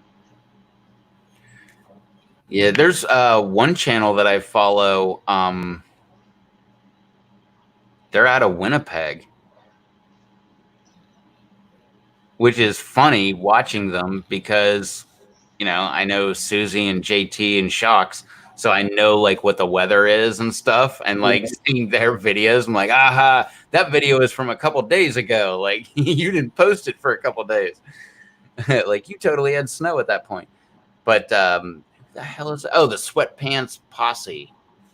It used to be SPP TV. And now they're Sweatpants Posse TV. And yeah, it's like Mike and Mike's like the main dude. And then what the hell is I'm blanking on both their names. The dude with the kick-ass Mustang and the dude with the the GTO that he's redoing. Twin turbo. What the hell does he have? The damn thing does wheelies. It's like an old muscle car. I don't think it's a Nova, but it looks kind of like a twin turbo Nova, but it's not a Nova. It's I can't remember. but that thing is awesome looking. But the weird thing is, like, they're in Canada, so like they can only hot rod for like a few months out of the entire year. So it's like all winter long. They're like, building up their machine to whatever they want, like twin turbos or a single turbo. They got a Mustang that all of them went in on. There's 5 people, and it was like Mike and I'm blanking on it, both of their names. The other 2 guys, and there's 2 other guys, but they all went in on a Camaro or a Mustang, like a Fox body style. And I don't even think it had an engine or whatever, but they went to the junkyard, dragged out an LS engine, put it in a Ford, and put a turbo on it. And I think they got like $5,000 into the entire vehicle. And it's a single turbo LS powered Ford Mustang. And that thing, I can't remember what it does. I think it does like 10-second passes or something like that, which is not that bad. But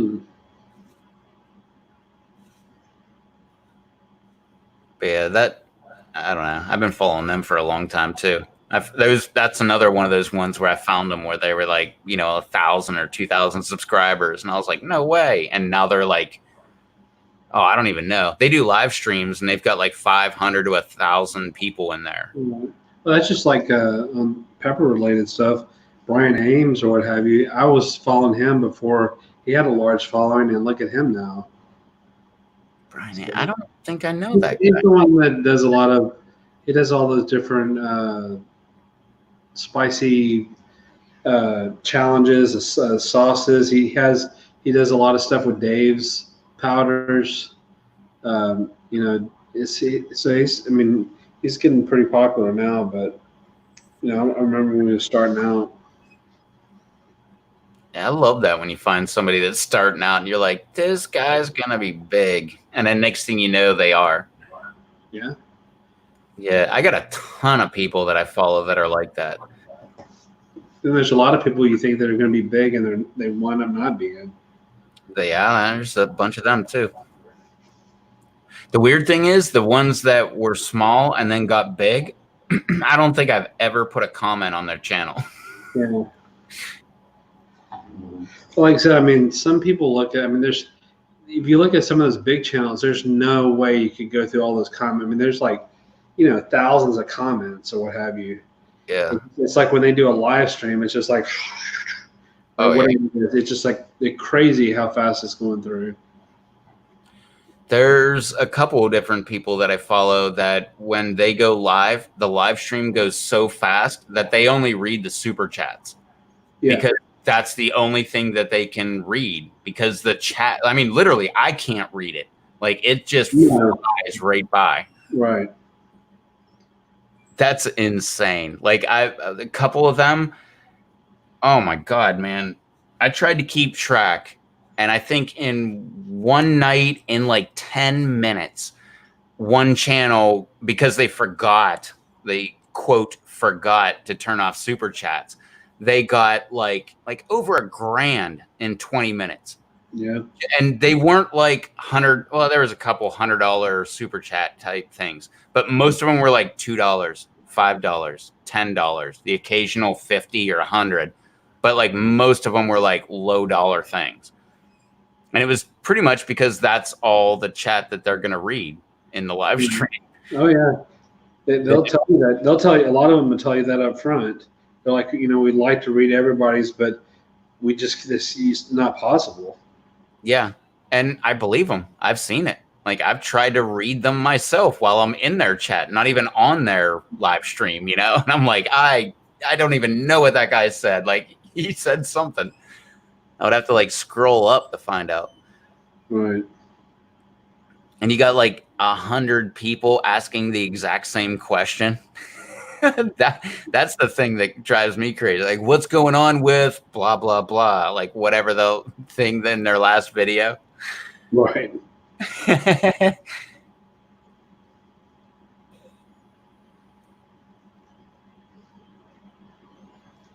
Yeah, that was There's been a pile of videos like that.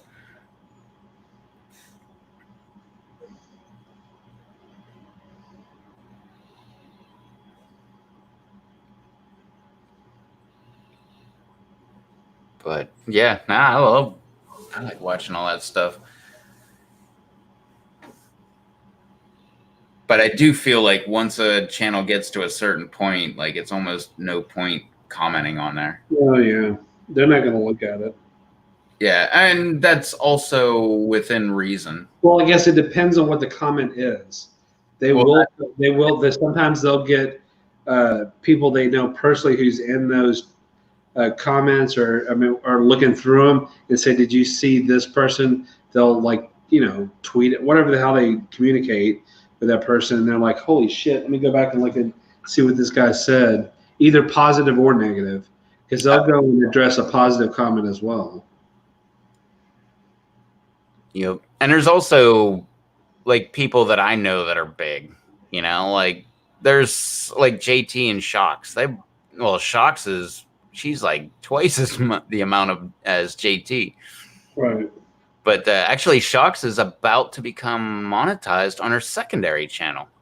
She's like, I think like 180 minute or I can't remember what the number was. You need 240,000 minutes, and she had like 238,000 minutes or something like that. Right. But yeah, she did a live stream earlier today because, it's over already. But happy Thanksgiving, Canada. Monday was Canadian Thanksgiving. It's Columbus Day here, so. Oh, really? Yeah. Everything is I mean, the mill and everything else wasn't. Today's Columbus Day. Oh, yesterday was. Yeah, Monday. Mm-hmm. Well, good. I'm glad I didn't try to like make it to the bank yesterday. But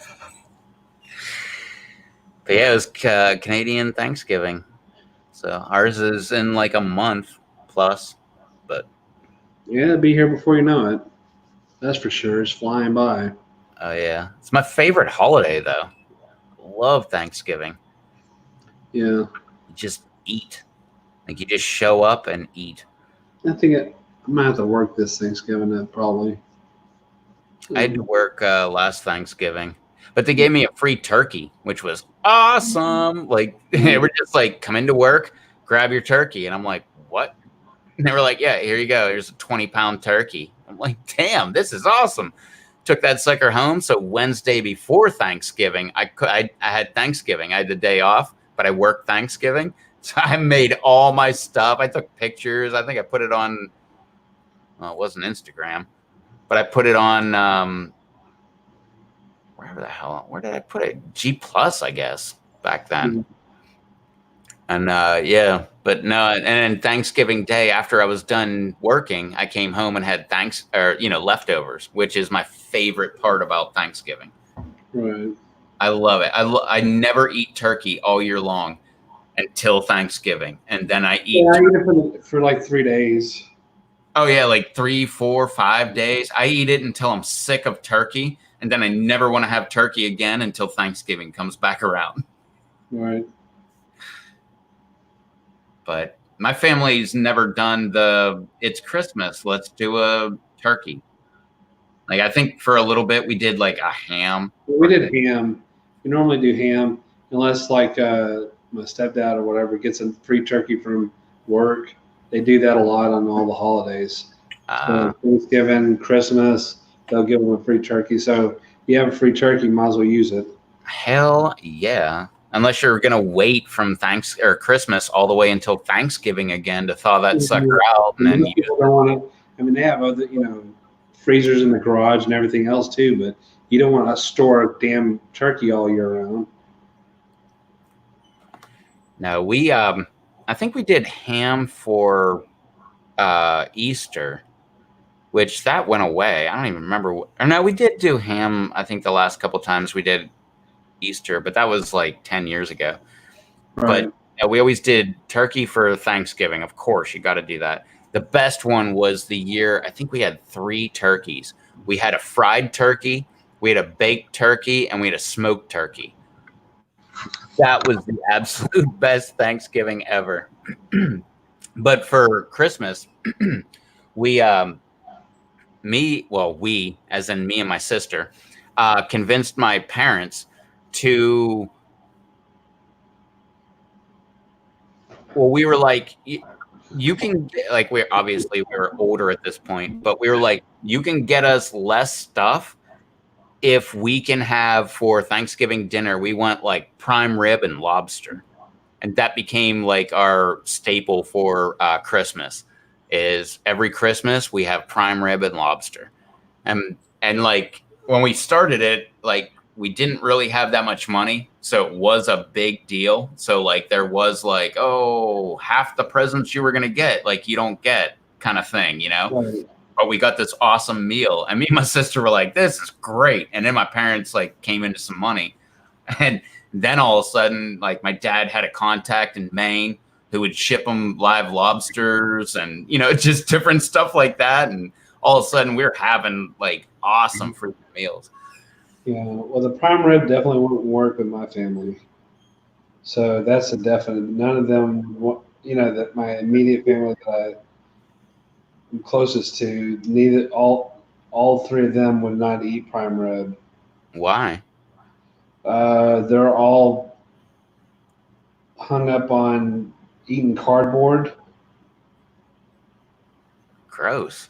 I mean, they want everything so damn well done, and there's like it's like dry as hell, so where everything sucked the life out of it. Yeah, no, that's like your first steak lesson right there. Like, if you like well done, you got to start going to like medium well, and then go down to, you know, medium rare. No, they're still not like that. They want it scorched. I love like medium rare, like especially prime rib. Oh my god. Oh, I do too. I mean, Yeah, that's great. That stuff's great. I mean, but I'm the only one that's different, where you know they don't eat anything that's not well done. I mean, I'm dead serious. Oh, heck with that, man. I love it. Like recently I got pictures on my phone. But I started like cooking steak less and less and less. Like to the point where the outside is kind of seared, but you cut that thing open, it looks rare in the middle. Like Oh, most of it. I mean, I've had it so where it's like damn near it's like a quick sear and it's like raw almost. It's a steak where you basically sear, serve. Yep. When I worked in Pennsylvania at a restaurant, they called it Pittsburgh Rare, and they would get like a flaming hot sizzler or pan or whatever, and they would throw the steak on there, and it would sear just like, I don't know, an eighth of an inch of the steak, and then they would flip it and sear like an eighth of an inch of the steak on the other side, and you would cut that thing open, and it was still bloody in the center. Sure.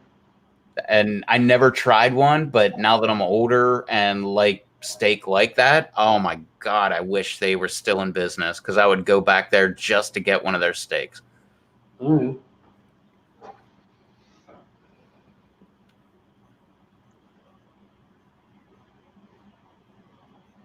Yeah, there were so many things in that restaurant that I wish I could go back to.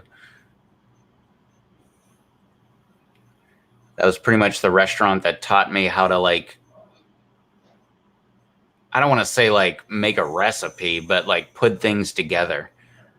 Like this cheese sauce we have is like okay, and this salmon that we just cooked for salmon cakes is pretty good. Like let's try mixing those two together. It's one of the best creations I've ever had. Cheese sauce with salmon meat. Just throw the salmon in there, pour the cheese sauce over it, mix it up real good. Or we'd do that cheese sauce and we would put it into just a pan, and we would add all kind of stuff. And we would put like bacon cut up, put that stuff in there. We would put what else? There was Cajun seasoning. Oh, some noodles. There was something else, and just mix them all up. I would like every time. Oh, ham. I would throw ham in there, or just whatever we had laying around. I would just mix it up with it. And I used to have, I forget what the hell I called it. I'm thinking of mess, but that's like my taco meat type stuff minus the taco shells. But there was something I called it. But I actually had people like request that like for their break when they went on break, they wanted me to cook their food because I would just like come up with crazy combinations of stuff that went together. Like we would always have Sunday morning porn because Sunday morning or Sunday we always had stuffed pork chops and mashed potatoes. That was a special all day long. So we always had mashed potatoes, and I would just go get a little like soup cup and put like a layer of corn in the bottom, put mashed potatoes in there, and then gravy over the top. You mix that stuff all up. You got some Sunday morning porn. Oh, you said corn. No, well, Something else. Oh my god, dude. What the hell is that? That's a tradition? yeah, potatoes and corn. Corn. But that's how I learned how to make homemade mashed potatoes too. Like my mom always made homemade mashed potatoes, but for the restaurant, like we would make. I remember one year we did a 55-gallon trash can completely full of cut up potatoes, and then we had like 10 5-gallon buckets, and we went through every single bit of the mashed potatoes. That was just for one, or no, that was a Thanksgiving. That wasn't a Sunday. That was Thanksgiving. Right. But we went through every bit, like sold out of mashed potatoes, like to the point where we still had potatoes, but we couldn't peel them, cut them, and boil them fast enough to actually get them out to the tables. I remember back then we used to cook, what, 4 to 10 turkeys a night for like weeks before Thanksgiving, every single night. So as soon as the turkeys came out of the oven, we'd have 2 per pan, 2 per level, and there'd be 2 levels per oven. And we had 2, and but we couldn't use all of them. But we'd pull those suckers out, throw them in the cooler, and let them cool off for like maybe 20 minutes, to the point where you bring them back out, and the pan is still hot enough that you have to use rags to like carry it. And you'd set it down and just start breaking apart all the turkey. And, you know, because we would just take it all off the bone and put it into bins and stuff and get ready for Thanksgiving. Because all day Thanksgiving, it was just like scoop up meat, throw it on the plate, mashed potatoes, like whatever else we were serving. Here's your plate. Like everyone looked the same.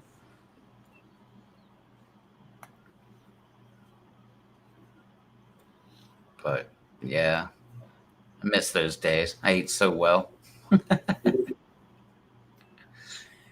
I did like literally from the time I got in to like an hour before I left.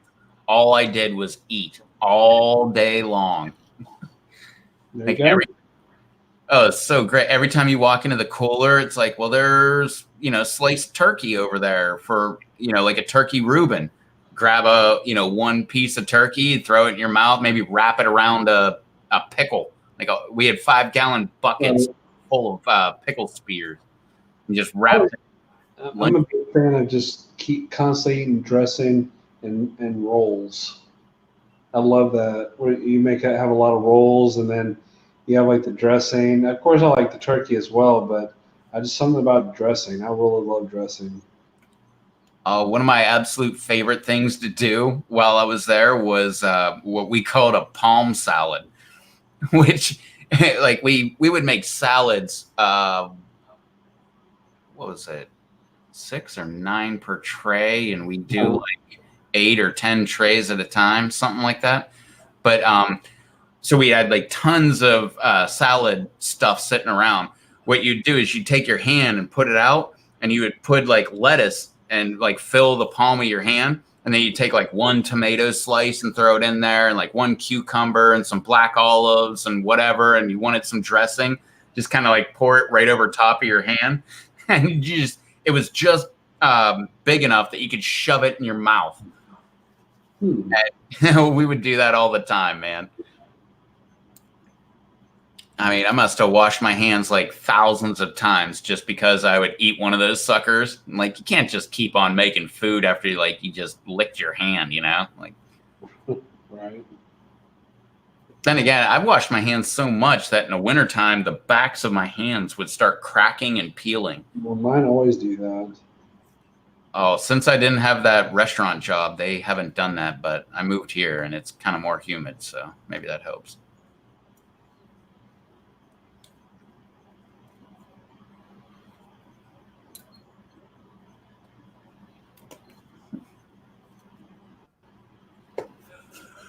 So what your crazy dog doing? Sleeping. Oh. Both of them sleeping. Nice. Mine was until I said dog. Yeah, they're just chilling. My dog's curled up on the couch with her head on a pillow. Or curled up on my sweatshirt. And she's curled up with her head on a pillow. And Maverick's over here by the table. Fiona's on the couch. They're both snoozing.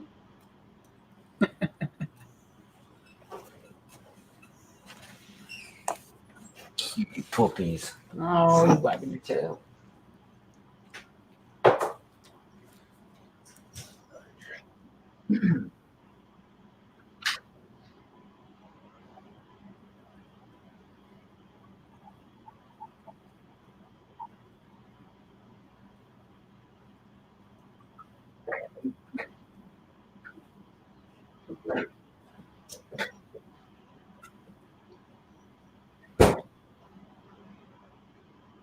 So hooked on this damn green tea. I've never been a fan of green tea. I was using the Arizona green tea as a mixer, but now I'm down to the Lipton, which I don't really like using as a mixer because I like that stuff just straight. Like that's my new like Pepsi. Like back in the day, I loved Pepsi so much. Like 12-ounce can, ice cold of Pepsi was like the greatest thing I could ever get. Only 12 ounce, not like a 1 liter or a 20 ounce. Because by the time you get towards the bottom, which I'm a fast drinker too, but once you get towards the bottom, it just doesn't taste as good. But with the can, it tastes the same, like almost the whole way through. Like the last sip is usually the one where you're like, it wasn't that great. But the first one is like the greatest sip you've ever had.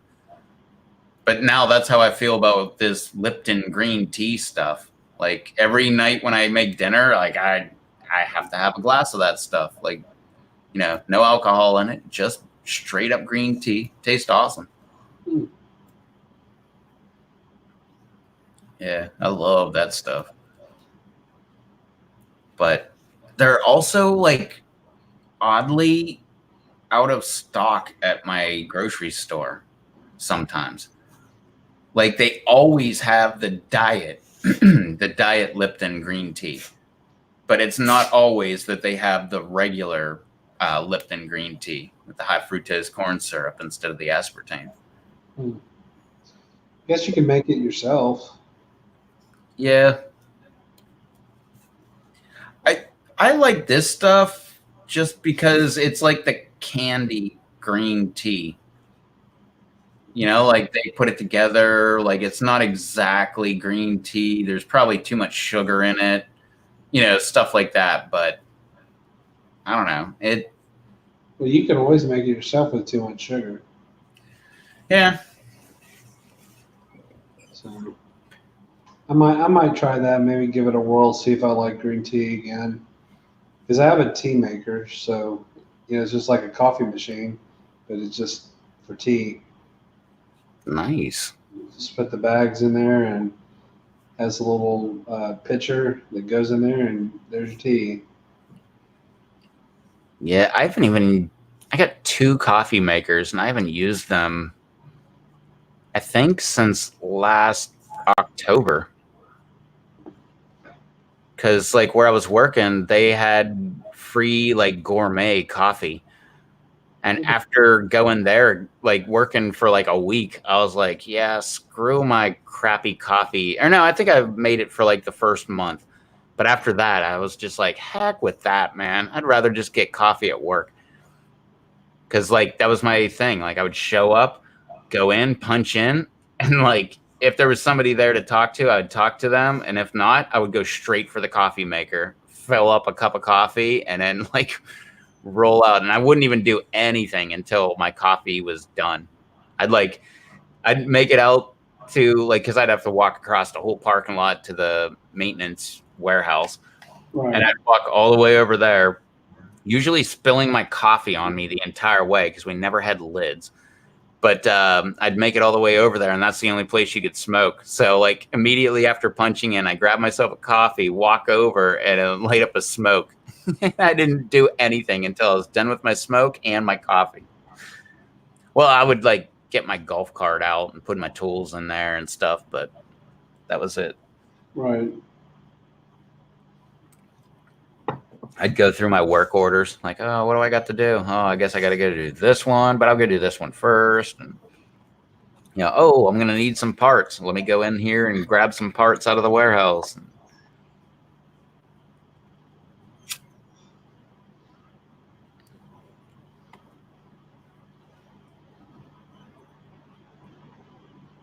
Damn. It's freaking 2 o'clock in the morning already. Yeah, it's getting late. Didn't even notice.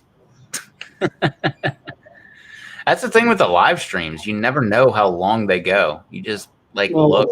It says live 420. Yeah, 4 hours, 26 minutes, and 35 seconds. Yeah. Yeah, I never look there because that's, like, right above my face. I always look over at the comments instead. Yeah. Well, there hasn't been any comments in an hour. Or almost an hour. Yeah. That Jackass was the last one. That's one cool thing about, I don't know if you have yours turned on, but, I mean, it's almost been an hour. It's 2:07. The last comment was 1:11. Yeah. On the Streamlabs itself, there's private chat and then there's public chat. If you go to public, that is like the replacement for having YouTube in the background. Right. Yep. Which, if you're going to go live, I still suggest keeping YouTube in the background because I've seen chat that has come through only on StreamYard, and I've seen chat that's only come through on YouTube. Kind of like with PlayStation.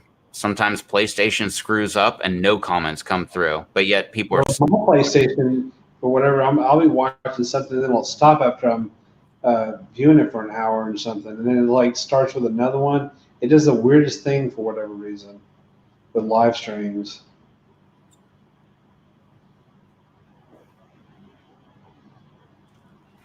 I've never used my PlayStation to watch a live stream. Yeah, I'm watching one right now. Now, I've only used it to not this one. It's something else. Well, I figured that.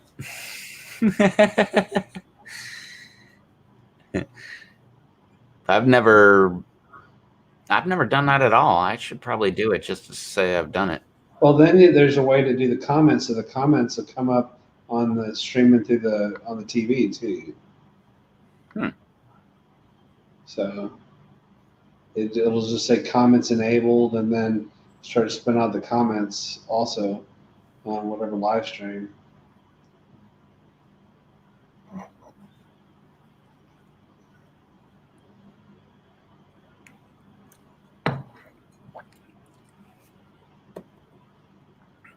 right, well, nobody else in the comments wants to leave a comment, then I guess we could hop off here. It was almost 4.5 hours. Damn. That's a long one. Yeah, I haven't done length like that for a while. Yeah, I've been there for like 2 hours. So.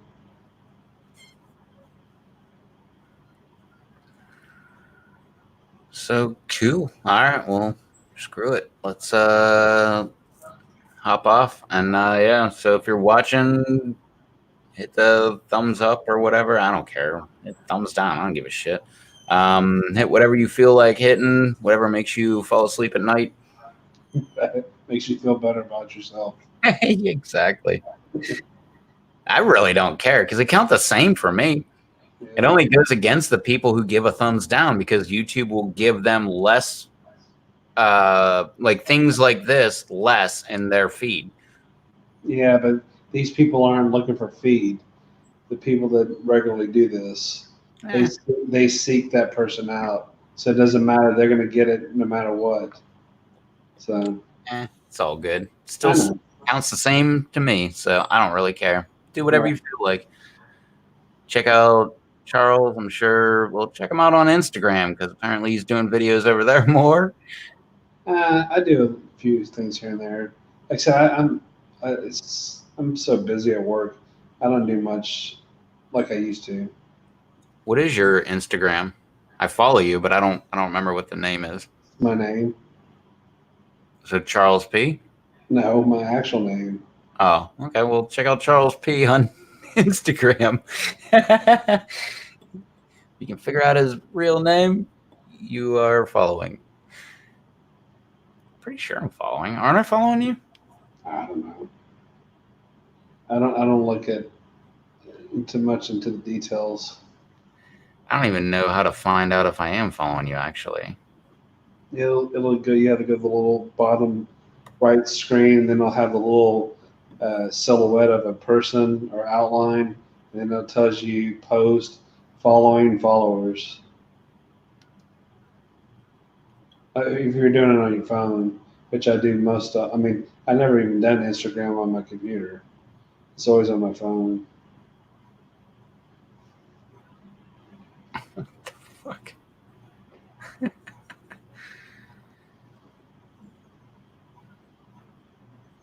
Oh, yeah. There we go.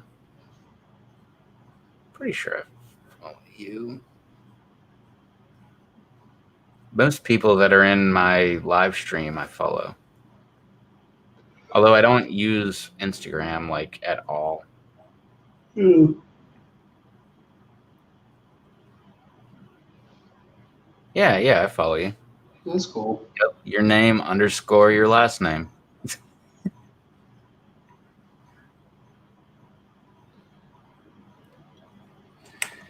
All right. Well, yeah, do all that fun, happy social media stuff. Follow Charles, follow me, whatever. That's it. We were live. It was awesome. You guys know it was awesome because you were here. Now it's not here. You forgot it. That's bad. I haven't said that in a long time. All right, we're out of here. Later, everybody. Thanks for hanging out. Love y'all. Bye.